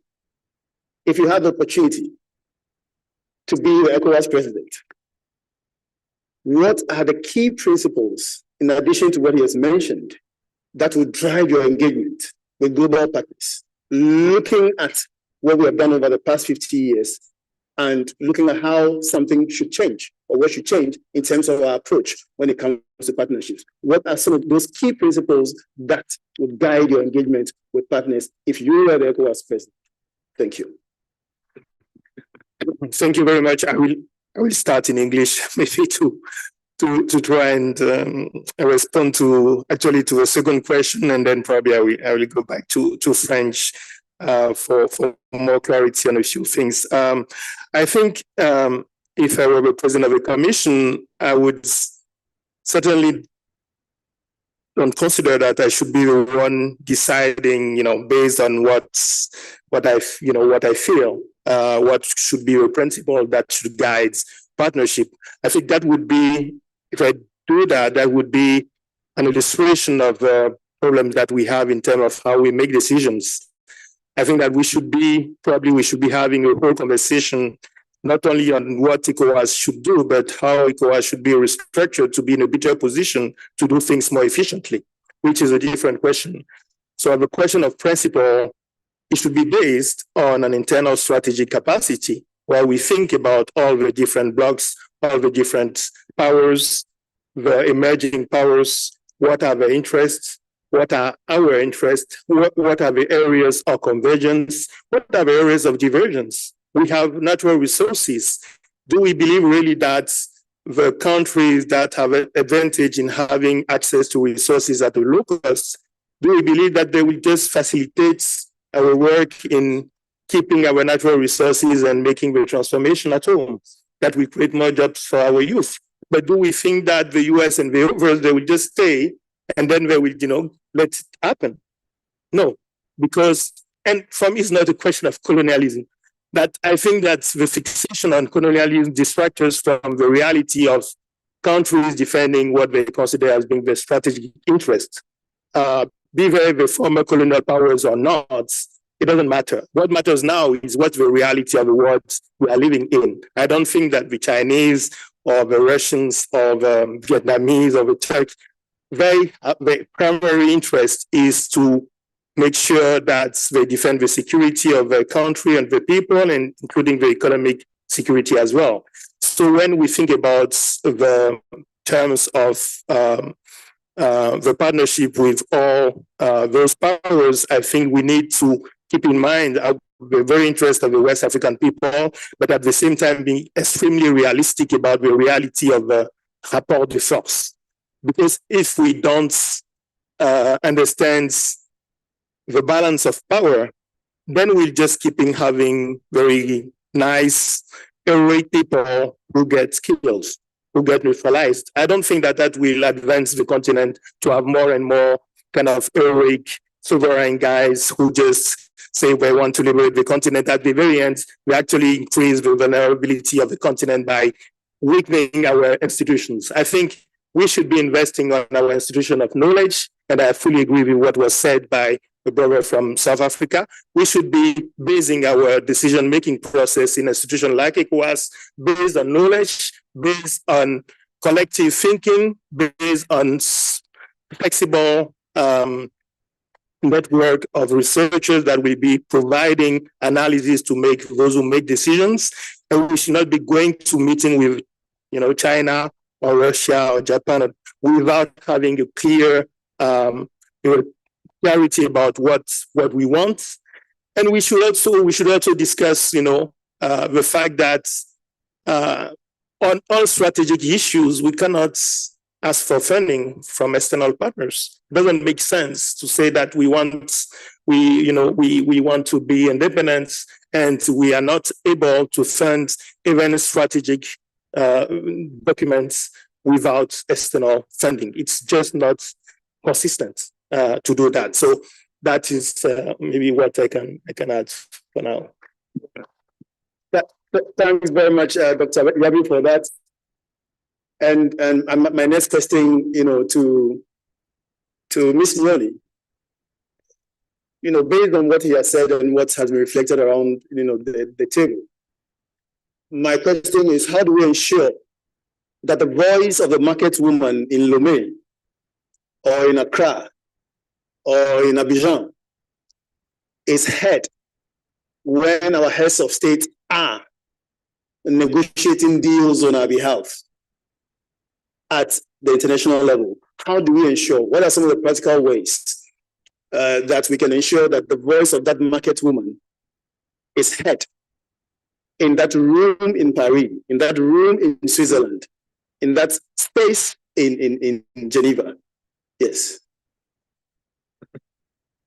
Thank you. I think to begin with, the process of, it goes back again to the issue of agenda setting and priority setting, because I imagine that those who are in the rooms in Paris, in Brussels, in New York are not simply the deals, the negotiations that they're putting on the table have not come from this room to begin with, or the ECOWAS Parliament, or the Pan-African Parliament.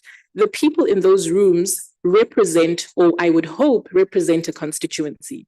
And those constituencies, we would also hope, have communicated their needs, or those people are also coming from constituencies and from communities where the needs are lived out on a daily basis. I think I heard in the previous session and other sessions over these 2 days about the gap and the growing gap between those of us who sit in these rooms and those who are if we want to call them at the grassroots level, ordinary people, the ordinary market women, as you have said, the growing gap between their needs, their realities, and those who wield power and can continue to use that power and express it to further whatever they believe is correct. I think we have numerous examples across the continent of situations where ordinary people are forced to relinquish or to give up their ways of living that are connected to their livelihoods, that are connected to their own sense of security, to live well and to live long because of the monetary or profit-making requirements or needs of those who have more power than they do. And so I think that without taking that into consideration and without understanding that the decisions that are made at these tables have long-term consequences on the people on the communities, on the market woman. If she's not asked, how do you know? Good question. Good question. Thanks so much for that. If you don't ask the market woman, how do you articulate her views in an international negotiation and claim that it's coming from them? That's a good question that we all need to answer before we go. Prof, before I move to the audience, in what Ms. Muni said is the issue of the lack of accountability. Somebody goes to negotiate deals, purportedly for you, and yet your voice was not heard in there, and yet you cannot even hold that person accountable. How do we ensure that our leaders are held accountable when it comes to partnerships that they negotiate for us and on behalf of us? How do we ensure that our voices are heard? We hold them accountable to deals that do not speak to our needs when it comes to our own agenda. Prof. All right, thank you very much. Before I answer the question, I just wanted to say one important thing about the principles, and it is that the principle of partnerships as partnerships. What do I mean by that? We need to understand when we say we're going to a partnership that we ourselves should understand the word or the meaning of partnership. You can't say you want to be a partner with someone, but you are depending on that person 100% to provide funding, for example, for that partnership. That kind of mentality where we go and beg for money because we think that we are poor makes us junior partners from the very beginning, right? So when we go, we should be able to say we have 1, 2, 3, 4. You are bringing 6, 7, 8, 9. The partnership doesn't have to be equal, but it should be a partnership. So that is very important for us to have. So we change the mindset, and it's what I call the colonial partnership doctrine. We need to develop a colonial partnership doctrine around this thing, starting with understanding what partnership means. And it also be linked to self and awareness of our self-esteem. If you want respect, you must respect yourself. By going to your partners and saying, we have this, what can we get from you in terms of that? And from the very beginning, so we need to sort that out. There are other principles we can talk about, regional agency and autonomy, for example, right? We can talk about transparency and accountability, as well as alignment with everything we do at the sub-regional level with the continental frameworks that already exist, so that there is coordination, proper coordination. But to your question, really, I refer to it as voicelessness, the problem of voicelessness, right? And my simple first answer, before we come to the regional level, is to first of all start at the national level, right? We need to rethink and repurpose our state systems. We need to repurpose them because these state systems that we inherited were never developmental from the very beginning. They were not created to be development platforms. States were created by the colonialists as exploitation platforms. And necessarily, they produce a corrupt governance. Because for you to be able to exploit, you have to be corrupt, all right? So you have to loot, you have to steal, and then you repatriate that loot to your home country, you the colonizer. And that's what informs why our politicians in Africa, you said we should be controversial, so don't blame me. Our politicians, the mentality of looting and repatriating the loot to Europe and America comes from there. All right, that was the original intention. So when we took those states over at independence, one thing we failed to do is to ask ourselves, do we want to continue in that essence, in that purpose of states that we inherited? If the answer is no, then we'll now talk about social contracts that will lead to accountable leadership. Once you have leadership at the state level that is accountable, that is responsible, then it becomes easy to translate it to the regional level, right? Because Ambassador Mustafa said in the morning that a regional organization is as good as its members, right? If the members are weak, if they are corrupt, unaccountable, not serious, then it will translate to that level as well. So those are some of the things I would say that are important for us to do. And then maybe we can also talk about in specific things at the regional level. We can talk about regional civic councils, right? We need to have representatives of grassroots women, youth networks, traders associations, labor unions, even students. All of them need to be part of a platform. And we cannot have other public or popular forums like Regional Economic Forum, West Africa Regional Economic Forum, right? Social and cultural forums where different peoples, different groups in societies meet on their own, deliberate, and then these forums should become part of the structures of ECOWAS, and then ECOWAS takes from them and embed them into eventual policies. Maybe I'll stop here and then hear from the crowd. No, thanks very much, Prof, and thanks to my panelists. Now let's do this. I've heard the principle of, people-driven interests. I've heard the issue of participation, literally, when we talk about voicelessness. Don't make decisions about me without me. But I want to then open the discussion to the audience. In one word, without explaining, one principle that you think should guide our engagement with partners. And I'd like to take it from three people, one from this side, one here, and one from this side. And I'll come back with the second question. On this side, yes, madam, one word. And I mean one word of phrase when it comes to principles. One word. One word will be very difficult. because the subject is so important. Thank you. Yeah. Comme vous avez demandé tout à fait au début. Prof, you can do it in 1 minute.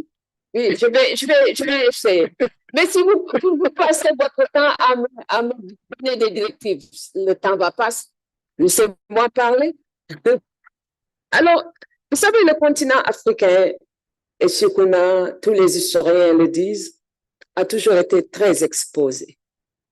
Et c'est la position géographique du continent qui l'a fait.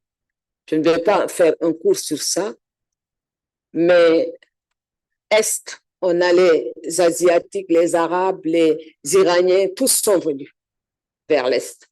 L'Atlantique, c'est la traite négrière. Le Sahara n'a jamais été, disons, une barrière, ce qui fait que notre continent a toujours été convoité et continue à être convoité. Et de ce point de vue, je pense qu'une de nos grandes difficultés aujourd'hui, c'est que notre diplomatie est extrêmement faible. L'Afrique n'est pas protégée. L'Afrique ne se défend pas. Le citoyen africain n'est pas protégé. Le citoyen africain n'est pas défendu. Et nous devons repenser notre diplomatie et ça doit être un des objectifs principaux de la CEDEAO. Comment faire de telle sorte que notre diplomatie soit forte et défende les intérêts de notre région. Nous n'avons pas besoin d'avoir 36 chefs d'État toujours dans les sommets par-ci, par-là, mais nous devons avoir une organisation capable de défendre notre continent et défendre notre sous-région dans le cadre du multilatéralisme, Gilles, dans le cadre justement de l'unité. Mais si l'Union africaine est faible, la CEDEAO est faible, le citoyen africain n'est jamais protégé. Et ça, je crois que là, on a deux définitions du multilatéralisme. Il faudra que la CEDEAO s'organise très rapidement pour pouvoir jouer les véritables jeux et défendre à la fois le citoyen, notre sous-région et le continent. Thank you very much, Prof, for making my one phrase to 2 minutes. But that is a very good contribution. Thanks so much for that. Yes, Prof. Then I'll come to you. Thank you very much. I'll make sure I give everybody the opportunity. I'll not exceed 1 minute. First of all, we have to understand that. I'm sorry, I had pointed to Prof behind you. I'll come to you, sir. I'll surely give you the opportunity. Sorry. Thank you very much, Chair. My one word is autonomy. And autonomy comes with difficult challenges. I do not think as a continent, as a whole, we have really embarked on a journey for that autonomy as seriously as we once did when previous leaders achieved a consensus around the subject of independence. For instance, one of our distinguished panelists hit on something that is very disturbing to me. We are the ones who are perpetuating the architecture of both slavery and colonization without input from any former masters. We have boys' quarters. The intelligentsia built houses with boys' quarters, which is reminiscent of how no matter how old you are a 75-year-old man, you are a boy. We refer to our languages as vernacular, intimidated into accepting that in their meaning, these are the languages of slaves. We subordinate in the judiciary our own laws and norms to the so-called common law of some country or some other conquistador. India right now is beginning to systematically review her laws. Let me just take only one example, the issue of innocence of the law or ignorance of the law, not serving as an excuse. From my study of African societies, it is to our people. It makes sense. It is empathic. In the Judeo-Christian tradition, there was a young man who was being killed and he appealed to his father to forgive those who were killing him, his traducers, because according to him, they did not know what they were doing. In my town, that jurisprudential principle is upheld till today. Even if we say that ignorance of the law is no excuse, for example, we should also place it there that in Africa, in Ubuntu, demonstrable ignorance absolves. Unless and until we win ourselves, the baby that we grow must feel the pains of winning itself from free breast milk. Thank you very much, Prof. A lot has been said, very loaded. It's just taking me back to the classroom, and I'm asking myself, wow. I'll come back to you, Prof, in a very private capacity to learn more from you. But thanks very much for that intervention. I want to come to this side of the house. I'll make sure everybody has an opportunity. in order that everybody is able to speak, I would appeal that we keep our comments short and crisp so that everybody can have a say. If that's an agreement between us. Otherwise, once you go beyond a minute, I'll exercise my rights. Yes, Mr. Wan, I saw your hand up, sir. Yeah, no, thank you so much, and I will be brief. I heard a lot about respect, building partnerships that are respectful of Africa's interest, Africa's dignity. And I tell you, a point was made yesterday by Shambas at the dinner. A point was made yesterday at the dinner by Shambas when he said that as Africans, including our countries, we need to respect our institutions. And he was referring to what happened to him while transiting through Lomé, and he was holding his ECOWAS diplomatic laissez-passer. And he made the point that if he had a UN laissez-passer, he would have probably gone through. And I know, because I held the UN laissez-passer for very long, it opens doors. Now, taking our institutions seriously, and that applies to ECOWAS and applies to AU, in the context of the partnership means what, in my view? It means our head of states have to attend the summits of their organizations.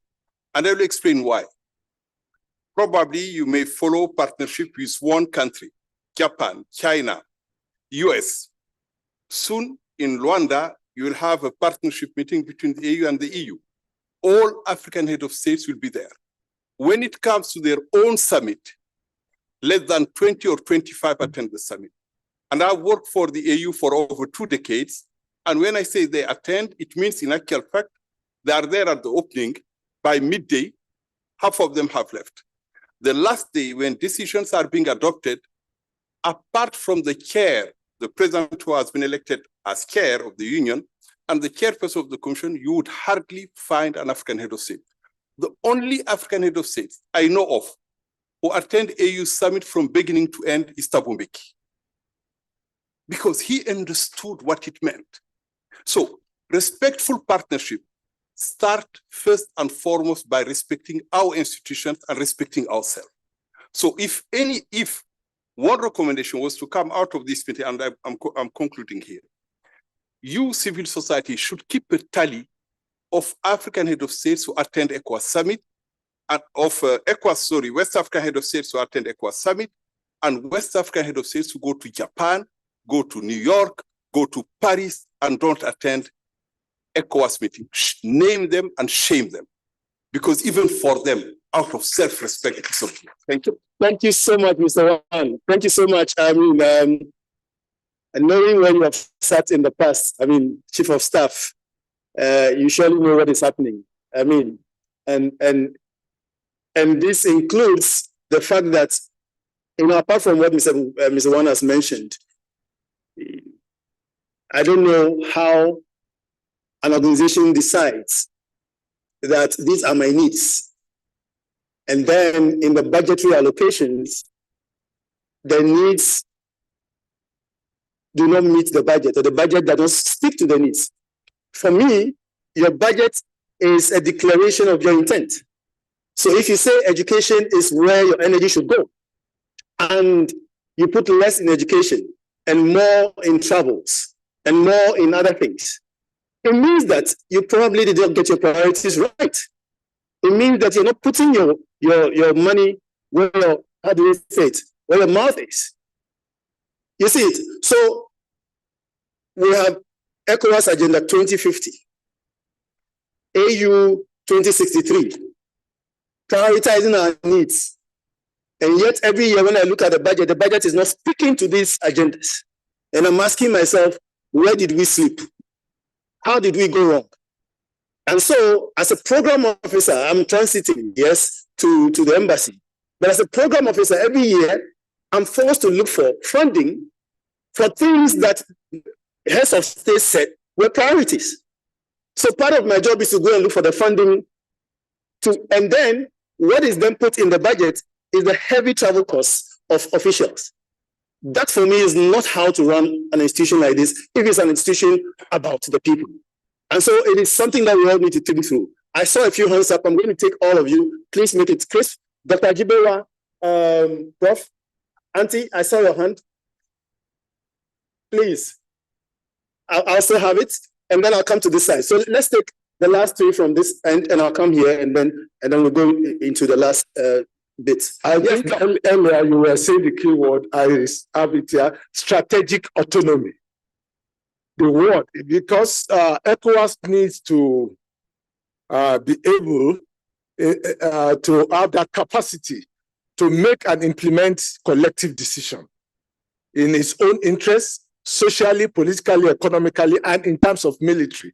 One, I can say the own priority, what are they prioritizing, either development, trade, in terms of their relationship, then they should also be able to mobilize internal resources itself.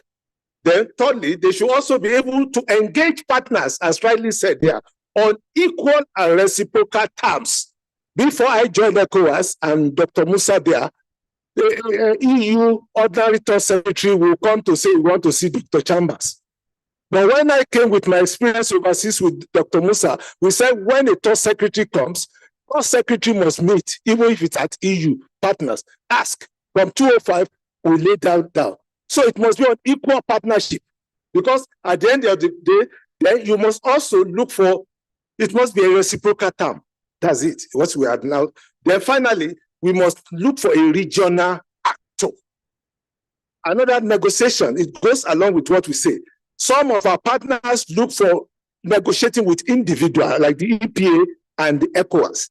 And meanwhile, I don't want to go into the epistemology. Nigeria did not sign under Shegwa Adagu, and people still accuse some of us, but we knew the reason. I said, how will I be with this Oyibo for years? And we are bringing the EPA partnership. Some signed. They realized Nigeria didn't sign. You were there. They went to other countries. So you must look at them on equal partnership. Thank you very much. Yes, Prof. Thank you. Merci beaucoup.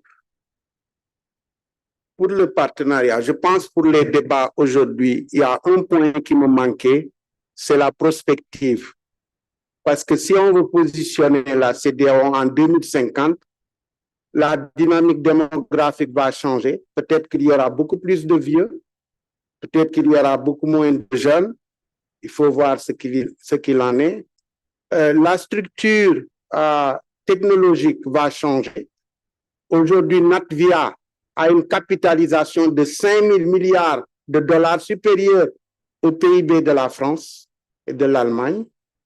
Peut-être aussi qu'il n'y aura plus de CEDEAO parce que l'intégration africaine sera très avancée, à telle enseigne qu'on va parler de l'Afrique d'une seule voix.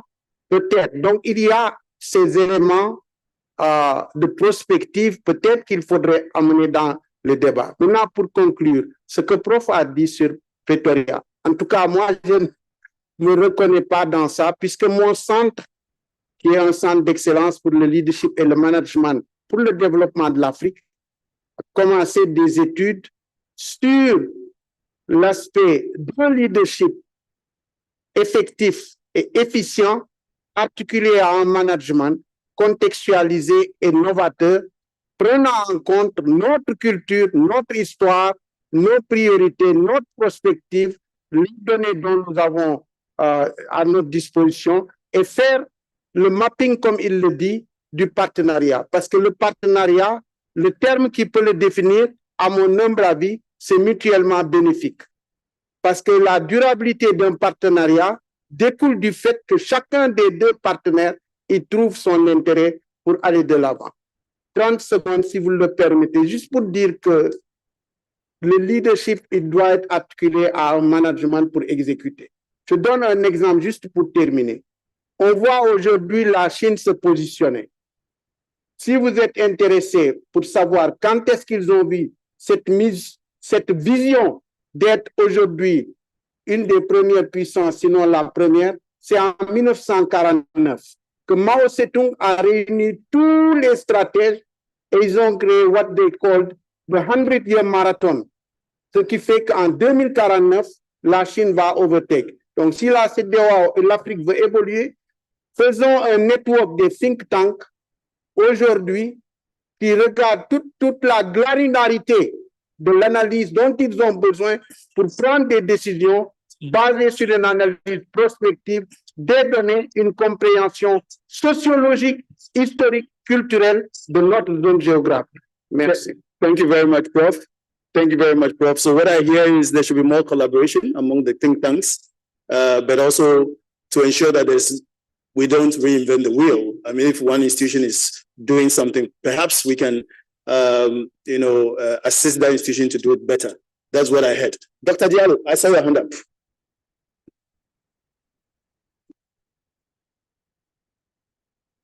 The perspectives, okay. Thank you very much. Yes, Doctor, I saw your hand up. Yes. Can you capture it very short for me? You put in me. I'll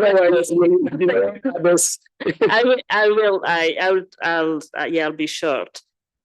Thank you very much. Thanks for the excellent presentations. I work on mining, and I get really sometimes really confused and frustrated when I see African countries, and I will say West Africa as well, think of ourselves as we are coming to the table as poor. Because today, the majority of the world needs our minerals. So when you have what the world needs the most, how can you be poor? But I think the question is, who is negotiating? Who is sitting at the table? So we are not poor. And I don't want us to think that we are poor. We actually have what the world needs. And I think there is no time better than now for us to know, like now we don't just have France and the former colonial powers. We have new actors. Everybody wants what we have. So how do we negotiate? And to end, I think it's about respecting ourselves. Today, Guinea has the Simandou projects, one of the largest mining projects in the world. Or minerals, the world will need Guinea's bauxite for the next 100 years. That's where everybody is going. But when you arrive in Conakry, you come to the immigration, you see people calling all the Chinese, the Australian to go through quickly. And there is nowhere, I've been to China, to Australia, and all of these places, there is nowhere where Africans will be rushed. Yeah. So I think we have to, it's just to say that again, about respecting ourselves, and we are not poor, we are at a strategic place where we have the most important things. So how do we negotiate? Thank you. Thank you very much for that. Thank you very much for that. Now, Mr. Fianya, I saw your hand up. I did not miss that. If you could summarize in a minute.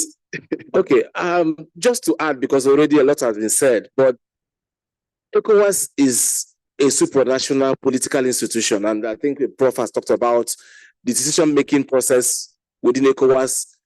There are two steps, of course, the administration of ECOWAS and then the political decision, which in itself overrides what could actually happen within ECOWAS. It has its own strategic plans and vision. Even if, in terms of its negotiation, if ECOWAS is allowed as a supranational organization, it could negotiate much more effectively, and there are practical examples to do that. And so I think it comes back again to what Prof talked about in terms of the accountability process within member states as well, and the obligations. And most of us don't even understand the bilateral corporations that our member states or our countries sign. So it comes back to what I think Prof talked about, the need to look at how do we galvanize knowledge, information that enables us to hold our leaderships accountable. Because once we begin to do that, then it also helps them to shape their own mindset in terms of how they engage and sign cooperative agreements, which compromises their own position that impacts on a supranational objective as well. So I think that is the collective thing that we need to look at. All right. Thank you so much. Yes, sir. I just want to appreciate the first speaker for your balanced and your pragmatic approach on the basis of the realities on the ground. And I just want to align myself with your submission. And I want to disagree completely. And I'm sorry if I have a very pessimistic opinion or perspectives, because I heard my colleagues talking about strategic negotiation, West Africa negotiating with partners. What are you negotiating? From what position are you negotiating? Are you negotiating from a position of strength or a position of weakness? I think we need to understand the current realities of power politics in the context of zero-sum game that is going on in the global world. Look at the way Russia is deploying raw power against Ukraine, and the same thing Donald Trump is using tariffs even to protect the interest of the United States of America. Even West African countries are not spared. If I'm correct, Nigeria was placed on 15% tariffs. That shows that we are in an age of power politics, and it is zero-sum game. Winners take all. That is the reality on the ground. And it is important for West Africa to understand the context of the current realities and develop appropriate strategies. Unfortunately, West Africa is the most vulnerable, like the first speaker said, is the most vulnerable of all the regions in the world. People are talking about autonomous agenda. Can we have an agenda where you have a dependent economy? Can you have an autonomous agenda where West Africa countries are the poorest in the world, the most indebted in the current world? What are you negotiating? I have a very pessimistic perspective. But for me, what is important is for West African countries to look inward and come up with a strategy that takes into consideration the peculiarities of the region, so that we can design a strategy to negotiate and deal with the West African. So that we come from a position of strength, in the right? context of the current realities. Yeah.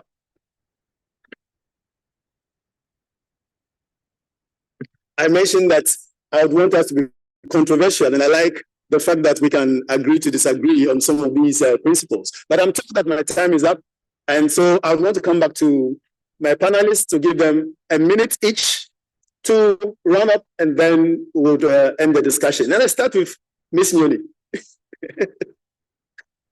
Oh, sorry, I thought you would ask a question.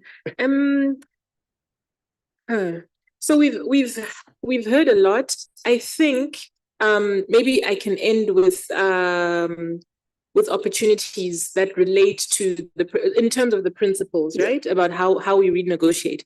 I think we are in a global moment where our partners from outside the continent, especially our Western partners, are facing an existential crisis, right? More people who look like me are in their midst, and they cannot ignore them. They are also facing an existential crisis because of the wars that have come right to their doorstep. And I think Ambassador Ajibola spoke about, in the past, how he would have a very junior EU somebody coming to his office, etc. So they still rely on us a great deal for the information we have, the knowledge we have. And I don't think that we as Penda is saying, I don't think we need to be in a position of deferring to them. I think there's much that we have in our arsenal that can help us express our agency and you make use of the resources that we have. Okay, no, thanks very much, Prof. Final words. My final word, I don't want to engage in the ideological issues now because we will not finish. So I'll just talk about a few key indicators that we can use to measure progress going forward. I think that's what policymakers like to hear.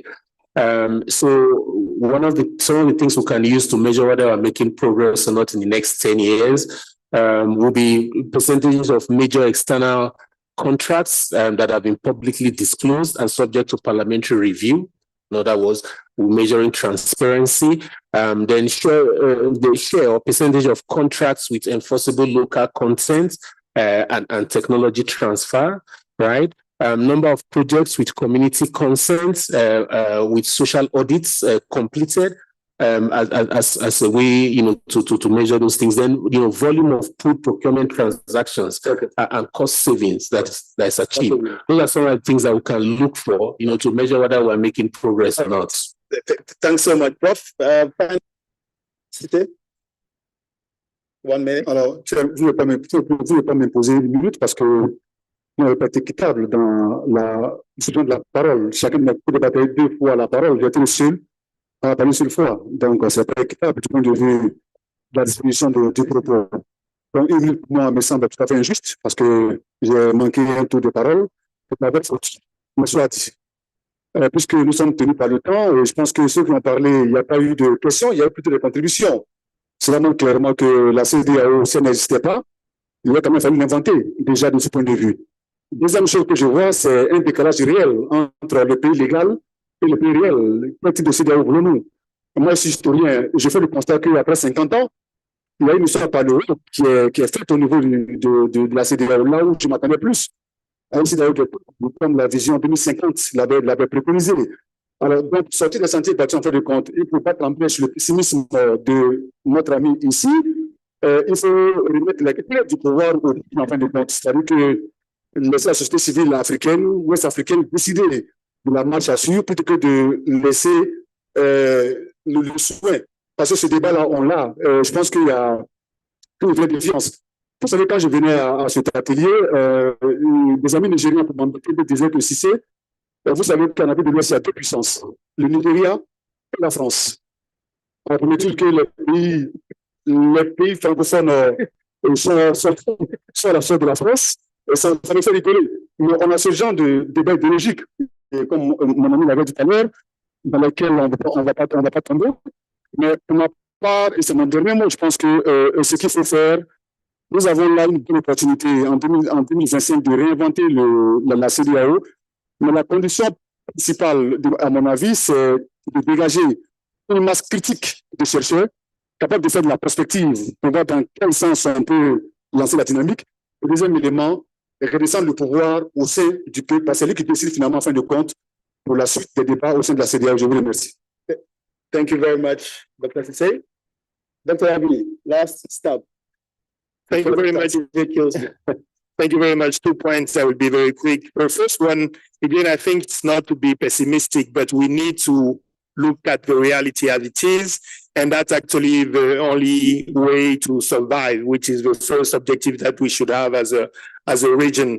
And I think it's good that, we know that we have a lot of resources. We might have oil, bauxites, like in Guinea, but if we don't have the technology, if we don't have the capacity to develop a project to exploit our resource, well, I'm not sure that it's changing anything in the reality of the people. So we have to recognize the gap that is huge, not just between us and the West or with China, but with most of the rest of the world, because they made a lot of progress in the last 3 or 4 decades that we did not make, and that has severe consequences on the way ahead. The second and final thing that I want to say, I was asked by the team of ILC, and I asked ChatGPT to give an outline of what could be a foreign policy for ECOWAS.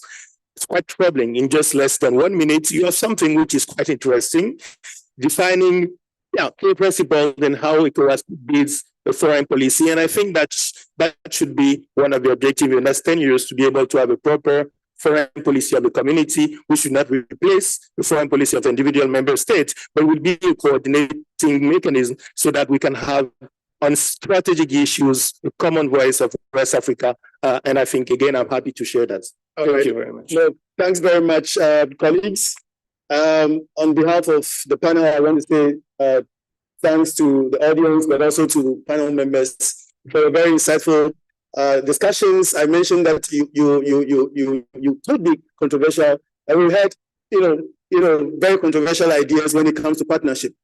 In sum, what we are saying is that in the next 50 years, partnerships must work for us, be based on our interests, and we must participate in what is that interest. You cannot speak for us without our voices, and therefore I want to areas. I know the conversation would go on beyond this walls. Please let it continue, and thanks very much for your very wonderful interaction. Thanks. Thank you very much. Once I put together, the panelists will come forward for their photograph, and as they are coming forward, can we please all rise? Why are you so surprised? I said you should rise. Please, everybody rise, eh? You know, I used to do participating workshop where people do exercise. But I know that you are all big men and women. So I will ask you to do big man and big woman exercise. Just stretch your hand up, stretch it by the side, push around, you know. Just stretch yourself, stretch yourself, stretch yourself, stretch yourself. Okay. Thank you very much. You can now be seated.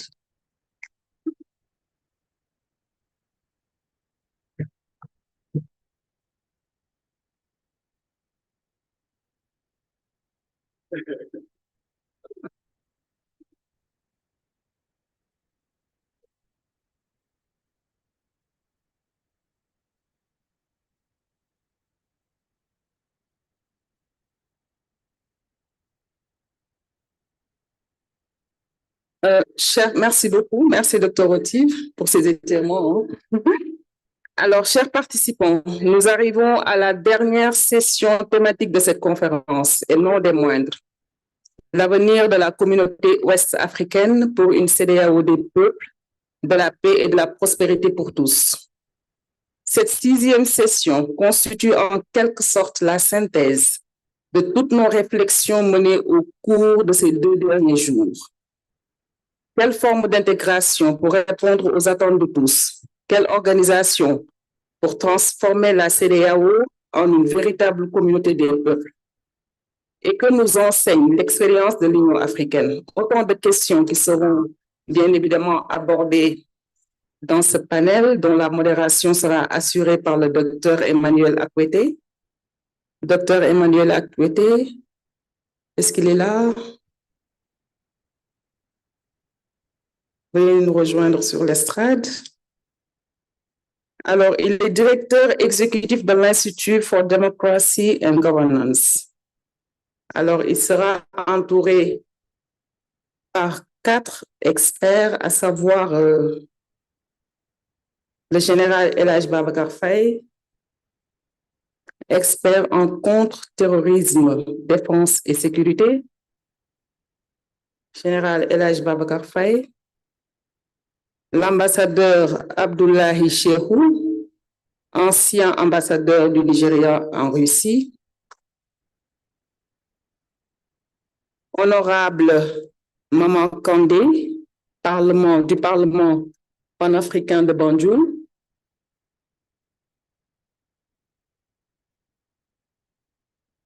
Nous aurons également Dave Wade Roumé. C'est un chercheur associé à Research Enterprise System. Et enfin, Eged Adowale de Amandla Institute.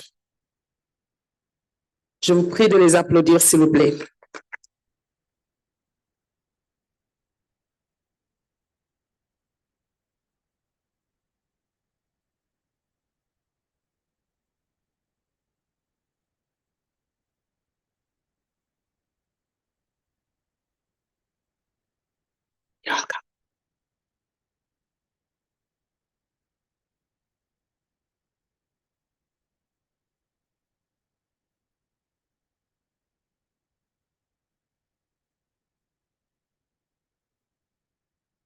Alors, docteur Akwete, cette session de 90 minutes nous permettra de dessiner, bien évidemment, l'ensemble des contours, si possible, d'une CEDEAO renouvelée, incluse et porteuse d'espoir. Monsieur Akwete, vous avez la parole. Thank you. Okay. We are trying to tidy a bit.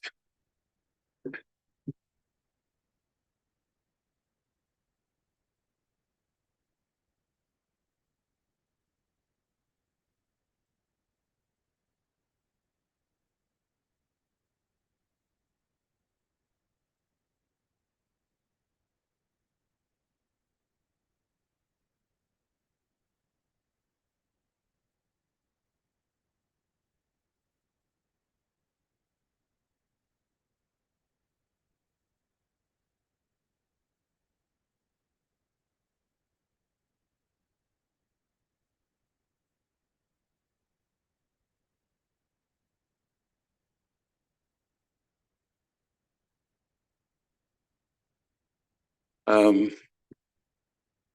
evening. I actually don't know the right time. It's past 4. We've had a very exciting panel, and we could tell from the audience's hands up and contributions that they want to make. We have come not necessarily to close you, but see how best we can continue with the conversation. Reimagining West African Integration is the program, the title on the program. And I think it ends up also talking about futures, the future of the West African community, ECOWAS of the people, peace and prosperity. I think we've been charged. I do not want, if you allow me to go on, I'll be a panelist much more than the chair. So I'm going to try to control myself. We introduce ourselves, and then I'll briefly touch on the subject, how we're going to look about it. And then I start calling the panelists. So to my left, ladies first. Hello, everybody. My name is Debode Rume.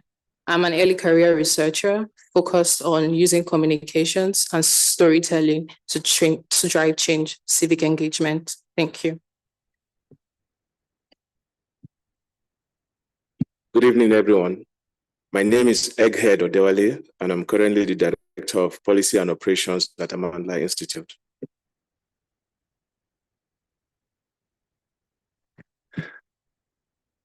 Good afternoon, everyone. I'm Brigadier General Faye Babakar. I'm from Senegal. I'm a peace and security expert. Thank you. My name is Abdullahi Shehu. I'm a professor of criminology and security studies and former ambassador. I think we'll go straight away.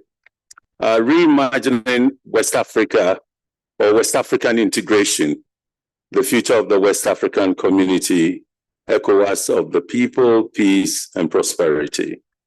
I think what I'm going to do, first of all, is to draw attention to the fact that ECOWAS of today, if we were to look 20 years back or 30, is in a different stage. We have 3 countries who have checked out of ECOWAS. We have jihadists in our communities. In some of the countries, the 3 countries that have left, we have Russia in Mali and other places, Niger. And we, to a large extent, there's a feeling that ECOWAS is not as strong as it is, and that member countries have left. We are not seeing those who truly are standing to defend our democracy. And that in itself creates a lot of anxiety and probably a search for what it is that would put ECOWAS back to be the ECOWAS we knew it to be. And the ECOWAS we knew it to be was that, you remember, there was a time after the civil wars in Liberia, Sierra Leone, or even as it somehow had thawed, but not completely ended. We had leaders in ECOWAS who decided that they would secure democracy in West Africa. President Rawlings, former President Rawlings of Ghana. We have President Olusegun Obasanjo. Then we had Senegal and La Côte d'Ivoire. These were the 4 countries that had guaranteed democracy in West Africa to a large extent in that period. And today, when you look at the story, it's a different thing. Ivory Coast, I don't know if it's still part of the 4 guarantors of our constitutional order through the ECOWAS. Senegal still is, Ghana is, but we are not sure about Nigeria playing the role it played then. And in that sense, democratization in West Africa or consolidating democracy raises some questions, doubts. This situation is compounded by the fact that we have Russian forces in Chad and other places. The Chinese are in, but not doubling in the political situation and maybe supporting various other groups. So ECOWAS of today, looking back, probably would make us a little pessimistic. The French are weak. La Côte d'Ivoire president has won elections the fourth term. And we do not see the ECOWAS that speaks for countries to adhere to their democratic constitution and other. So I would see in my mind 3 countries, Senegal, Ghana, Nigeria maybe, but it's still a power to reckon with. And in that context, we ought to ask ourselves if the future of the West African community can be guaranteed as it was some 10, 15, or 20 years back. And how are we going to do that? I have more to say, but I will discipline myself and turn to my partners, who I think West Africa's democratic future could be better explained by them or put some proposals forward based on the analysis that would enable us at the end of the day look at a number of questions that we are asked to address, framing questions. Looking back into the future, what forms of ECOWAS integration can be responsive to various political communities for effective prosperity? It's on your program, so I'm just reading. 2, what organizing logic will necessitate a transformed people's ECOWAS? 3, how is the next generation of leaders reshaping ideas of regional integration and political community? I take it that the next generation of leaders will mean the youth. It's an amorphous group. I don't even know those who are affiliated to parties, but they have their own ideas on what they want to do to secure ECOWAS and Africa for themselves, because the opportunity to migrate to Europe, whether by sea in the north through Morocco or Libya or in other places, have been closed out. And this is one of the most educated youth we have. Most of them university graduates. It doesn't mean those who haven't gone to the university are not involved, but they are no longer wanted in Europe, and it's very difficult to find a way there or to the US. We then would have to talk about what lessons can a future ECOWAS learn from continental organizing framework and relationship with the African Union. I think for the African Union, what is important for us to know is that it is not the African Union we had 20 years ago or something, because it has moved towards what one will consider a clear agenda for developing African country, by which, on the basis of which, our regional communities are required to adhere and bring transformation in the next 50 years. The AU Agenda 2063 is on the table. They've done 10 years already, so we have entered the second 10 years. I don't know how many of us have looked at what happened in the first 10 years and the extent to which the AU can provide the leadership required, maybe the resources as well, and see how democratic stability in West Africa can bring transformational development in the West African region. Look at East Africa, look at Southern Africa, and so on.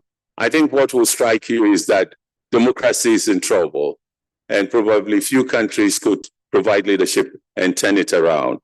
So on that note, I think I will start the conversation. Hello.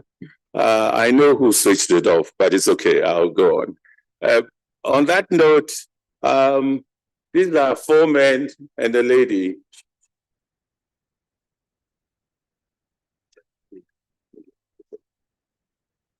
Okay.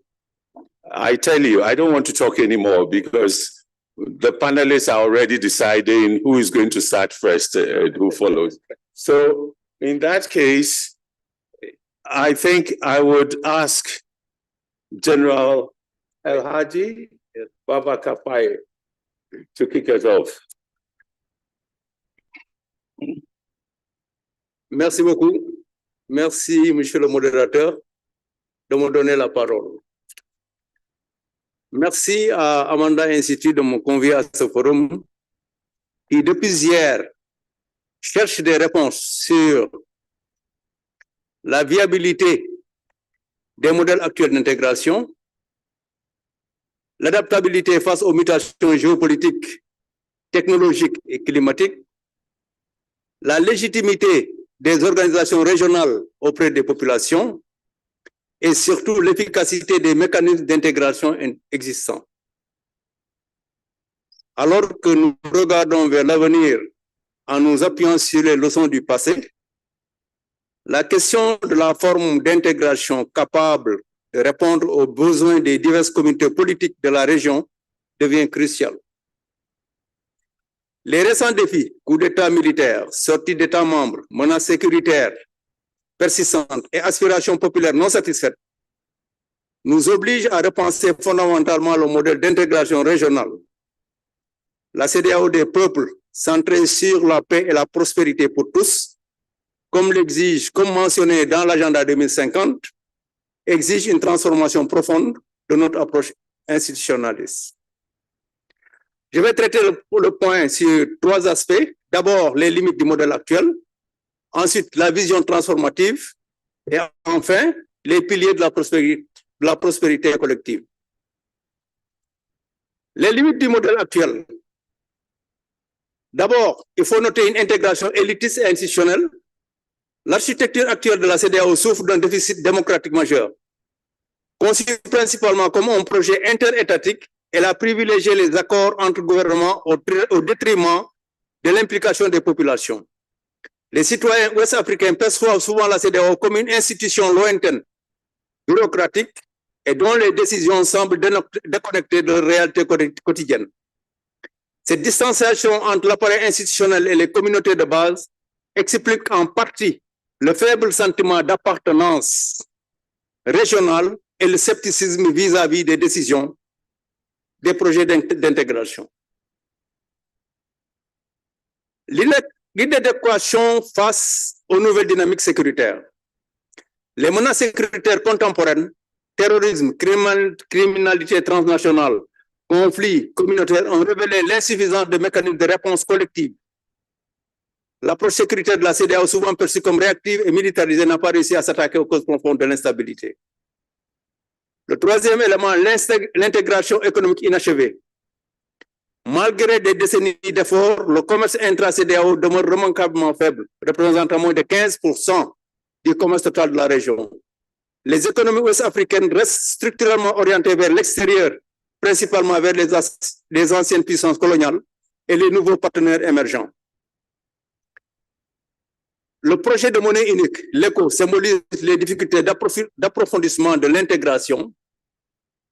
Les divergences macroéconomiques, les réticences politiques et les débats sur la gouvernance monétaire ont retardé indéfiniment ce projet pourtant central pour une véritable union économique. Alors, sur ce point, quelle est la vision transformative? La société, la CEDEAO des communautés.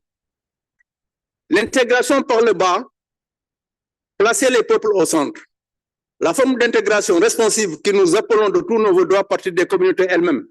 Cela implique une reconnaissance et une valorisation des dynamiques transfrontalières existantes qui fonctionnent depuis des siècles. Les marchés traditionnels qui rassemblent les commerçants de plusieurs pays, les aires culturelles et linguistiques qui transcendent les frontières coloniales, les solidarités ethniques et familiales qui constituent de véritables tissus d'intégration sociale. Cette approche nécessite de décentraliser radicalement le processus décisionnel de la CEDEAO. les collectivités territoriales, les organisations de la société civile, les associations professionnelles, les structures traditionnelles et religieuses doivent devenir des acteurs à part entière de l'intégration. Le Parlement de la CEDEAO, actuellement faiblement inséré pouvoir réel, doit être renforcé et ses membres élus au suffrage universel, créant ainsi un espace. L'inclusion économique doit être au cœur de ce projet. Les micro, petites et moyennes entreprises qui emploient la majorité de la population active doivent accéder aux marchés régionaux, au financement et aux technologies. Le capital humain comme fondement. Aucune prospérité durable n'est possible sans investissement massif dans l'éducation et la santé. Une politique éducative régionale ambitieuse devrait garantir une éducation de base de qualité pour tous les enfants ouest-africains et promouvoir l'enseignement technique et professionnel aligné sur les besoins du marché du travail régional et faciliter la mobilité et la reconnaissance mutuelle. La santé, la jeunesse, la transition écologique comme opportunité. La transition vers les énergies renouvelables représente une opportunité historique. Nous avons le soleil, nous avons un projet hydroélectrique important et des ressources éoliennes significatives. Les interconnexions électriques régionales, la création d'un marché régional. On finit en conclusion. La transformation d'un marché régional. L'agriculture qui emploie la majorité des populations actives doit être modernisée selon les principes agroéconomiques, agroécologiques, préservant les sols et la biodiversité. Une gestion intégrée des bassins pluviaux partagés, la lutte coordonnée contre la désertification et la protection des espaces forestiers sont des biens publics régionaux nécessitant une action collective. En conclusion, un nouveau contrat social régional, la CEDEAO des peuples porteuse de paix et de prospérité pour tous ne se décrétera pas. Ce contrat doit reposer sur la confiance qui commande mais ne se mérite pas. Il existe une réforme institutionnelle profonde plaçant la subsidiarité et la redevabilité au cœur du fonctionnement de la CEDEAO. Je vous remercie. Thank you. Thank you, Mr. Moderator. I would like to begin by extending my appreciation to the Mandela Institute and other organizers for inviting me to contribute to this debate. And having said that, I will take 30 seconds of my time to address the concerns of the moderator when he was identifying political leaders in the region. He said Senegal, Ghana, and maybe Nigeria. I'm an academic, not only an academic, I'm an ambassador for life. So let me give you some tips here. When the ECOWAS was established, it was decided that a Ghanaian general would lead the forces. When it was reported to President Jerry Rawlings, he said, "What do you mean? You mean that Nigeria with the number of troops, and we think a Ghanaian general can command the troops?" And that was what led to the change of the commander to General Dogaro of Nigeria. That is leadership. Number two, today and for the past 50 years, Nigeria has contributed over 60% of the ECOWAS community levy. That is leadership. Number three, other interventions of recent should clear your doubt that regardless of the challenges that Nigeria would face, Nigeria remains an unassailable leader in the region and indeed in Africa. Now, addressing the issue of discussion this afternoon, I could see that we need a functional integration. We need a flexible integration, and we need a people-centered integration. And we can achieve this in 5 ways. 1, with respect to economic integration, we should aim to create a resilient economy by doing the following. 1, we must focus on key sectors that will enhance our interdependence: energy, transportation, digital transformation. Secondly, real, truly trade facilitation, not free trade rhetorics. In other words, we must harmonize and standardize our products in order to be competitive in the global market. Therefore, we must digitize our borders and border crossing. And also, we need to enhance our monetary and financial interoperability of a payment system before we can transform into a single currency. On political and institutional integration, we should aim to strengthen regional governance and accountability. And here, we may consider three options. One, we allow countries that are ready to integrate faster to go ahead with what they are doing without delaying the others. Secondly, we may have to encourage subsidiarity principle. For example, regional blocks that have emerged like the UNRWA can be encouraged to integrate based on their comparative advantage, and others can follow. And thirdly, we should introduce a stringent peer review and enforcement of ECOWAS protocols in order to ensure that whatever protocols we adopt are enforceable. On security and peace integration, we should aim to build collective stability and conflict prevention. Here, our principles should be guided by merging peace with intelligence sharing and counter-terrorism across the region and coordination. Secondly, ECOWAS has to adopt a human security approach. In other words, we need to address the root causes of insecurity, poverty, unemployment, etc., etc. Thirdly, we may have to urgently institutionalize the ECOWAS standby force and early warning systems with local participation. I underline the local participation. On social, cultural, and human integration, we need to show tangible results. In other words, we should try to digitize free movement. I could see that process has started in Lomé. If you are passing through Lomé, they expect you to check in your room before you even go to the airport. That is a commendable initiative. Secondly, we need to increase education and labor mobility by harmonizing our educational standards. And thirdly, we need to increase cultural exchanges and media collaboration, as well as language integration, so that we can be one single community. On digital and environmental integration, we should aim to build modern connectivity by investing heavily in regional data economy, cybersecurity protocols, and interoperability of e-governance and security systems.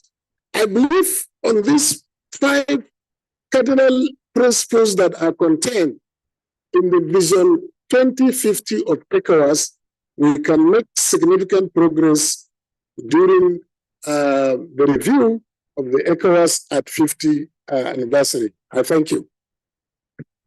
Thank you, General. You know, I'm an ardent believer in Nigeria's leadership, and working closely with Ghana, that has brought about very important goals in the sub-region. So what you attributed could be a slip of tongue or misinformation. I need to correct that. Because without Nigeria and Ghana, I think things will be difficult, because Nigeria pays a lot of that. That which supports ECOWAS interventions. So that's corrected. I think we've had some important positive suggestions. One of the challenges that I think we should consider is that we've entered a phase where you wouldn't say that the way ECOWAS and the Nigerian and Ghanaian leadership, even Dakar, I think the problem now will be La Côte d'Ivoire, the situation there, and how much more the quadrant that we had in the past will still be constituted involving Abidjan. I think it's something that we need to think through. But it's important for us to recognize that the ECOWAS interventions before AU Agenda 2063 and also the kind of resources it committed, not only soldiers, but it financed quite a lot of things, might not be exactly as it is. If you talk about AU Agenda 2063, there is a democracy. The futures we are looking at is that West Africa will be just like the other sub-regions, will be a strongly democratic sub-region. And who leads that? And how can we do that? Are issues on the table that we should discuss? Because if you look at the sub-region as it is now, the divisions are clear, the resource challenges are clear. Nigeria, as it played its role earlier on, I think we'll still have quite a lot to look up to. Look at Chad, what happened there, and look at the areas where we've also had coups in the sub-region. I think we have to ask ourselves, how do we constitute the quadrant? Senegal, Ivory Coast, or Senegal, Ghana, Nigeria, and Ivory Coast. Beyond them, maybe Guinea has money, but Guinea is under military rule. And it has a lot of money now, as we heard, but we haven't known how much it's contributing to ECOWAS initiatives. And maybe some diplomacy will be required. The second point here is also to understand that the AU Agenda 2063 itself has the political aspects, the economic aspects, and others. They've done first 10 years. We are looking at the next 10 years. But funding has become a major challenge. Just look at Europe. The EU, for instance, says it is going to focus more on trade and investment than aid. The US aid had pulled out. The Ukraine situation means that most European countries are now thinking about their own security. And nonetheless, they have great interest in Africa, not just West Africa generally. So the question is, how do we mobilize resources amongst ourselves? The AFTFCA is in Ghana. There are other initiatives, young Nigerians and others are taking initiatives to invent. What is the policy that is guiding this? That says the aim is to strengthen regions rather than specific countries, and that this is what we now have to look for, so that when aid or not aid or capital investment is what they want to do in our economies, we are also able to direct them to support our entrepreneurs, our youth, in their innovation and invention and build a strong economy. I think these are new elements that we will consider. But let me come to you with your beard. You may want to. Thank you, Professor Kwete. Thank you. I think I'm rather going to be responding to some of the framing questions that we've put here, particularly the first question, and mostly from very personal experiences that I've had. I recall, even till now, if you want to, first on banking, I had about monetary transfers and, exchanges. And I had something to that effect from Ambassador Shehu. If today I want to transfer money to Ghana or even Benin Republic, it's probably going to be denominated in some foreign currency, and I have to route it through either some bank in Europe or America before the people from just next door can get that money. I think it doesn't go well for an ECOWAS of the future that is looking at integration. So how do we begin to move our money across the regions without interbank transfer that is smooth, that is easy? Even with EcoBank, you still have to have a corresponding bank that is outside of the region. That is one. And tied to that is also that if I pick up my Naira and I get to maybe central market in Ghana, perhaps I can change. But I'm not sure if I take the CD from Ghana, I come to any market in Nigeria, I will see anyone who is going to change this for me. I think that presents a difficulty that does not facilitate trade and interaction and integration between the peoples of this country. So more so also for other countries within the sub-region. Also, since mid-2000s, at least, that I have been involved in issues of regional integration, it's almost the same conversation. You have a conference or a meeting, you want to travel, you are planning. It's always difficult to move around. You can't even wake up in the morning and just decide that I want to go and sleep in Dakar today. Because by the time you look at the options, it's either it's going to be expensive or there's no direct flight. I recall the days we used to go to Niamey. You leave from Nigeria, Abuja. You have to, sometimes you travel to Lagos, go by road to Cotonou. You take Air Senegal, go to Dakar before you come to Niamey. At other times, the easiest one then was that you take a flight to France before you can get to Niamey. It's still almost the same thing presently. These things have improved, but regional integration. I recall 2 years ago, myself and 2 other friends, we got Schengen visa, got to France, hired a vehicle, and we traveled 15 countries in 3 weeks. We can't do that in West Africa. I've had the opportunity of traveling across the coastal road from Lagos all the way to Abidjan. But the difficulty, the harrowing experience, the treachery of these roads does not encourage that kind of movement. And you cannot integrate when you have these kind of challenges.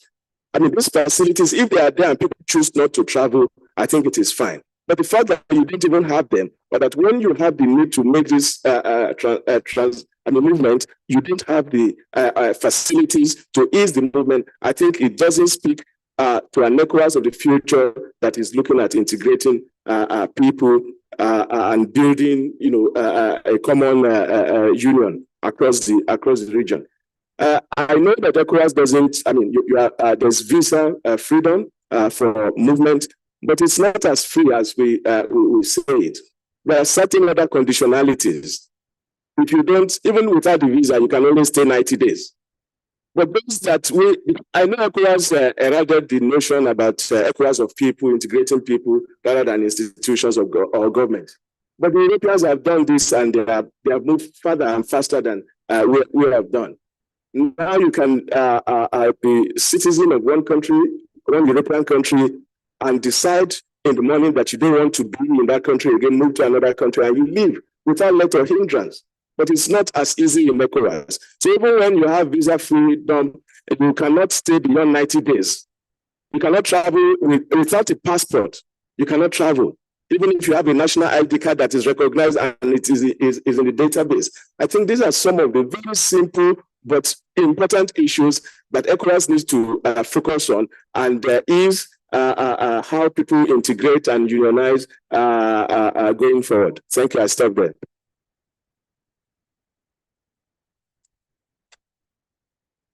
Thank you very much. ECOWAS on its own, I don't know how it will generate. Sorry, I forgot. I want to make one more point. We also need to decolonize ourselves and our institutions.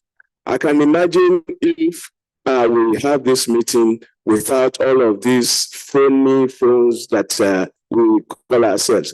I have never heard anybody in Asia being referred to as Anglophone or Francophone, Lusophone. But in this region, if you don't categorize people properly, you are going to raise a battle that you cannot finish.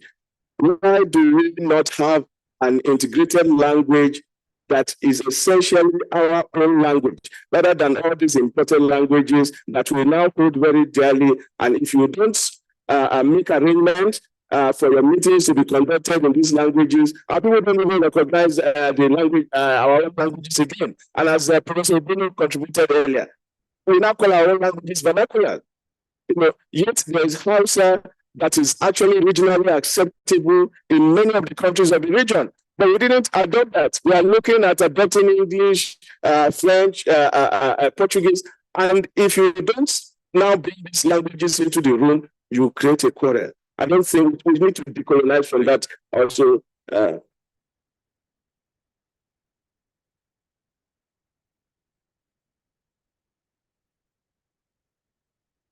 To contribute to what has been said already, there is a huge disconnect between the reality of the young people and ECOWAS.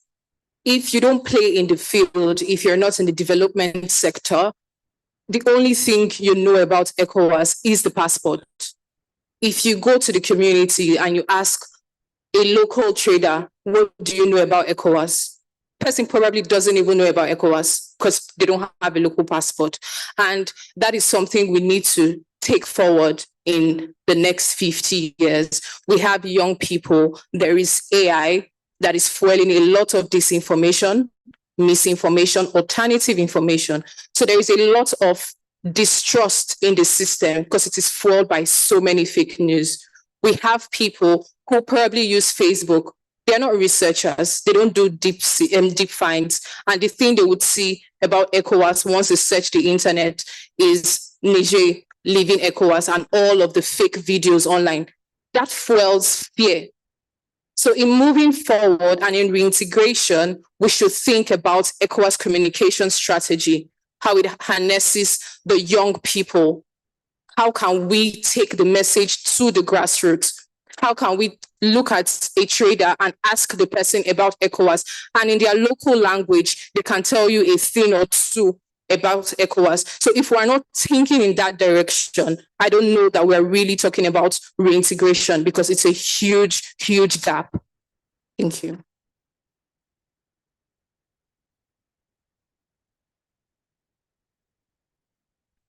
I'll take it that we've done our first round. You've raised pertinent issues. I would like to go to the audience for them to also make some contributions in what you've said. I am not seeing hands up, but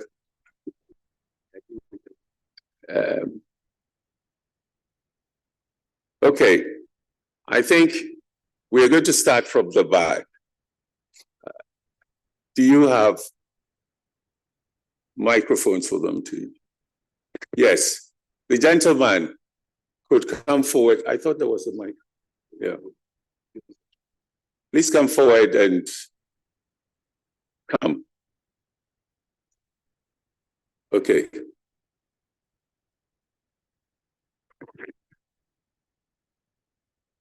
Thank you very much, and I'm very grateful to be part of here. My name is Jimlas. I wanted to lend my voice to the decolonization of the of Africa. My own concern will be majorly the decolonization of the curriculum of the Western curriculum.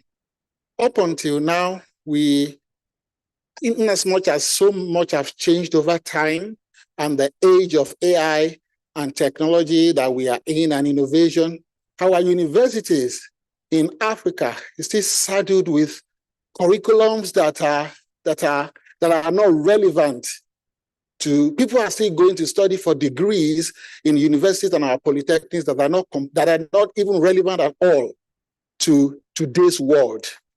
And the decolonization agenda for Africa should be targeted towards the upcoming generation, but it seems as if we have a lost generation already that have not done African good. Because we are here and had several horrifying experiences traveling from one African country to the other, I just got back from a conference in Namibia a few days ago, and I had to go through some funny experiences because I'm carrying a Nigerian passport. And then we are here discussing this thing every time.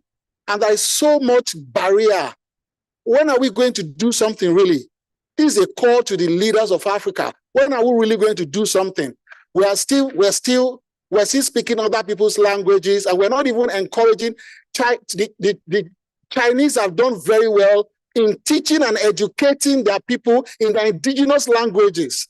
And that has brought a lot of development and growth, and what China is going is the kind of result that China is having today. Can we just begin to address the issue of education? If someone does not have a degree, you are not qualified to stand tall in the society when you can actually be very educated and be skillful without having the English degree. That's my contribution. Thank you.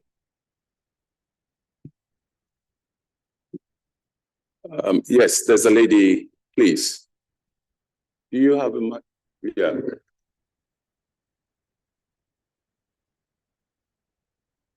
Hello, everyone. I would like to talk on the future for what the ECOWAS want for the people. And on that regard, I want to speak on inclusivity. So I'm talking about that we should also try to make effort on including diverse groups. When you look at Africa as a whole, the first thing you have to understand there is the ethnic groups. So it is all over African continent, it's all over the countries, it's all over the state.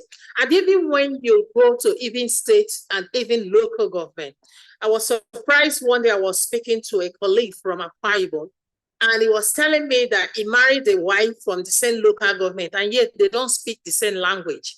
So that's to tell you the number of ethnic kingdoms that surround African continent and West African continent. So that diverse group inclusivity is very, very important in order to forge ahead the citizen-centered approach, because you must understand the people that you are trying to strategize and plan that program for.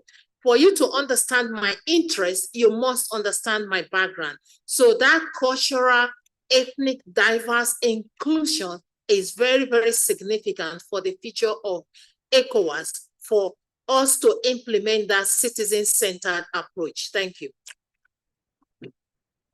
Thank you very much. Yes, please. Thank you very much for a very interesting session. I just want to chip in line with my brother, Comrade Eket. Studies confirm that the integration process in Europe was possible because of the level of development in the European states. So this confirms that integration works better when the some level of economic development have been achieved. So if you want to achieve integration in West Africa, then there must be some appreciable level of economic development by the West African states, right? And that's very, very important. The last one I always talk about is also how do we address the ethnic suspicion in West Africa? Again, Comrade Get also talk about the adoption of a language as a lingua franca. Which language are you going to adopt? You mentioned Hausa. If you now say Yoruba man should go and study Hausa, that's problematic because it's been interpreted as imperialism, Hausa Fulani agenda, all those kind of things. So it's a major problem that has to be addressed. And that's also part of the discourse on integration we're talking about. Thank you very much.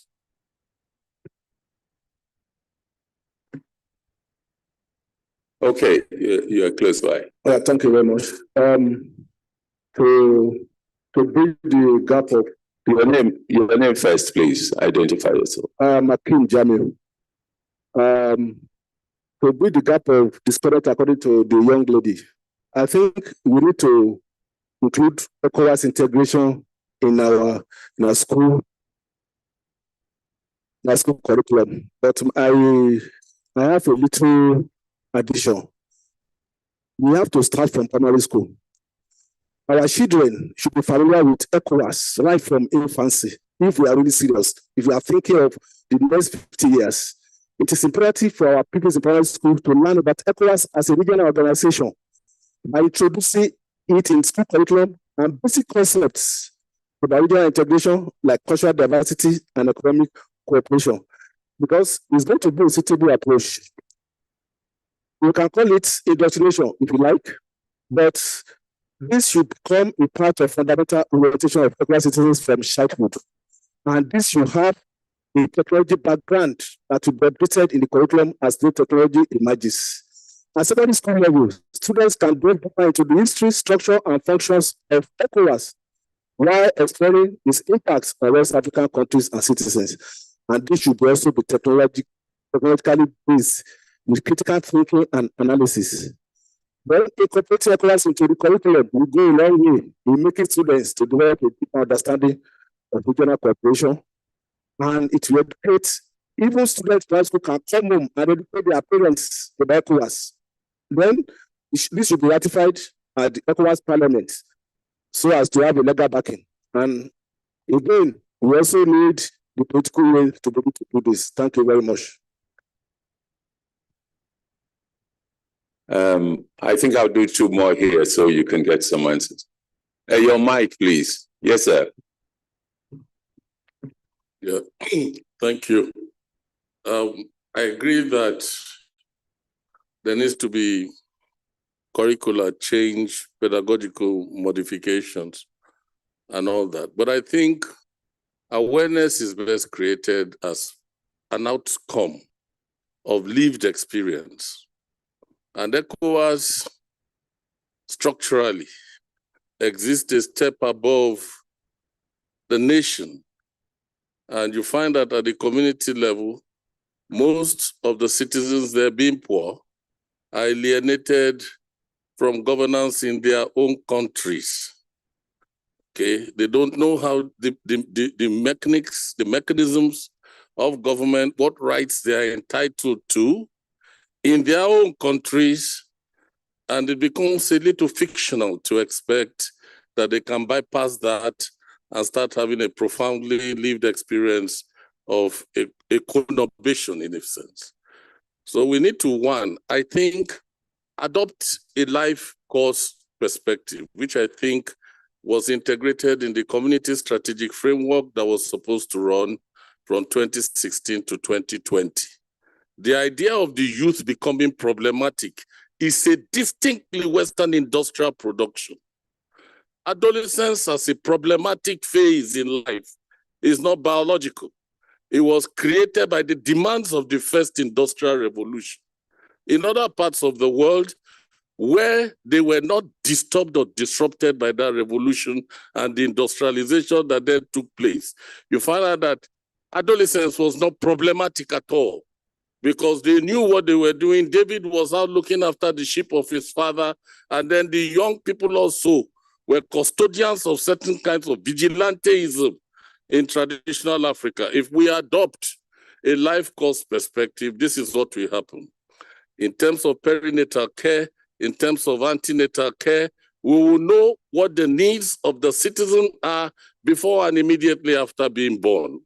We will know what the child needs. We will know what women require in terms of equalizing the equation. We will know how to cure poverty within the working class. We will know what young people need, and then we would also provide for the elderly across the life course. Once you have a disjointed, pragmatic, disrupted idea that is not holistic at all, that is not organic at all, you are going to have human beings suffering at one phase in their lives, either in the midpoint when they are young or towards the old age where they age into ignominy, die unsung, and have no access toward resources.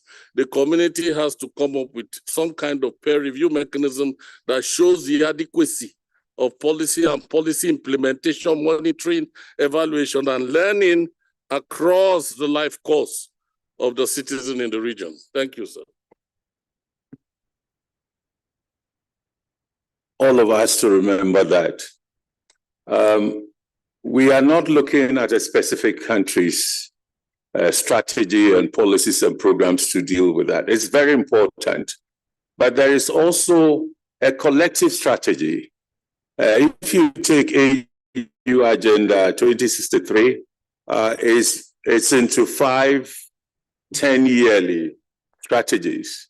I wonder if it's been extensively disseminated to see what can be collectively done in the various sub-regions, coming together, pulling resources and so on. So I appreciate the intervention you've done, but I think for the last 10 years, the African Union, working with the various sub-regions and their governments and so on, has come up with a 50-year strategy for transforming Africa.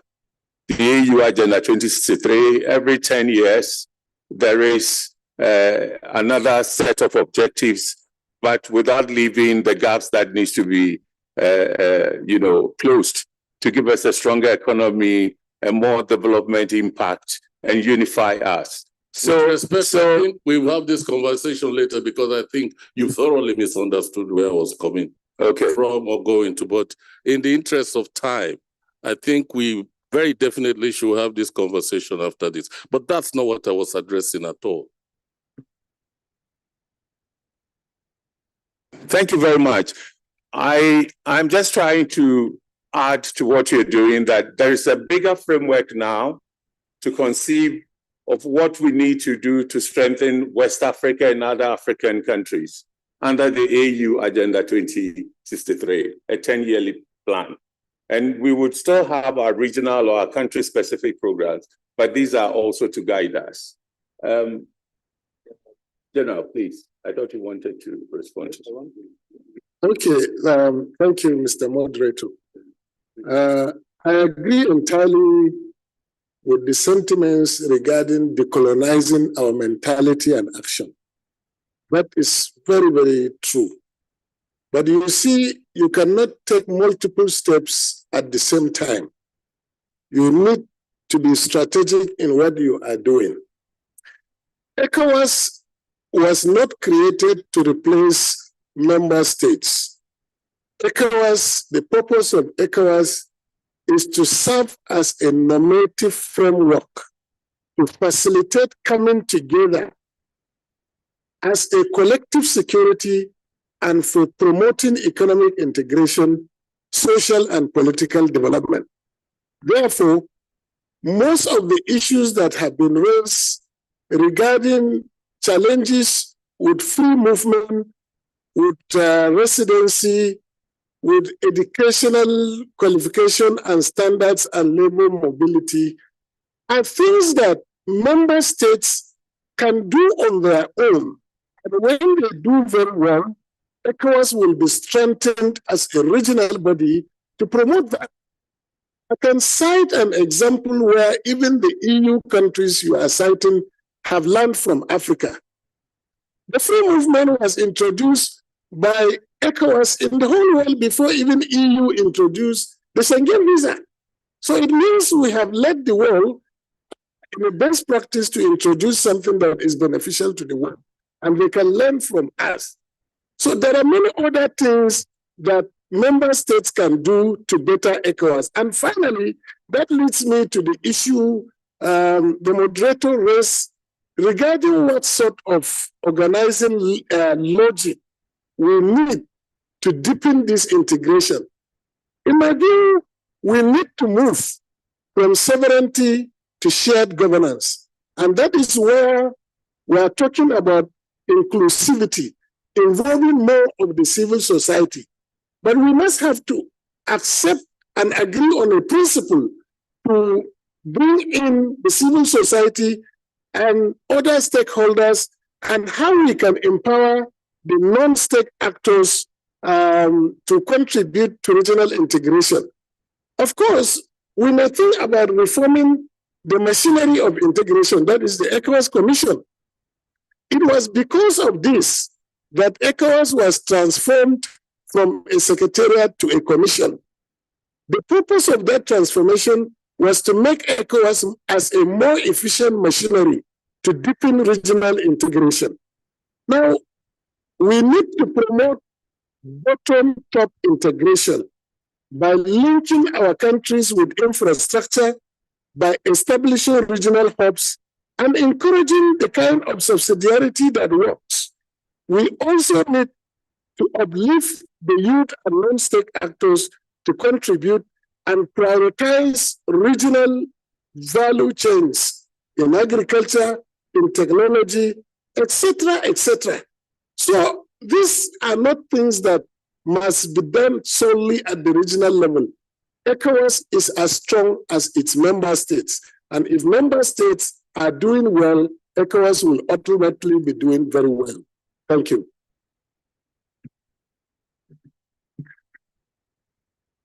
Merci beaucoup. Je pense que nous avons fait le tour de la question et je voudrais revenir sur cette idée de décolonisation. Nos jeunes actuels ne sont pas colonisés. Ils nous voient faire et ils sont en train d'accompagner les aînés qui sont encore décolonisés vers la fin. Maintenant, il appartient à ces aînés de se retourner, de les prendre en compte et ensemble, ils vont les aider à sortir ou bien les jeunes eux-mêmes vont prendre le destin en main et faire ce qu'il y a à faire. Maintenant, par rapport à ça, je pense qu'il est important qu'on se concentre sur nos atouts réels. La jeunesse africaine, c'est un atout. Nos ressources, c'est un atout.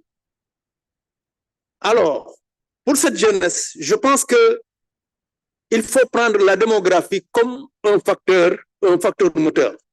Avec une population qui va aller vers 800 millions, nous constituons un marché qui deviendrait incontournable pour les investisseurs. Et partant de là-bas, il est important que nous-mêmes, qu'on soit impliqués dans ces investissements, qu'on soit impliqués dans ce marché, qu'on ait quelque chose à offrir dans ce marché. Le deuxième point, c'est la transformation digitale. Les technologies pourraient contourner des obstacles physiques que nous approuvons actuellement. Effectivement, le marchand du Bénin peut aller vendre ses affaires au niveau du Nigeria sans pour autant avoir besoin de bouger. Et les obstacles, les paiements mobiles transfrontaliers, les services dématérialisés et ainsi de suite. Le troisième élément, une nouvelle génération de leaders. Ces jeunes, les dirigeants formés, pragmatiques et moins attachés au cadre postcolonial pourraient porter une vision panafricaine renouvelée. C'est important que les jeunes se sentent africains avant de se sentir leur pays. Mais par rapport à cela, je pense qu'effectivement, avec la transformation digitale, on peut arriver à des concepts de ce genre, mais aussi renouveler le discours panafricaniste et commencer à parler aux jeunes de ces panafricanistes. Je pense que c'est très important. Ils le font déjà dans des plateformes transfrontalières, il est important de les accompagner. Ensuite, ces jeunes, nous avons parlé de développement de chaînes de valeur. Il nous faut une industrialisation qui s'appuierait sur les complémentarités entre pays. Par exemple, le coton malien transformé au Ghana, ou bien le cacao ivoirien transformé au Sénégal. Sans compter que ces usines de transformation nous permettront d'avoir l'emploi, répondre à une partie de la demande d'emploi de la jeunesse, mais ça nous permettra effectivement de créer des chaînes de valeur locales. Et sur ce plan, il est important d'avoir des universités régionales, par exemple, spécialisées, où les diplômes sont reconnus au niveau régional et qui nous permettraient, après ton diplôme, au Sénégal, si tu as fait un diplôme sur le pétrole, de pouvoir travailler au Nigeria sans aucun problème. Et ce sont des formes d'intégration que je pense qu'on devrait, sur lesquelles nous devrons penser. Et pourquoi pas faciliter le transport, le transfert de technologie qui va arriver et permettre à nos jeunes, effectivement, de créer. Parce que jusqu'à présent, nous sommes en train de parler, mais au niveau de nos discussions, personne n'a mentionné ces questions de recherche et développement. Alors que nous avons besoin de ça pour accompagner les jeunes, pour que demain nous puissions prendre notre destin en main en termes de technologie et de développement industriel. Je vous remercie. Yes, please.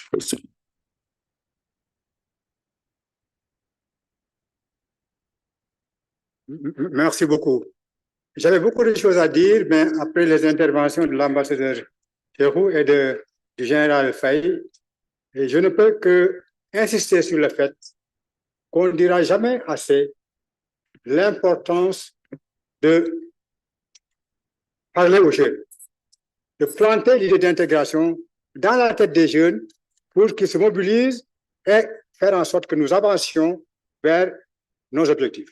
Et j'ajoute que il est important que tout en étant réaliste, nous soyons ambitieux dans ce que nous voulons faire et que nous soyons volontaristes. Et à ce propos-là, j'insisterai sur le fait que le professeur Batilé en a parlé hier, l'ambassadeur Adjibero en a parlé hier, l'importance de l'intégration par la production, par le développement d'industries qui transforment notre production et par la création d'infrastructures communautaires. Je pense que si on va dans cette direction-là, on sera dans la bonne direction. Je voudrais également insister sur le fait qu'il est important que nous améliorions le fonctionnement de la CEDEAO, de la commission de la CEDEAO, par la digitalisation, bien sûr, mais par également le fait de constituer et de gérer une mémoire institutionnelle. Il y a aujourd'hui des documents qu'on ne pourra pas trouver parce que la mémoire n'existe pas. Depuis au moins 4 ans, nous n'avons pas de secrétaire général, dont la fonction est d'aider à créer une mémoire institutionnelle de la CEDEAO et à la gérer. Nous avons ce problème-là qu'il faut. Il y a également le fait que il faut que nous tenions compte de ce que l'intégration, ce n'est pas uniquement l'affaire d'acteurs étatiques. Il y a des acteurs non étatiques qu'il faut également impliquer dans la poursuite de l'effort d'intégration, non seulement les opérateurs économiques, mais également les organisations de la société civile.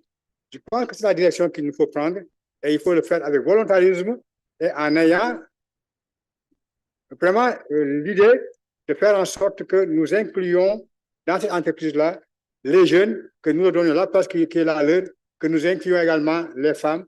Et je pense que c'est ce que je pourrais ajouter après ce qui a été dit de fort belle manière par l'ambassadeur Cheikhou et par le général Faye. Merci beaucoup. Please kindly tell us your name so that it will go into the records. My name? Yes.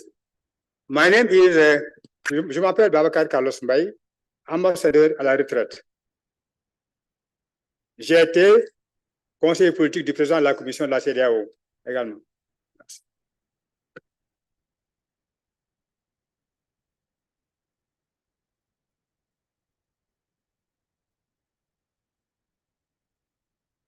I switch. Yes, please. Your name first and then the point.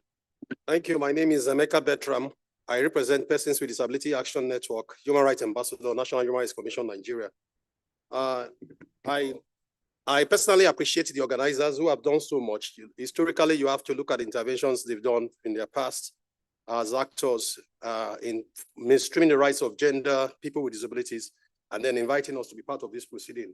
And I want to believe that because of this, how do young people in the region attain and express their agency within the framework of ECOWAS region? I am speaking on behalf of the 60 million persons with disability in West Africa, like I spoke yesterday, are the new regional leaders in ECOWAS integrating disability rights in their vision of inclusive development.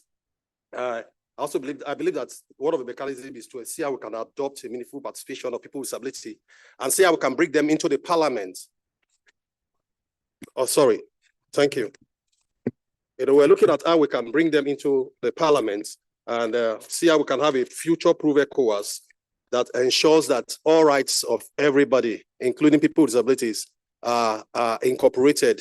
And most of the interactions we're having, if we can have them in alternate medias, in brailles, in formats, sign language interpreters, and mediums that can also accommodate the interest of the groups that we belong to. We would like to be part of the council, and so that we can also help in bridging the peace and install security, and of course, peace building in Africa and West Africa. Thank you.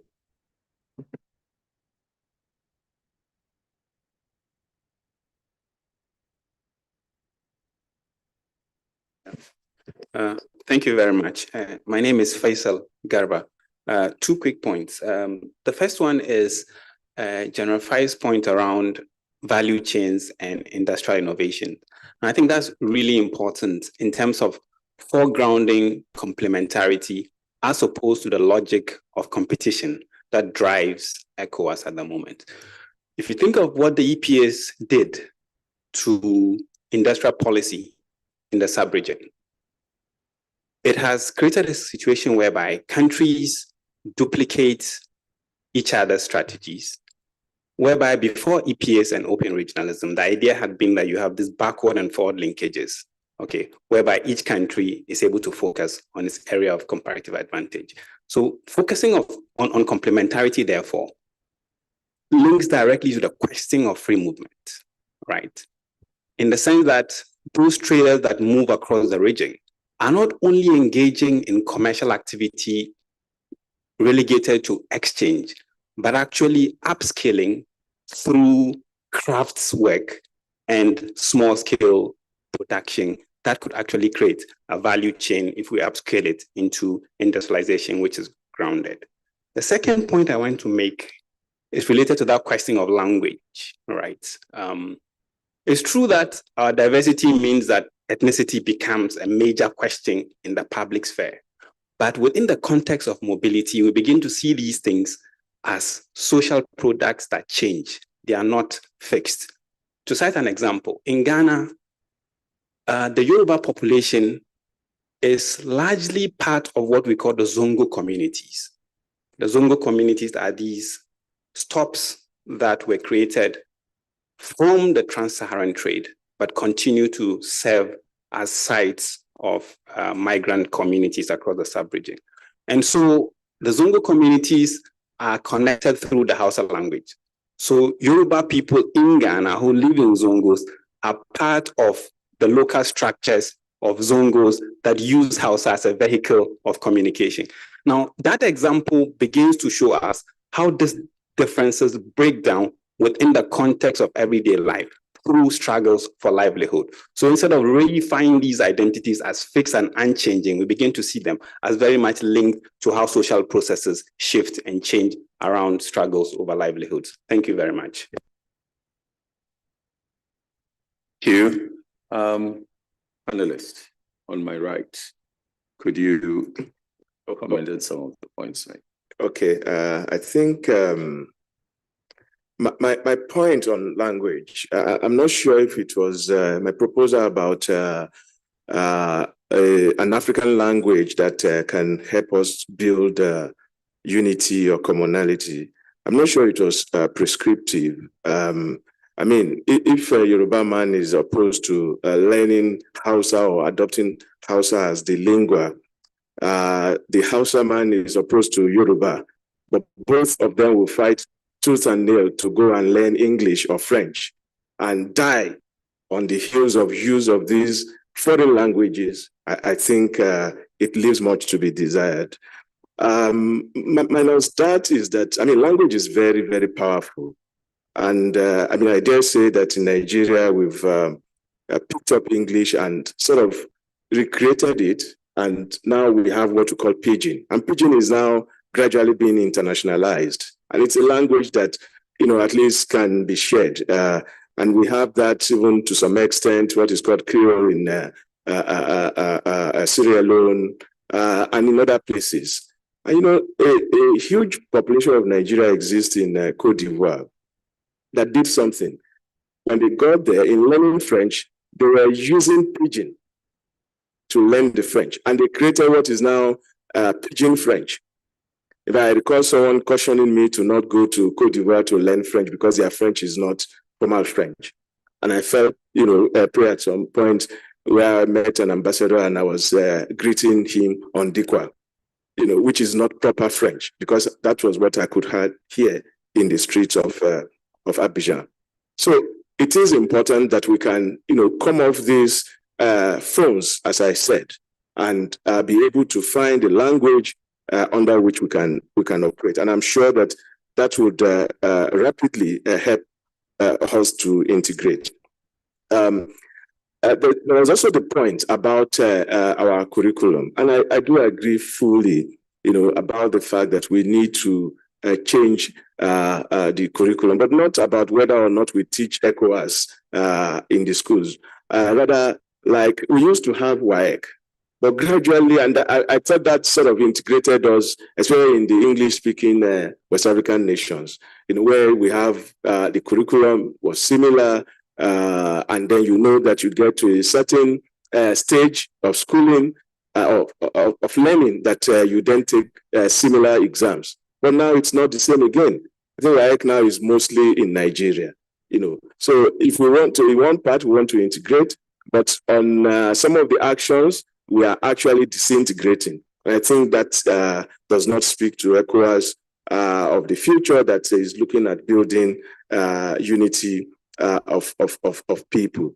And then there was a point made about whether it is infrastructure or not that really helps to integrate. And I don't think it's an either or situation. Yes, there's in the importance of infrastructure, cannot be overemphasized.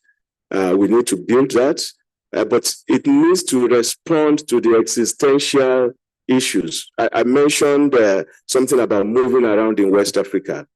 It's not even easy where you have road. It's not easy to move on the roads.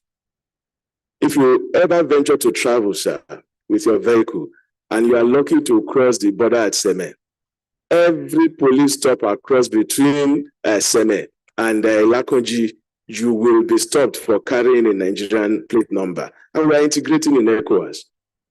So also if you carry the plate of Benin and you are seen driving on Nigerian roads, the attitude of the police is to stop you first and ask you all sorts of questions, or even impound your vehicle. There was a time that it was reported about how you have all of these stops moving from Semeboda to Mile 2 in Lagos State, all within Lagos State. You have multiple stops of different agencies of the same government asking almost similar questions. That cannot bode well for a region that wants to integrate. And I shared my experience of how we moved from countries to country in Europe. We are not even European citizens. And almost no time were we stopped. You don't even know. Sometimes it is on your phone that you know that you have crossed from one country to another because of the telecommunication signals that you receive. And I think we need to move even further. These are examples that we share. And if we really want to build a prosperous ECOWAS of the people, I think these are some of the kind of infrastructures that we need to give to ourselves. And I must say also that ECOWAS needs to really now that Nigeria is doing the Lagos-Calabar superhighway, then we need to take it also from that Lagos all the way to Banjul.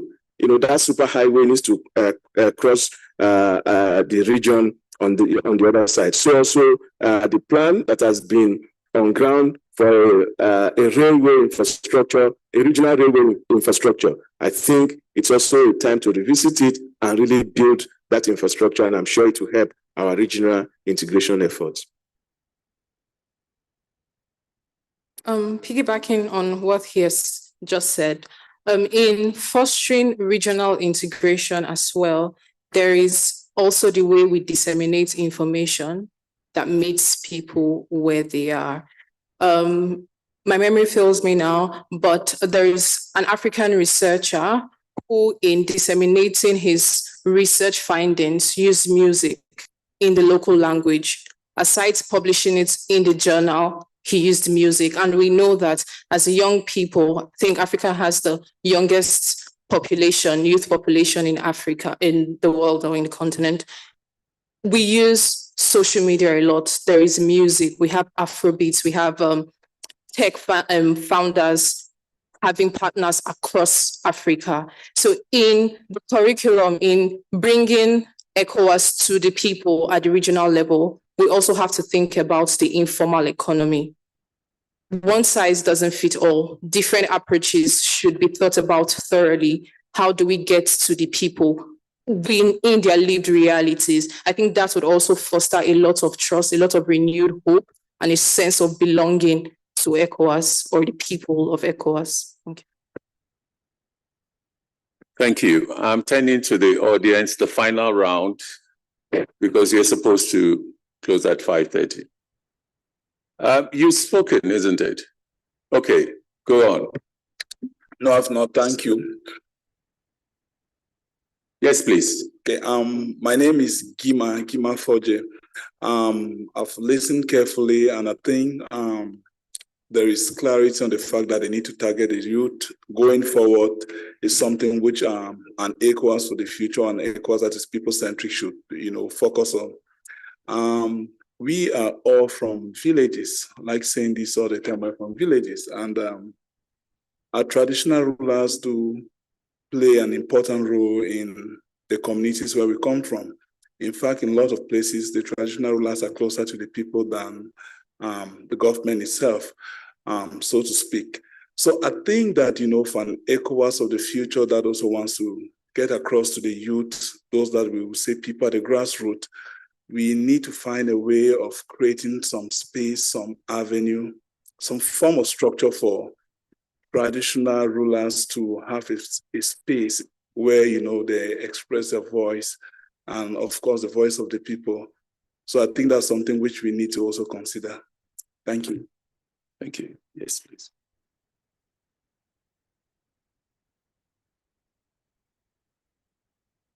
Is that microphone? Please come forward a bit. Yeah.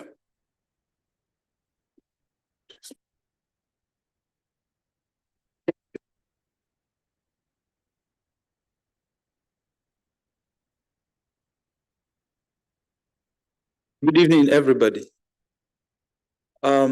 Thank you so much for this opportunity to be able to speak. My name is Henry Elroy. I'm the director of Footsteps International School, a primary and secondary school here in Abuja. And I've really been grateful for this opportunity to sit down and, listen to great minds and all that we have to say about the future of Africa, West African sub-region in particular. The way I see it, we have been going on with these conversations. Beyond this time, these conversations will still continue, and on and on and on, these conversations will continue. So the question is, at what point do we tell ourselves that enough is enough? At what point do we decide individually that it's time to move West Africa forward?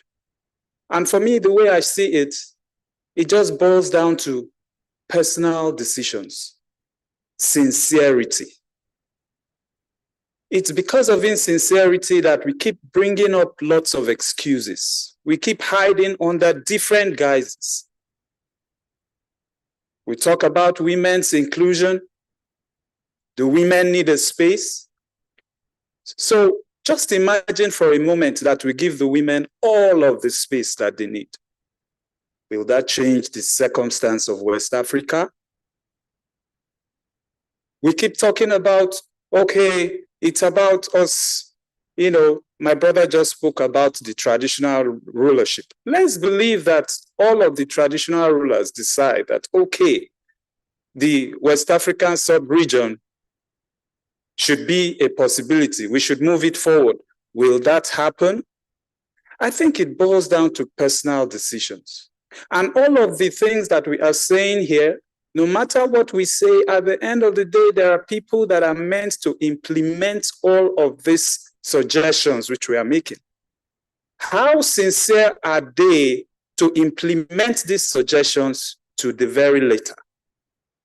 Yes, the issue of languages is true. We are divided by our language. But in spite of that division, is it not possible for us to still integrate? Can't I translate to my brother sitting beside me who does not understand, even if he doesn't have a translator? So each and every one of us that came here for this program, what was our strategic interest? Have we come here to gain publicity? Have we come here to gain, to be seen, to make contributions so as to also further our own careers?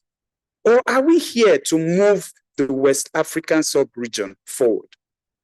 This insincerity is even trickling down to our children. It's so bad that even in our schools right now, we still see this insincerity. So I want to stand here to tell each and every one of us that we should make personal decisions. We should decide within ourselves to be sincere, right from the top, from the leadership, and it will trickle down. Perhaps with that, we will make some progress. Thank you so much. Thank you very much. Our time is up, but now I'm seeing more hands. Yes, please, get close to that. 2 minutes. Okay, good evening, everyone. I'll try and make it snappy since we have limited time. We've had this conversation in many gatherings as this, and the first thing is to always remember is that this is a conceived idea from ECOWAS. There is need for integration, but we are not seeing those practical steps that will guide the implementation of this issue. And gathering in this room is top scholars and people who we revere that should have a say in making these decisions. So when we meet with these top delegates and we are still having to question some of this issue, one gets to worry on how or way forward towards achieving this desire. So from some of us who are still young and who are still looking up to people who are at the top level, and we are still questioning this way, what is the way forward? And so how do we suit the implementation of some of these things? That is on the one part. On the aspect of regional integration, much has been said about language, currency, and all that, but we need to actually go beyond that and say that if we have a dream that we need to start, there is nothing wrong with starting with younger children from school, teaching them a language that we can say, okay, this is an African language that we can all imbibe and follow through with that. And that is the first step towards achieving the regional integration project in Africa and West Africa per se. Thank you very much. Could we just sum up in 30 seconds so we wrap up for the ladies? To wrap up, I would say communication is key and it should be driven by the people. Thank you. Yeah, I think I want to wrap up by, re-emphasizing the need to really put the people at the center of the regional integration efforts. People should be able to move, and they actually do move. It is when we formalize or over-formalize the process that it becomes difficult. If you go to border towns, I'm not sure that all of these barriers we see at Idiroko, Lakonji, and all the rest of the places, whether they really exist in our small communities, border communities. Our free movement based on free visa, I think needs to be further improved, that people can actually, if you are a citizen of the sub-region, you don't need to have a requirement for work permit if you want to live in any place in the sub-region. The 90 days limitation should be abolished. Also, that our monetary systems, we need to unify the monetary systems. It should be easy to move money around within the region so as to facilitate trade amongst our people. And I'm sure that would build or contribute to the regional effort, the regional integration effort. I stop here.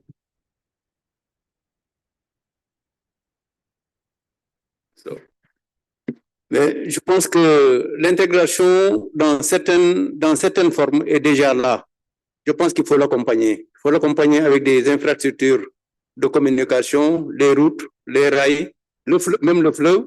Et le deuxième élément, c'est accompagner avec des transformations industrielles, c'est-à-dire être en mesure de transformer nos produits et inciter nos jeunes à travailler sur la technologie et la transformation. Voilà, merci. Thank you.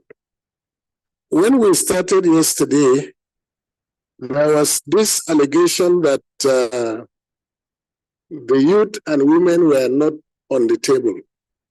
But we have to conclude together. As it is now, do you agree that the youth have participated more effectively than others, and the women have taken ownership. Do we agree with this conclusion? Now, if we agree with this conclusion, there are three principles that we will need to see that all of us should promote. Three values, people-centered values. One, participation. And participation comes with responsibility. Number two, inclusivity. You have been given the space, so bring what you have. And number three is accountability. So the youth, you are challenged with the current level of technology. You have to create digital innovation and adaptive participation in our regional integration. This is our conclusion. Thank you. Very much. I'm being one there. This conversation would go beyond this. Integration is real, not only in West Africa, but across the continent. That's what the AU stands for. And even amongst the sub-regions, I think ECOWAS has a pioneering role, and we ought to look at how best we could also learn more. At least we can educate the public, the markets, and others to know what more we can do beyond our countries or our cities, even within our own country. And this is something that we all have to carry forward. Please, back to you. Thank you. Thank you so much. Merci beaucoup à nos panélistes pour la qualité et la profondeur des échanges. Alors, je vous prie de venir devant pour la photo de groupe. Merci.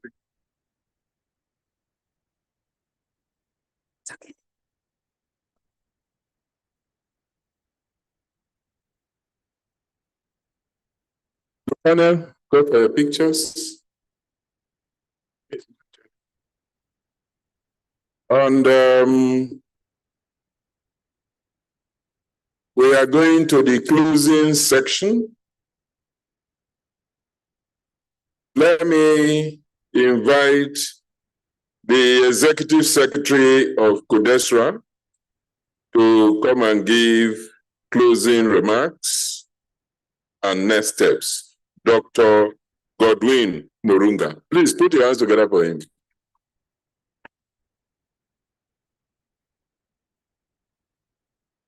If you clap louder, he will move faster.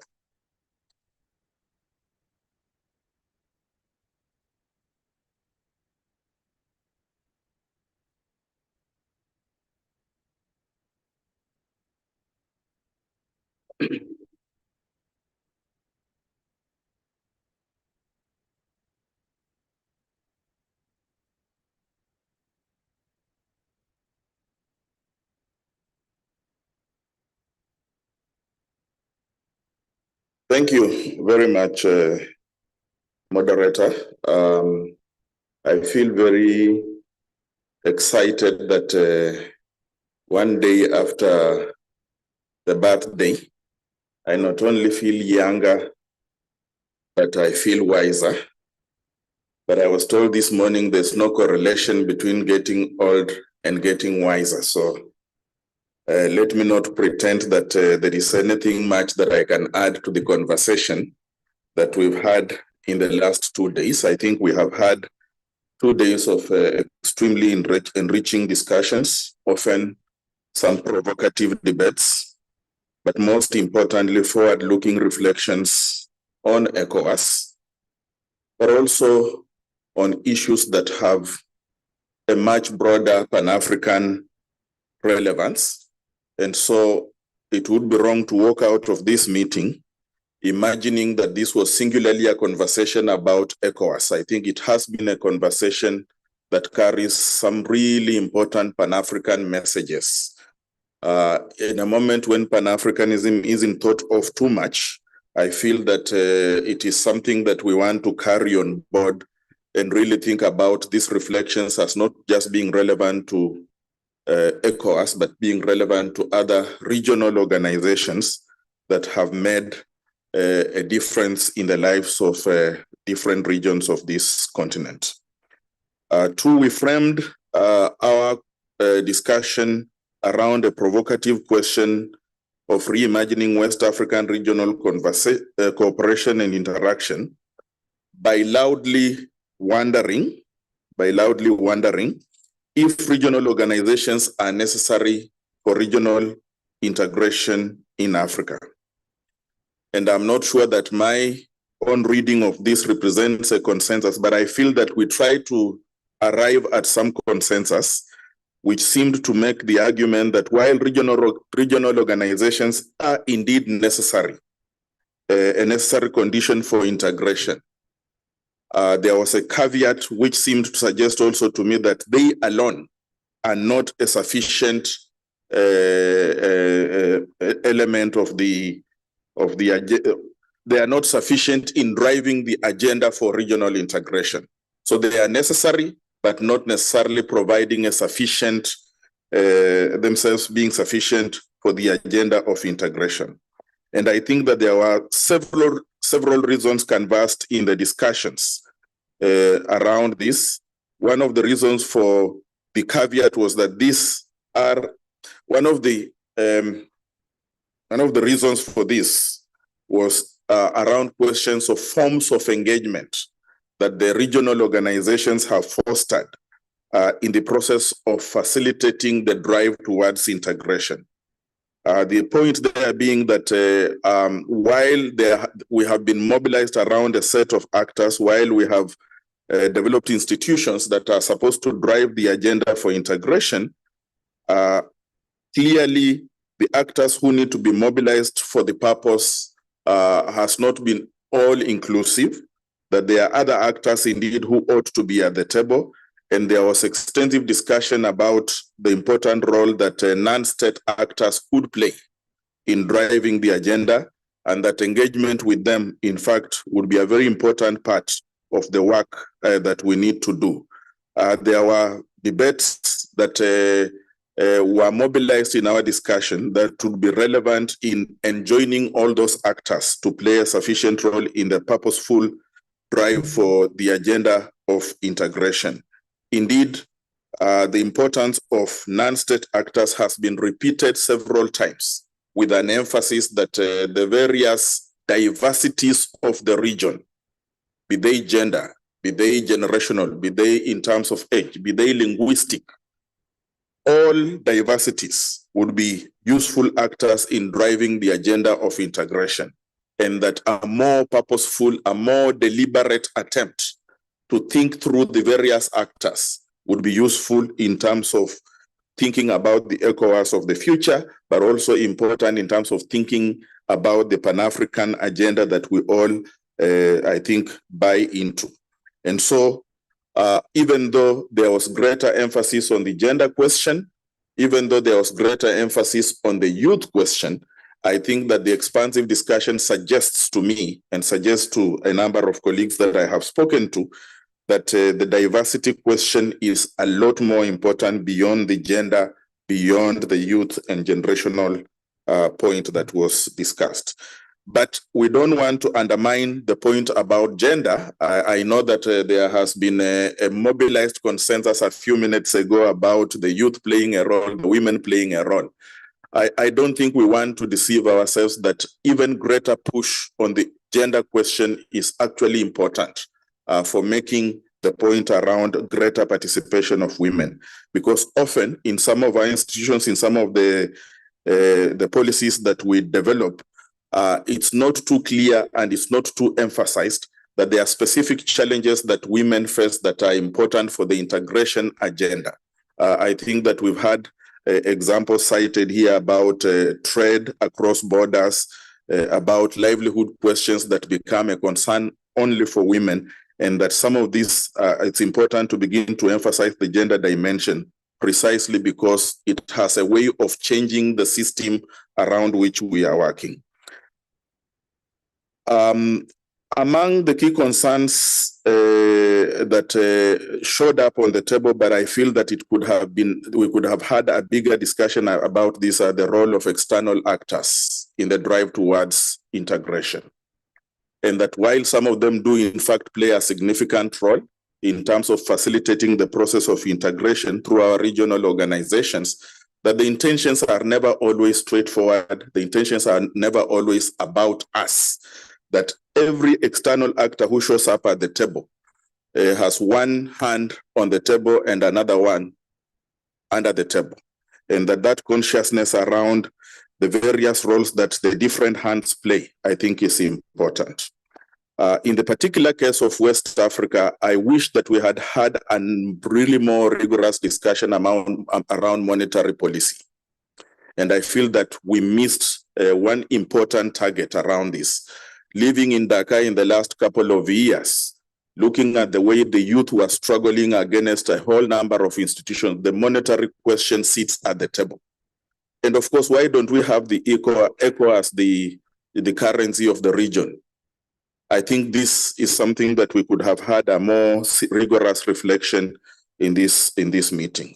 The question about the presence of foreign military bases in this region is more pronounced than many of the other regions on the continent. I feel that we could have had some rigorous discussion around that. But even more importantly, the entry into the region of militia and militaries of other countries that are playing significant role in distorting the agenda of integration is something that we need to talk about. Yes, we talked about insecurity in the region, but I think that a more focused discussion around those issues would have been very useful for the purpose for which we came here. And there is a connection definitely therefore between the presence of foreign military bases and the monetary implications of that in the region. I think somebody talked about the banking system, which constantly gets affected. The movement of money is a particularly serious problem in the region, but also in the Sahel in particular. It does not make sense that in many parts of the continent, it takes about 6 hours for you to move money from one joint to the other. And in this region, it can be particularly painful, going beyond 4 to 7 days, for instance. There are anti-money laundering laws. There are anti-terrorism laws that have affected not just movement of people, movement of services, but also the movement of money.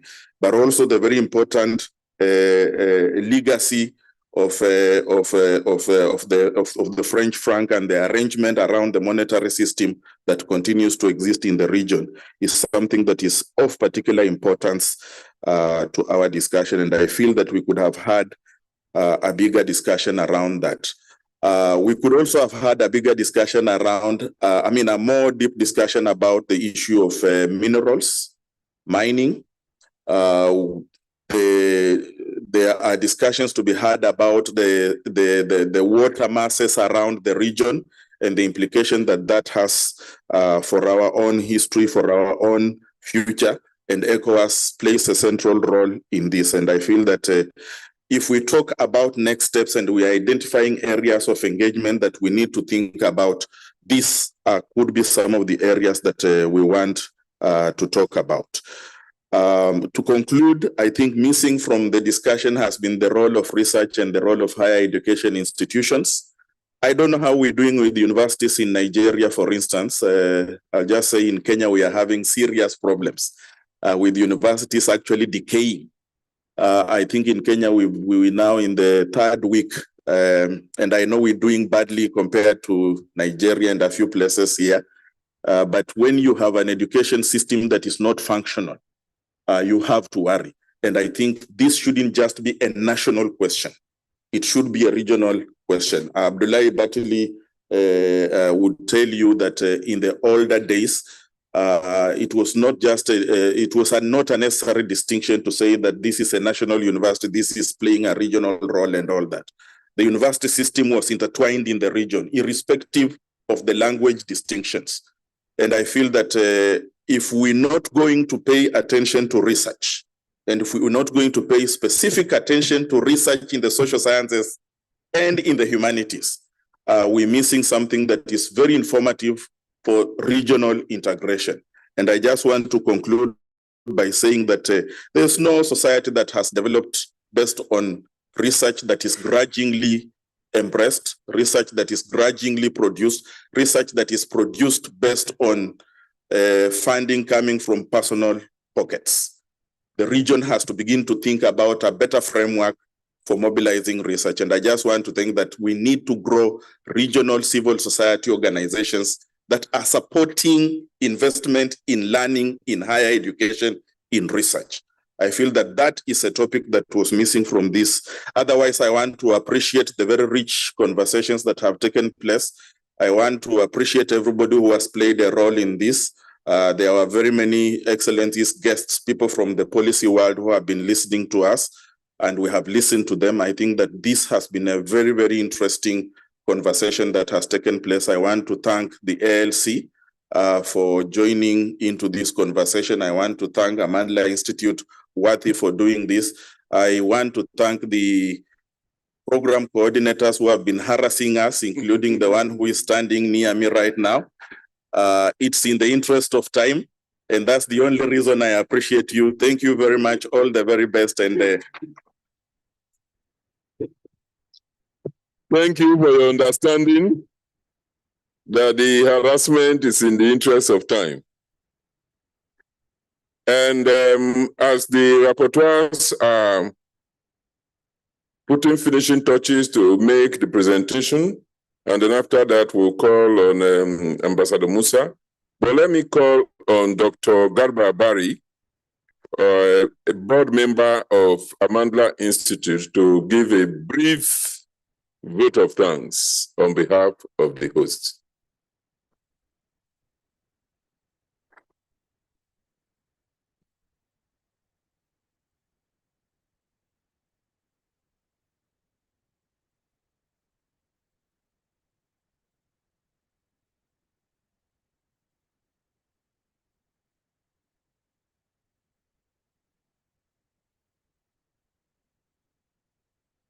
Good evening, everyone. I adopt the protocols as already established since yesterday. Mine is a very simple job, just to say a big thank you for everyone for being here. Let me seize this opportunity to thank all the wonderful institutional partners for their roles in bringing about this ECOWAS meeting of experts and the African public square. No particular order, I will want to thank the African Leadership Center, the King's College, University of London, the Council for the Development of Social Science Research in Africa, Codistria, the West African Citizen Think Tank, Worthy, and of course our own Amandla Institute for Policy and the Leadership Advancement. Our deep gratitude and appreciation to all the moderators of respective panels and the panelists for their incisive presentations. We thank all participants for their contributions and for a very disciplined conduct while all the sessions run. No side talks, no telephone rings, no moving around the halls as presentations were made. In fact, this is one of the most disciplined conferences I have seen and the conduct of. Our appreciation also goes to all the media partners, SABC, channels, and all the others. The young men and the women with their cameras who have appreciated are also equally very much appreciated. As we depart, we wish each and every one of us safe return to our respective destinations. And please let us keep in touch with our respective networks that we have built from yesterday up to this very moment. It's very, very important. It is going to be part of the integration that we have all been talking about in the last 2 days. Thank you, everyone, and have a very good evening. Excellent word of thanks. Thank you, Dr. Garba Bari. Can you give him another round of applause?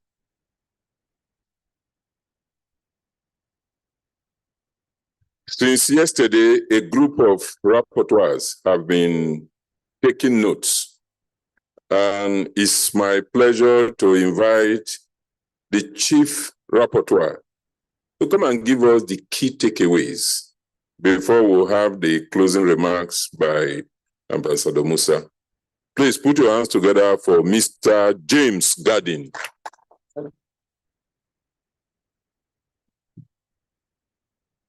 Good evening, everyone. Excellencies, General Sir, distinguished participants, ladies and gentlemen. So on behalf of my colleagues, Mariam, Michael, and Austin, I would like to highlight what we consider to be the key takeaways from this meeting.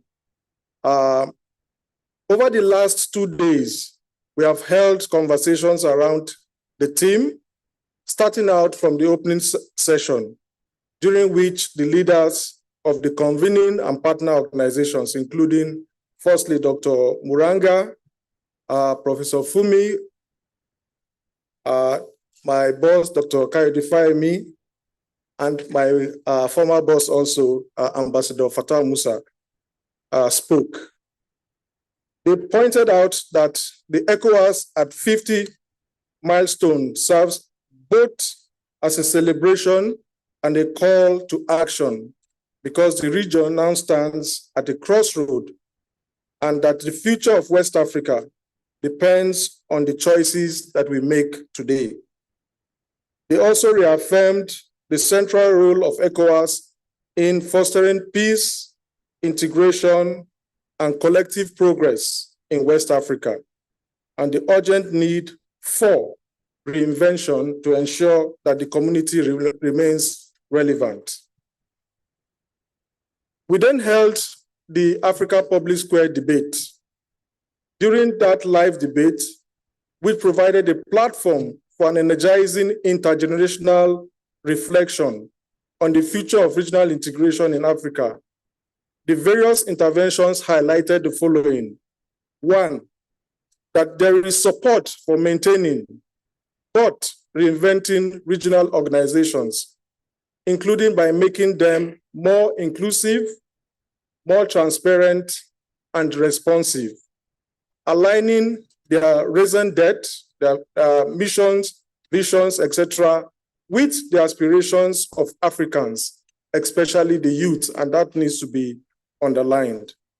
Secondly, the need to address the tensions between state-led and citizen-led integration, the imperatives of pragmatic reforms in that regard, including by addressing those institutional and bureaucratic challenges that disconnect communities, citizens from these institutions. Thirdly, the need to prioritize and enhance the infrastructural prerequisites.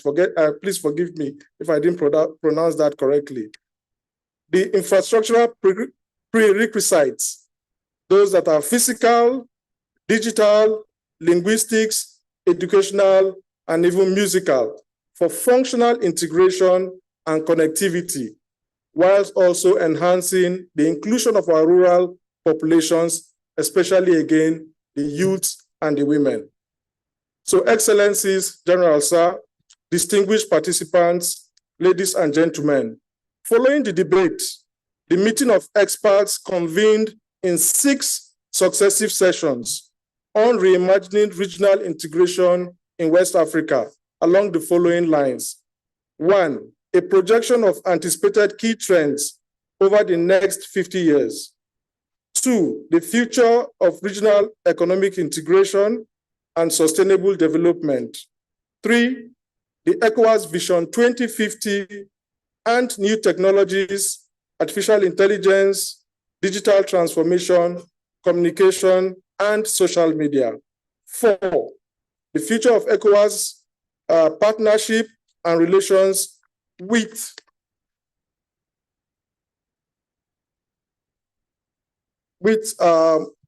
partners, and if I recall very well, international organizations in the region. And then the 5th, or the 6th, or the 5th, the future of the West African community, ECOWAS of the people, peace and prosperity for all. Broadly, the discussions provided a reflection on whether ECOWAS, as presently structured, remains fit for purpose and is capable of responding to the evolving aspirations of our citizens, particularly and again, women and young people. It also provided a forward-looking assessment of the region's evolution by identifying key drivers of transformation and the critical reforms required to ensure inclusive and sustainable regional integration, and doing so by grounding regional integration on solid foundations, taken to a house, and this I quote, a house that is built on strong foundations and with a stable roof, unquote. Excellencies, General Sir, distinguished participants, ladies and gentlemen, the overarching takeaways from these sessions include: one, that integration without people is an illusion. So ECOWAS must be both a community of peoples and an organization that upholds the regional social contract, where those at the margins of our society and our community, women, youth, the poor, and the disabled, we should change this word to something else here. Those living with disabilities are empowered to thrive. Secondly, that to remain credible and effective, ECOWAS must rebuild trust, close the distance between institutions and citizens, and embody the values of justice, equity, and solidarity that have always defined West African communities. And thirdly, that the next 50 years of ECOWAS will be defined not only by policies and protocols, but by the quality of accountable leadership rooted in the will and participation of the people and a shared vision of the community citizens.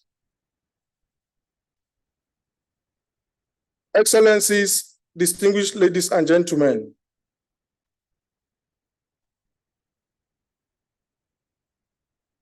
sorry, I may have to use my glasses. I try to avoid that.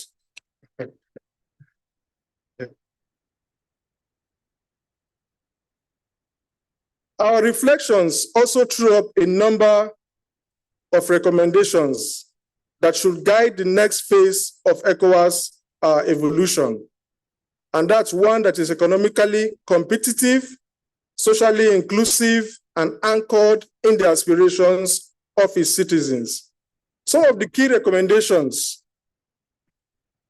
following that reflection include: one, that in the light of the emergence of the AES, ongoing efforts to restore the integrity of ECOWAS should take due cognizance of the tensions between state-led and citizen-led integration.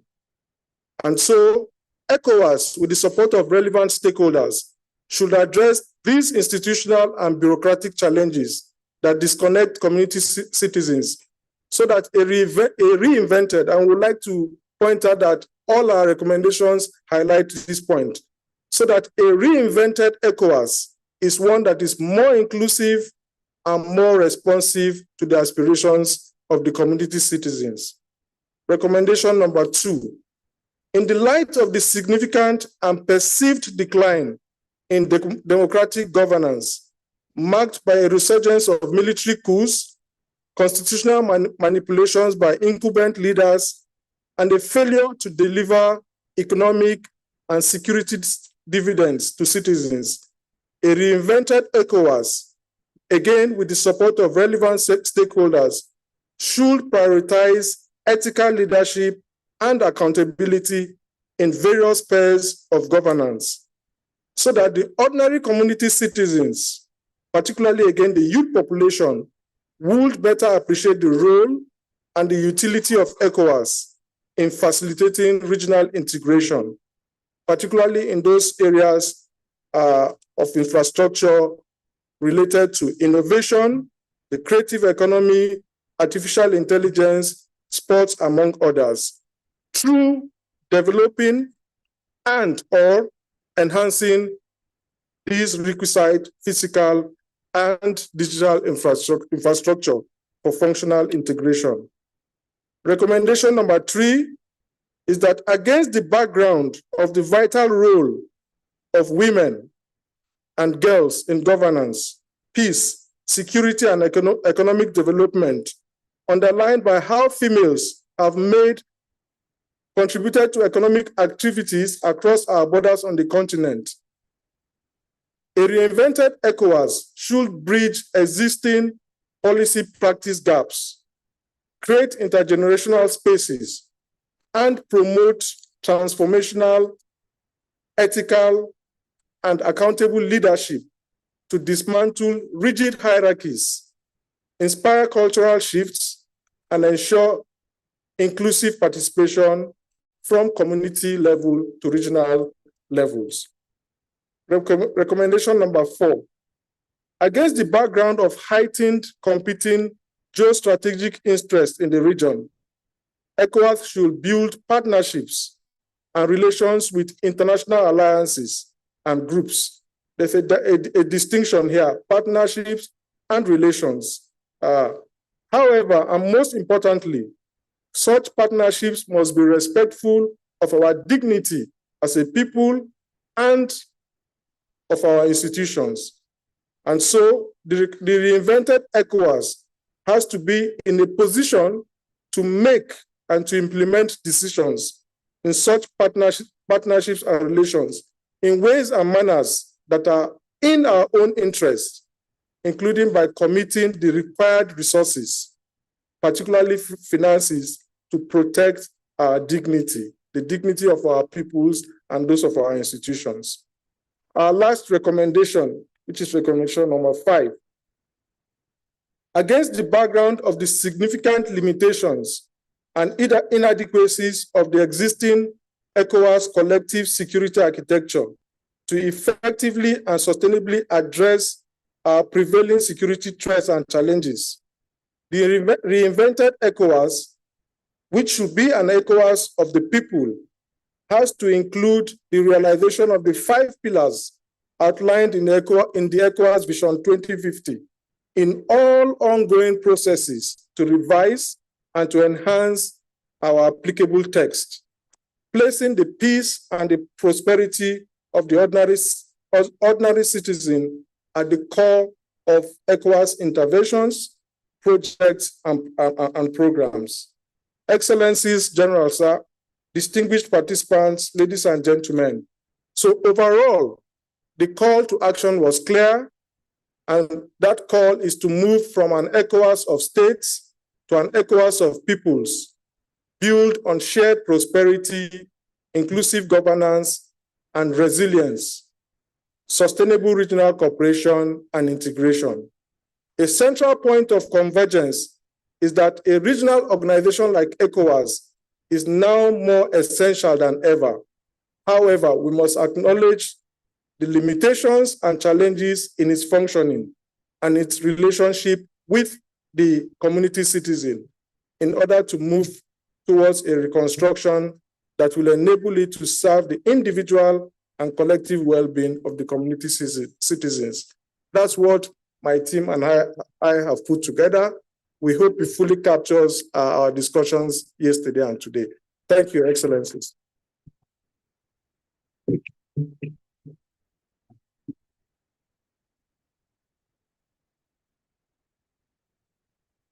Thank you very much.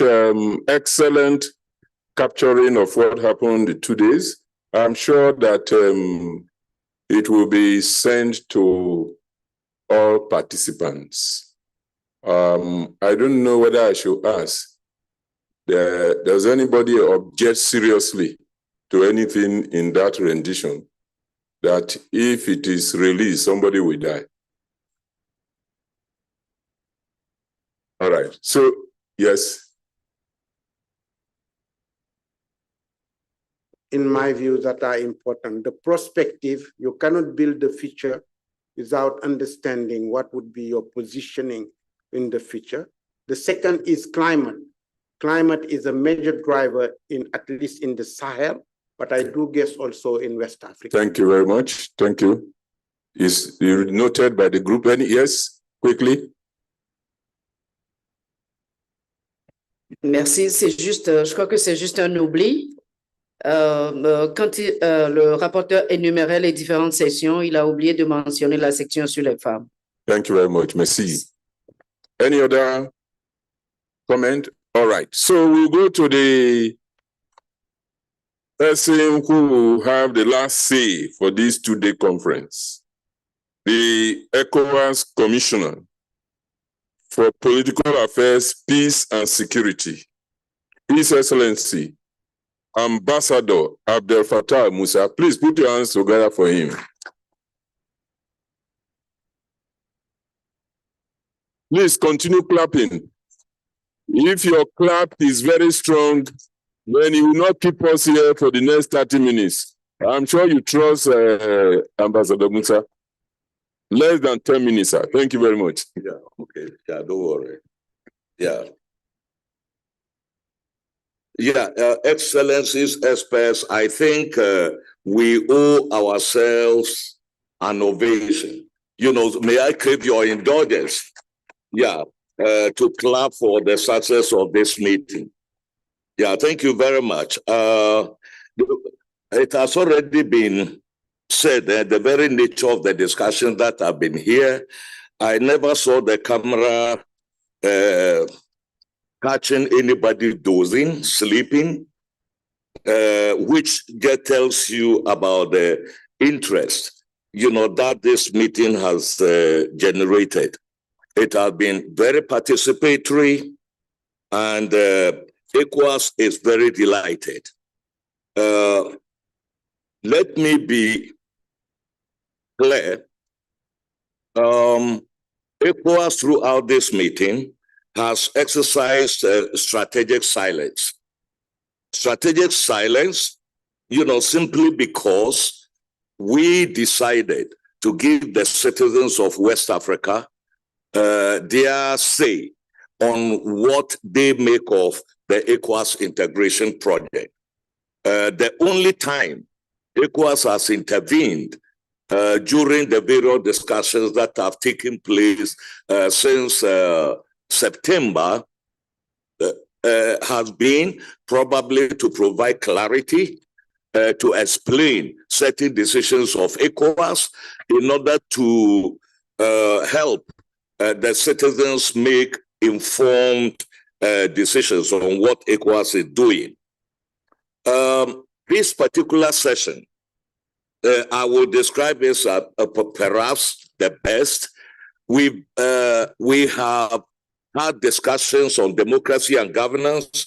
We've had discussions on citizen voices, on security, on development. In fact, as we speak, sessions on trade, regional economic integration, development, and others are going on. Infrastructure development. It is a multidimensional approach. But this particular forum has captured some of the key axes of the deliberations that we've asked our citizens to pronounce themselves on, which is very useful. Second, so far, all our deliberations have been limited to West African citizens. By West African citizens, I mean the remaining 12 members of ECOWAS and the 3 members of the Alliance of Sahelian States. We have invited them and they have participated in many of the meetings that we have, because this is a West African process in order to reposition ECOWAS to meet the challenges that lie ahead. The uniqueness of this gathering here is the fact that it has been continental. That is the first time, which means we've had perspectives from all parts of Africa that will only enrich the debate that is going on about the future of the regional integration in West Africa.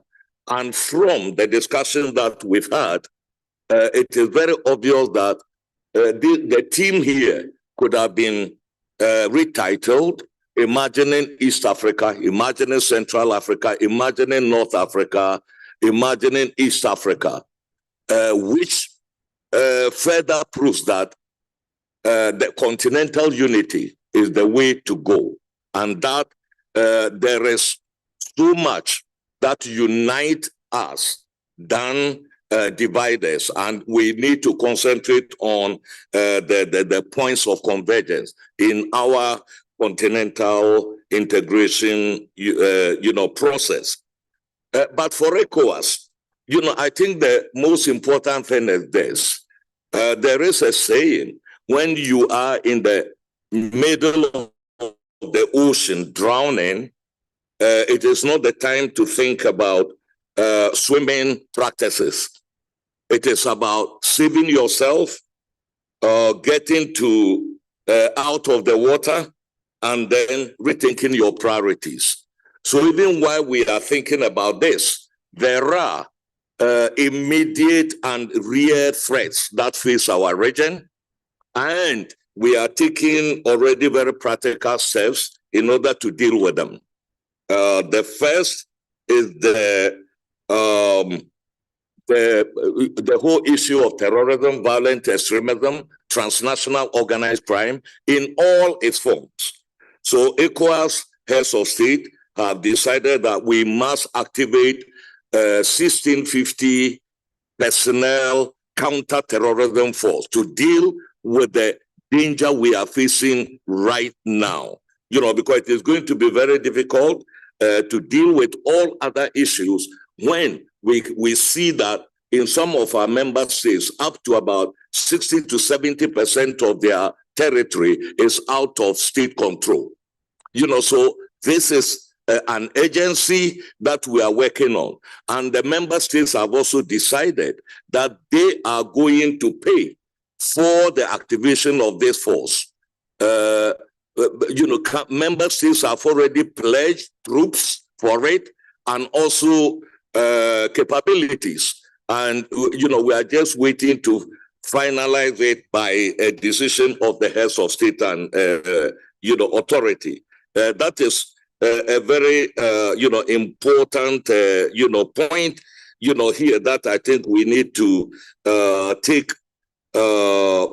cognizance of. The others is the very dangerous democratic backsliding that we are observing not only in West Africa, but across the continent, as exemplified by what we are reading about the aftermath of the Tanzanian elections and then other places. This is becoming a continental, challenge, and then we need to, deal, with that. So that is the second major challenge that we have, which calls for immediate review of the extant instruments in order to strengthen democratic culture in our, region. And then, of course, linked to all that is what is happening around the world, multipolarity, where Africa, just like during the Cold War, risks being an object of multipolarity rather than a subject of it. And this is what we need to, reverse. And that is the environment in which the regional integration process is unfolding. And the next is the most pervasive public square. I know this is a public square, African public square that we are here, but the most pervasive is the social media platforms that are cutting both ways, at times very dangerously, with misinformation, disinformation, and all that. That is a major issue. And channeling the youth agency also into productive contribution to the regional integration, process is something also that we are thinking about. Civil society, broadly, citizens have been a part and parcel of ECOWAS's trajectory, since its formation some 50 plus years ago. We have, as was stated during the opening remarks, we have always had civil society as a very credible partner. And if you look at one of the operational documents of ECOWAS, that's the ECOWAS Conflict Prevention Framework, civil society actually leads the way before even member states, in it, in terms of, trying to put into practice what our protocols demand, of us. So civil society, citizens have always been there. And that is why these discussions involve the entire, spectrum of civil society, from traditional religious leaders, through youth women's organizations, through the typical NGOs that we have in the region, to the private sector, the trade unions, farmers unions, all of them are going to have a say in this public square discussions that we are having. So it is a very broad-based one. And from our experience of the past, that choosing either facilitating the emergence of a civil society group in order to coordinate all citizens' inputs, interface with the decision-making authorities, ECOWAS also has decided that before the second quarter of 2026, to operationalize the West African Economic, Social, and Cultural Council, which is going to be the broad framework, an ECOWAS institution at par, with the ECOWAS Parliament, with the ECOWAS Court of Justice and others, that will be the forum for our citizens in their contributions to decision-making and implementation at the, ECOWAS, level. So these are some of the things that we are doing, and we have all been very impressed. ECOWAS has followed very carefully. Copious notes have been taken, and all these, your contribution here, our partners, academics, experts, youth organizations, women's representatives here, all those very critical contributions you made to the debate going on here will be taken on board and will be integrated into the draft pact on the future of regional integration in West Africa, which is going to be the citizen document that the heads of state and authority must adopt. I would like to stress at this point that regional organizations like ECOWAS, ECAS, the Maghreb Union, EAC, SADC, and African Union do not have those multidimensional tools that probably the UN might have, particularly the development angle. None of us has what they call UNDP, United Nations Development Program. Our organizations are supposed to serve as a catalyst, as a facilitator, as an enabler, and a force multiplier, in terms of the regional integration process. We have our main slogan, underpinning the Agenda 2050, the vision, 2050, as from an ECOWAS of states to an ECOWAS of peoples. And from what is happening in the region, we realize that the vehicle moving the region towards an ECOWAS of the people has applied brakes at some times. And if we do not take time, it will put the gear, the vehicle into reverse gear.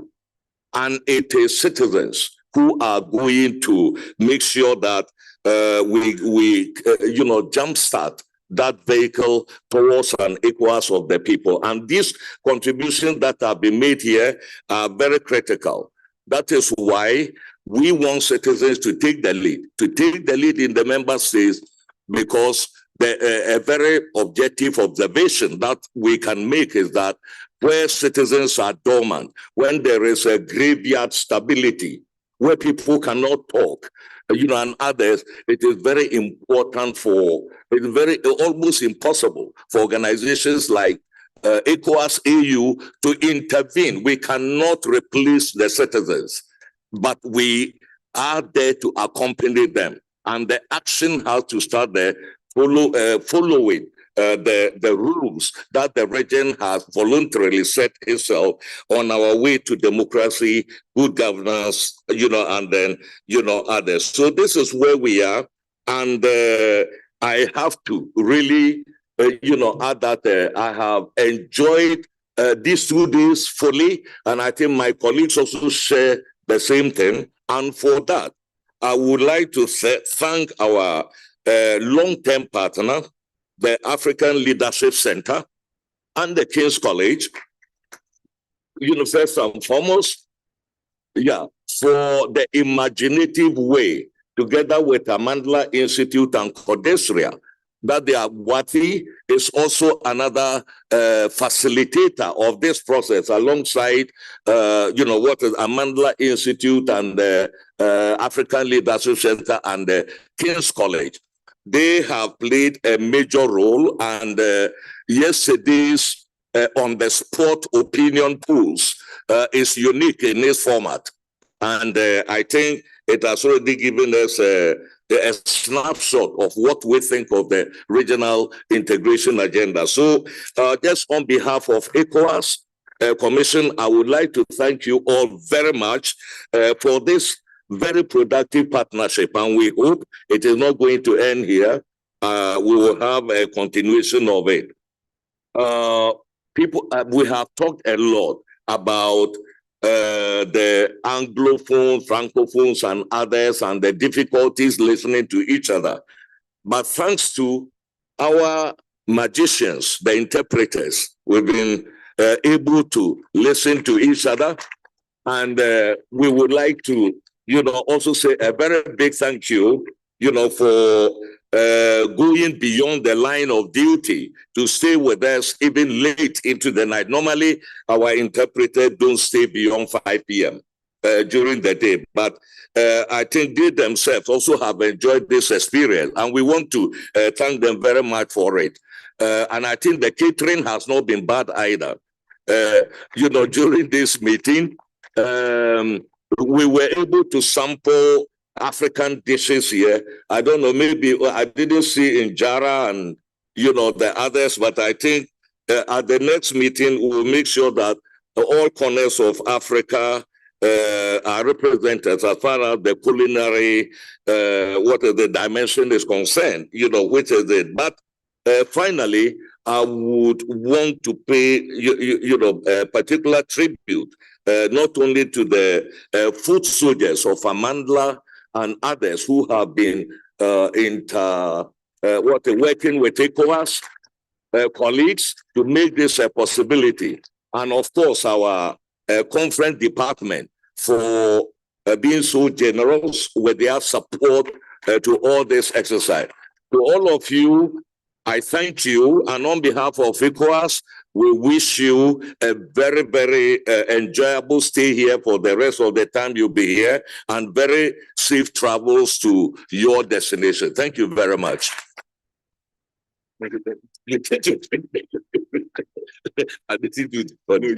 Okay. Another round of applause for His Excellency. So thank you very much. I think it's very wonderful 2 days. The buses will be there to convey you to your hotels. Safe travels, bon voyage. Thank you and God bless. And thank you, sir, directors of program.